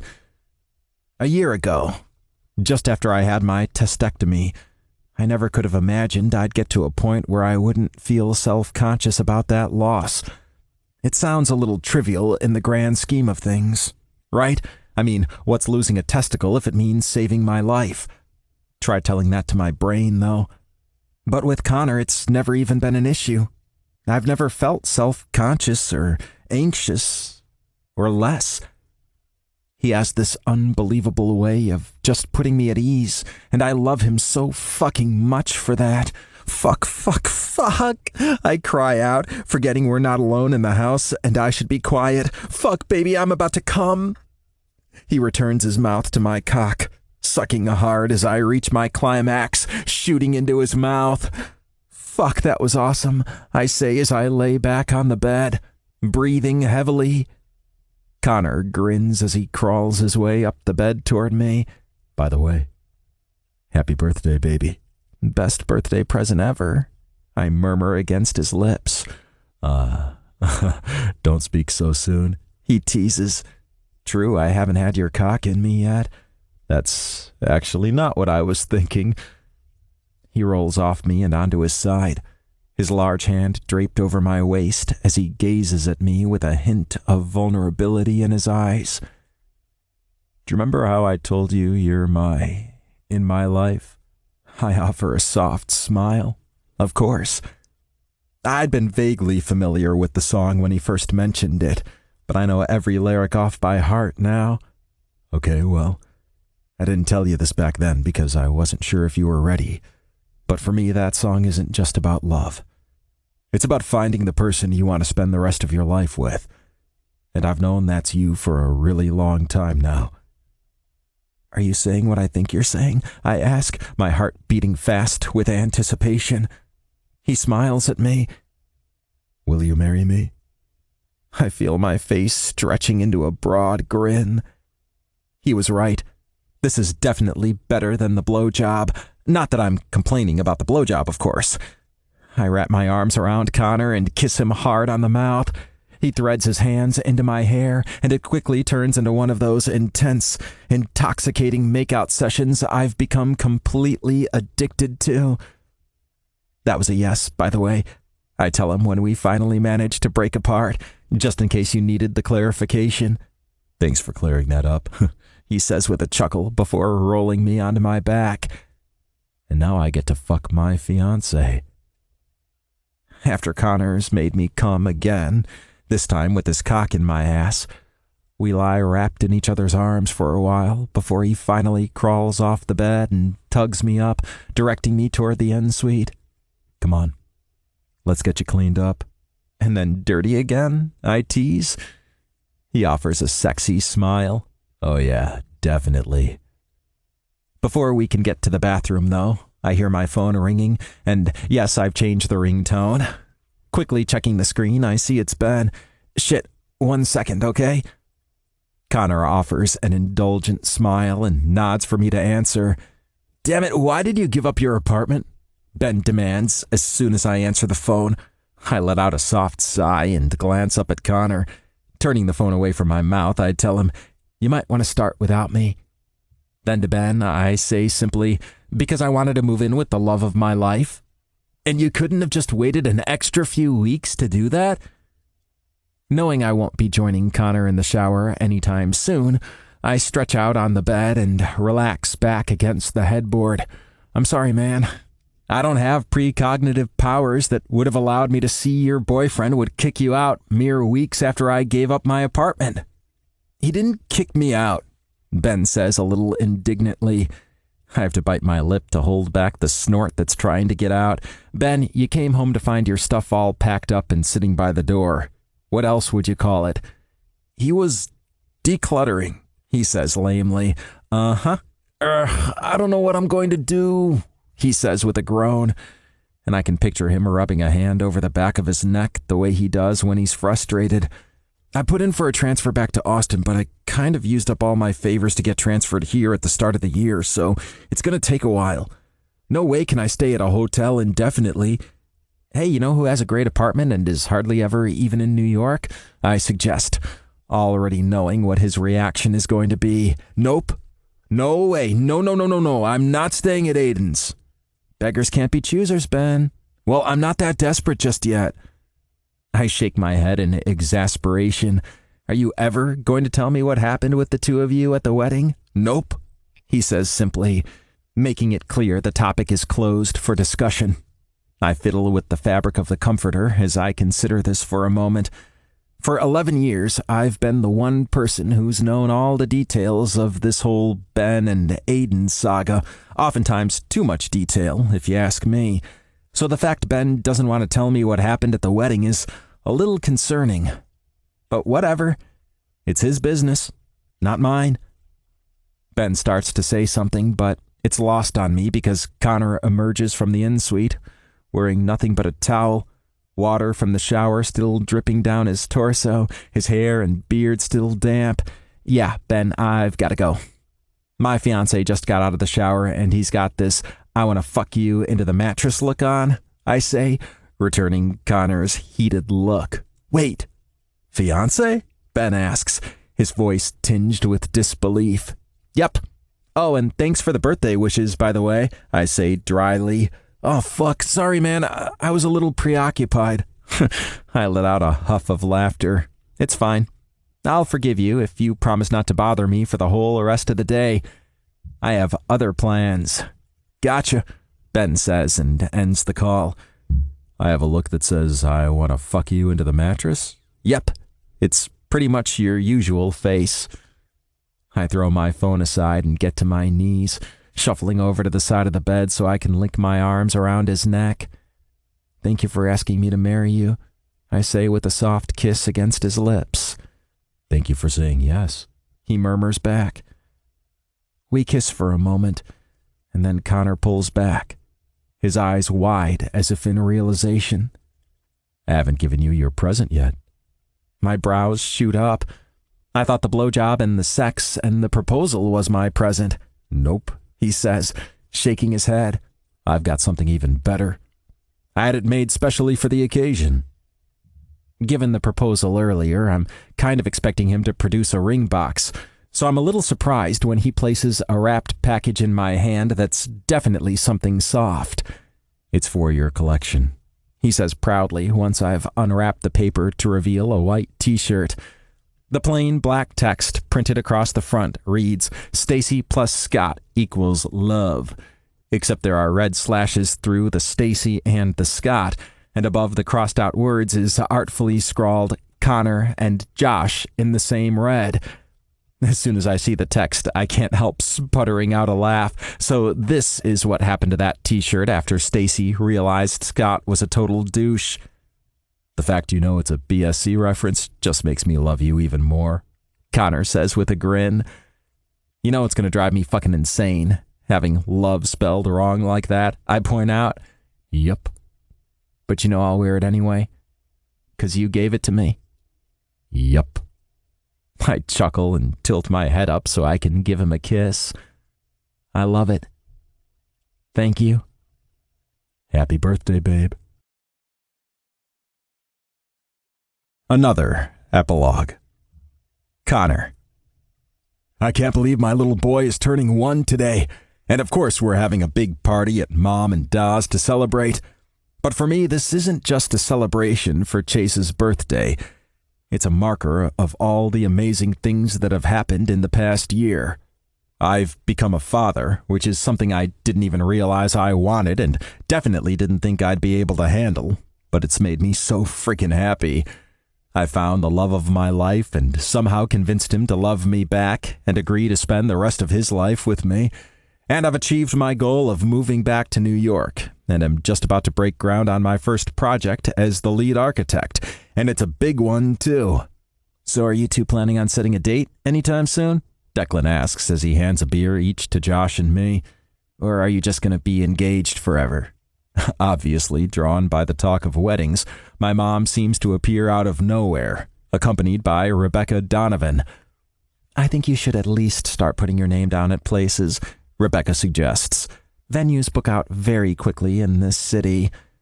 Although it might be nice to wait to have the wedding until Chase is walking so he can be in the ceremony, Mom says. When do you think that'll be, Connor? He should really be pulling himself up on furniture by now. Mom, give him a break. All babies develop differently, I say, unable to keep the defensiveness out of my tone. Besides, he's got a big body to pull up. He'll get there. According to his pediatrician, he's in the 99th percentile for basically everything. He's not overweight or anything, he's just big. And just for the record, there is no 100th percentile. So in answer to your question, Dec, Josh says with a wry smile, no, we haven't set a date, but we will at some point. An idea occurs to me, but I decide I want to get Josh's thoughts first before the moms jump in with their opinions. So I take him by the hand and lead him away to talk. Hey, I was thinking, the newest luxury hotel in Atlantic City will be open in about 18 months. Maybe we should try there. Josh offers a sexy smirk. Do you think if I slept with the architect, I could get us a discount? I let out a soft chuckle and lean in to press a kiss to the side of his mouth. I think that could be arranged. Josh raises his hand to rub over my jaw, letting out a resigned sigh. I miss the beard. I know you do. I really liked it. I know. He loops his arm around my neck and pulls my head down so he can whisper in my ear. It felt so fucking good against my ass. My response to that is something like, blah, because I'm so turned on just thinking about it. But then I remember why I had to lose the beard, and my heart-on dies a quick death.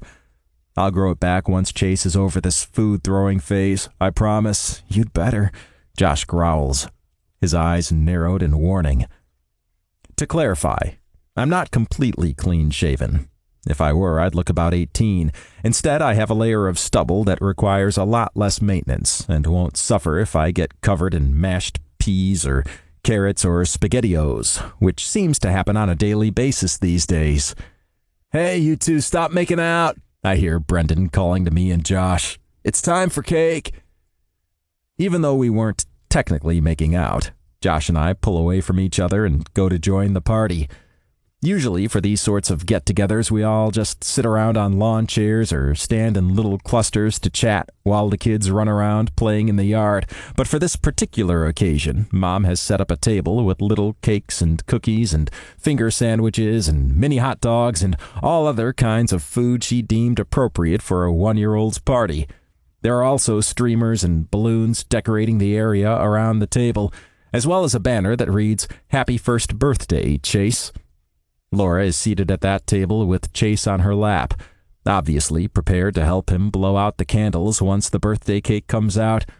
Laura was integrated into this family not long after we moved in together, and interestingly, she and Kate have become really good friends now. I think they bonded over the whole getting knocked up by a random stranger thing. Aren't we still waiting for Aiden? Kate asks as she uses one of her fingers to count the heads of all my siblings, while her other arm holds Dylan at her hip. Yeah, I think we're gonna have to just go on without Aiden. Dex says with a soft chuckle. I'm pretty sure the odds of him even remembering this is on today are basically zero. Yeah, that's true. And ordinarily I'd be offended, but considering what's been happening in my brother's life recently, I'm gonna give him a pass.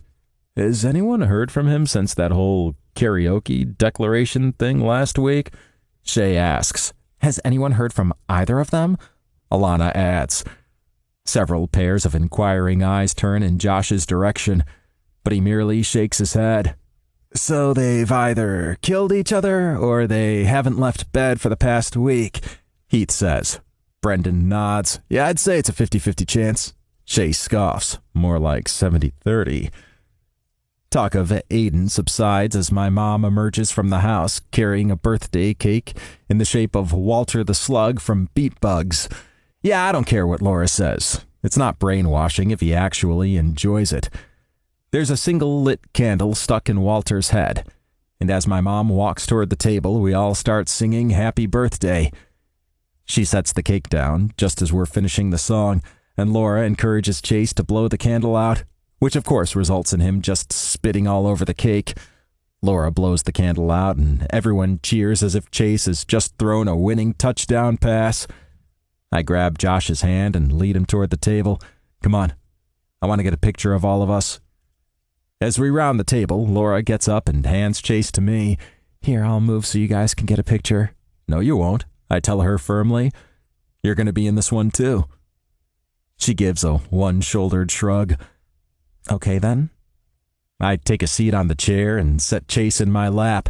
Then Laura and Josh huddle in on either side of me.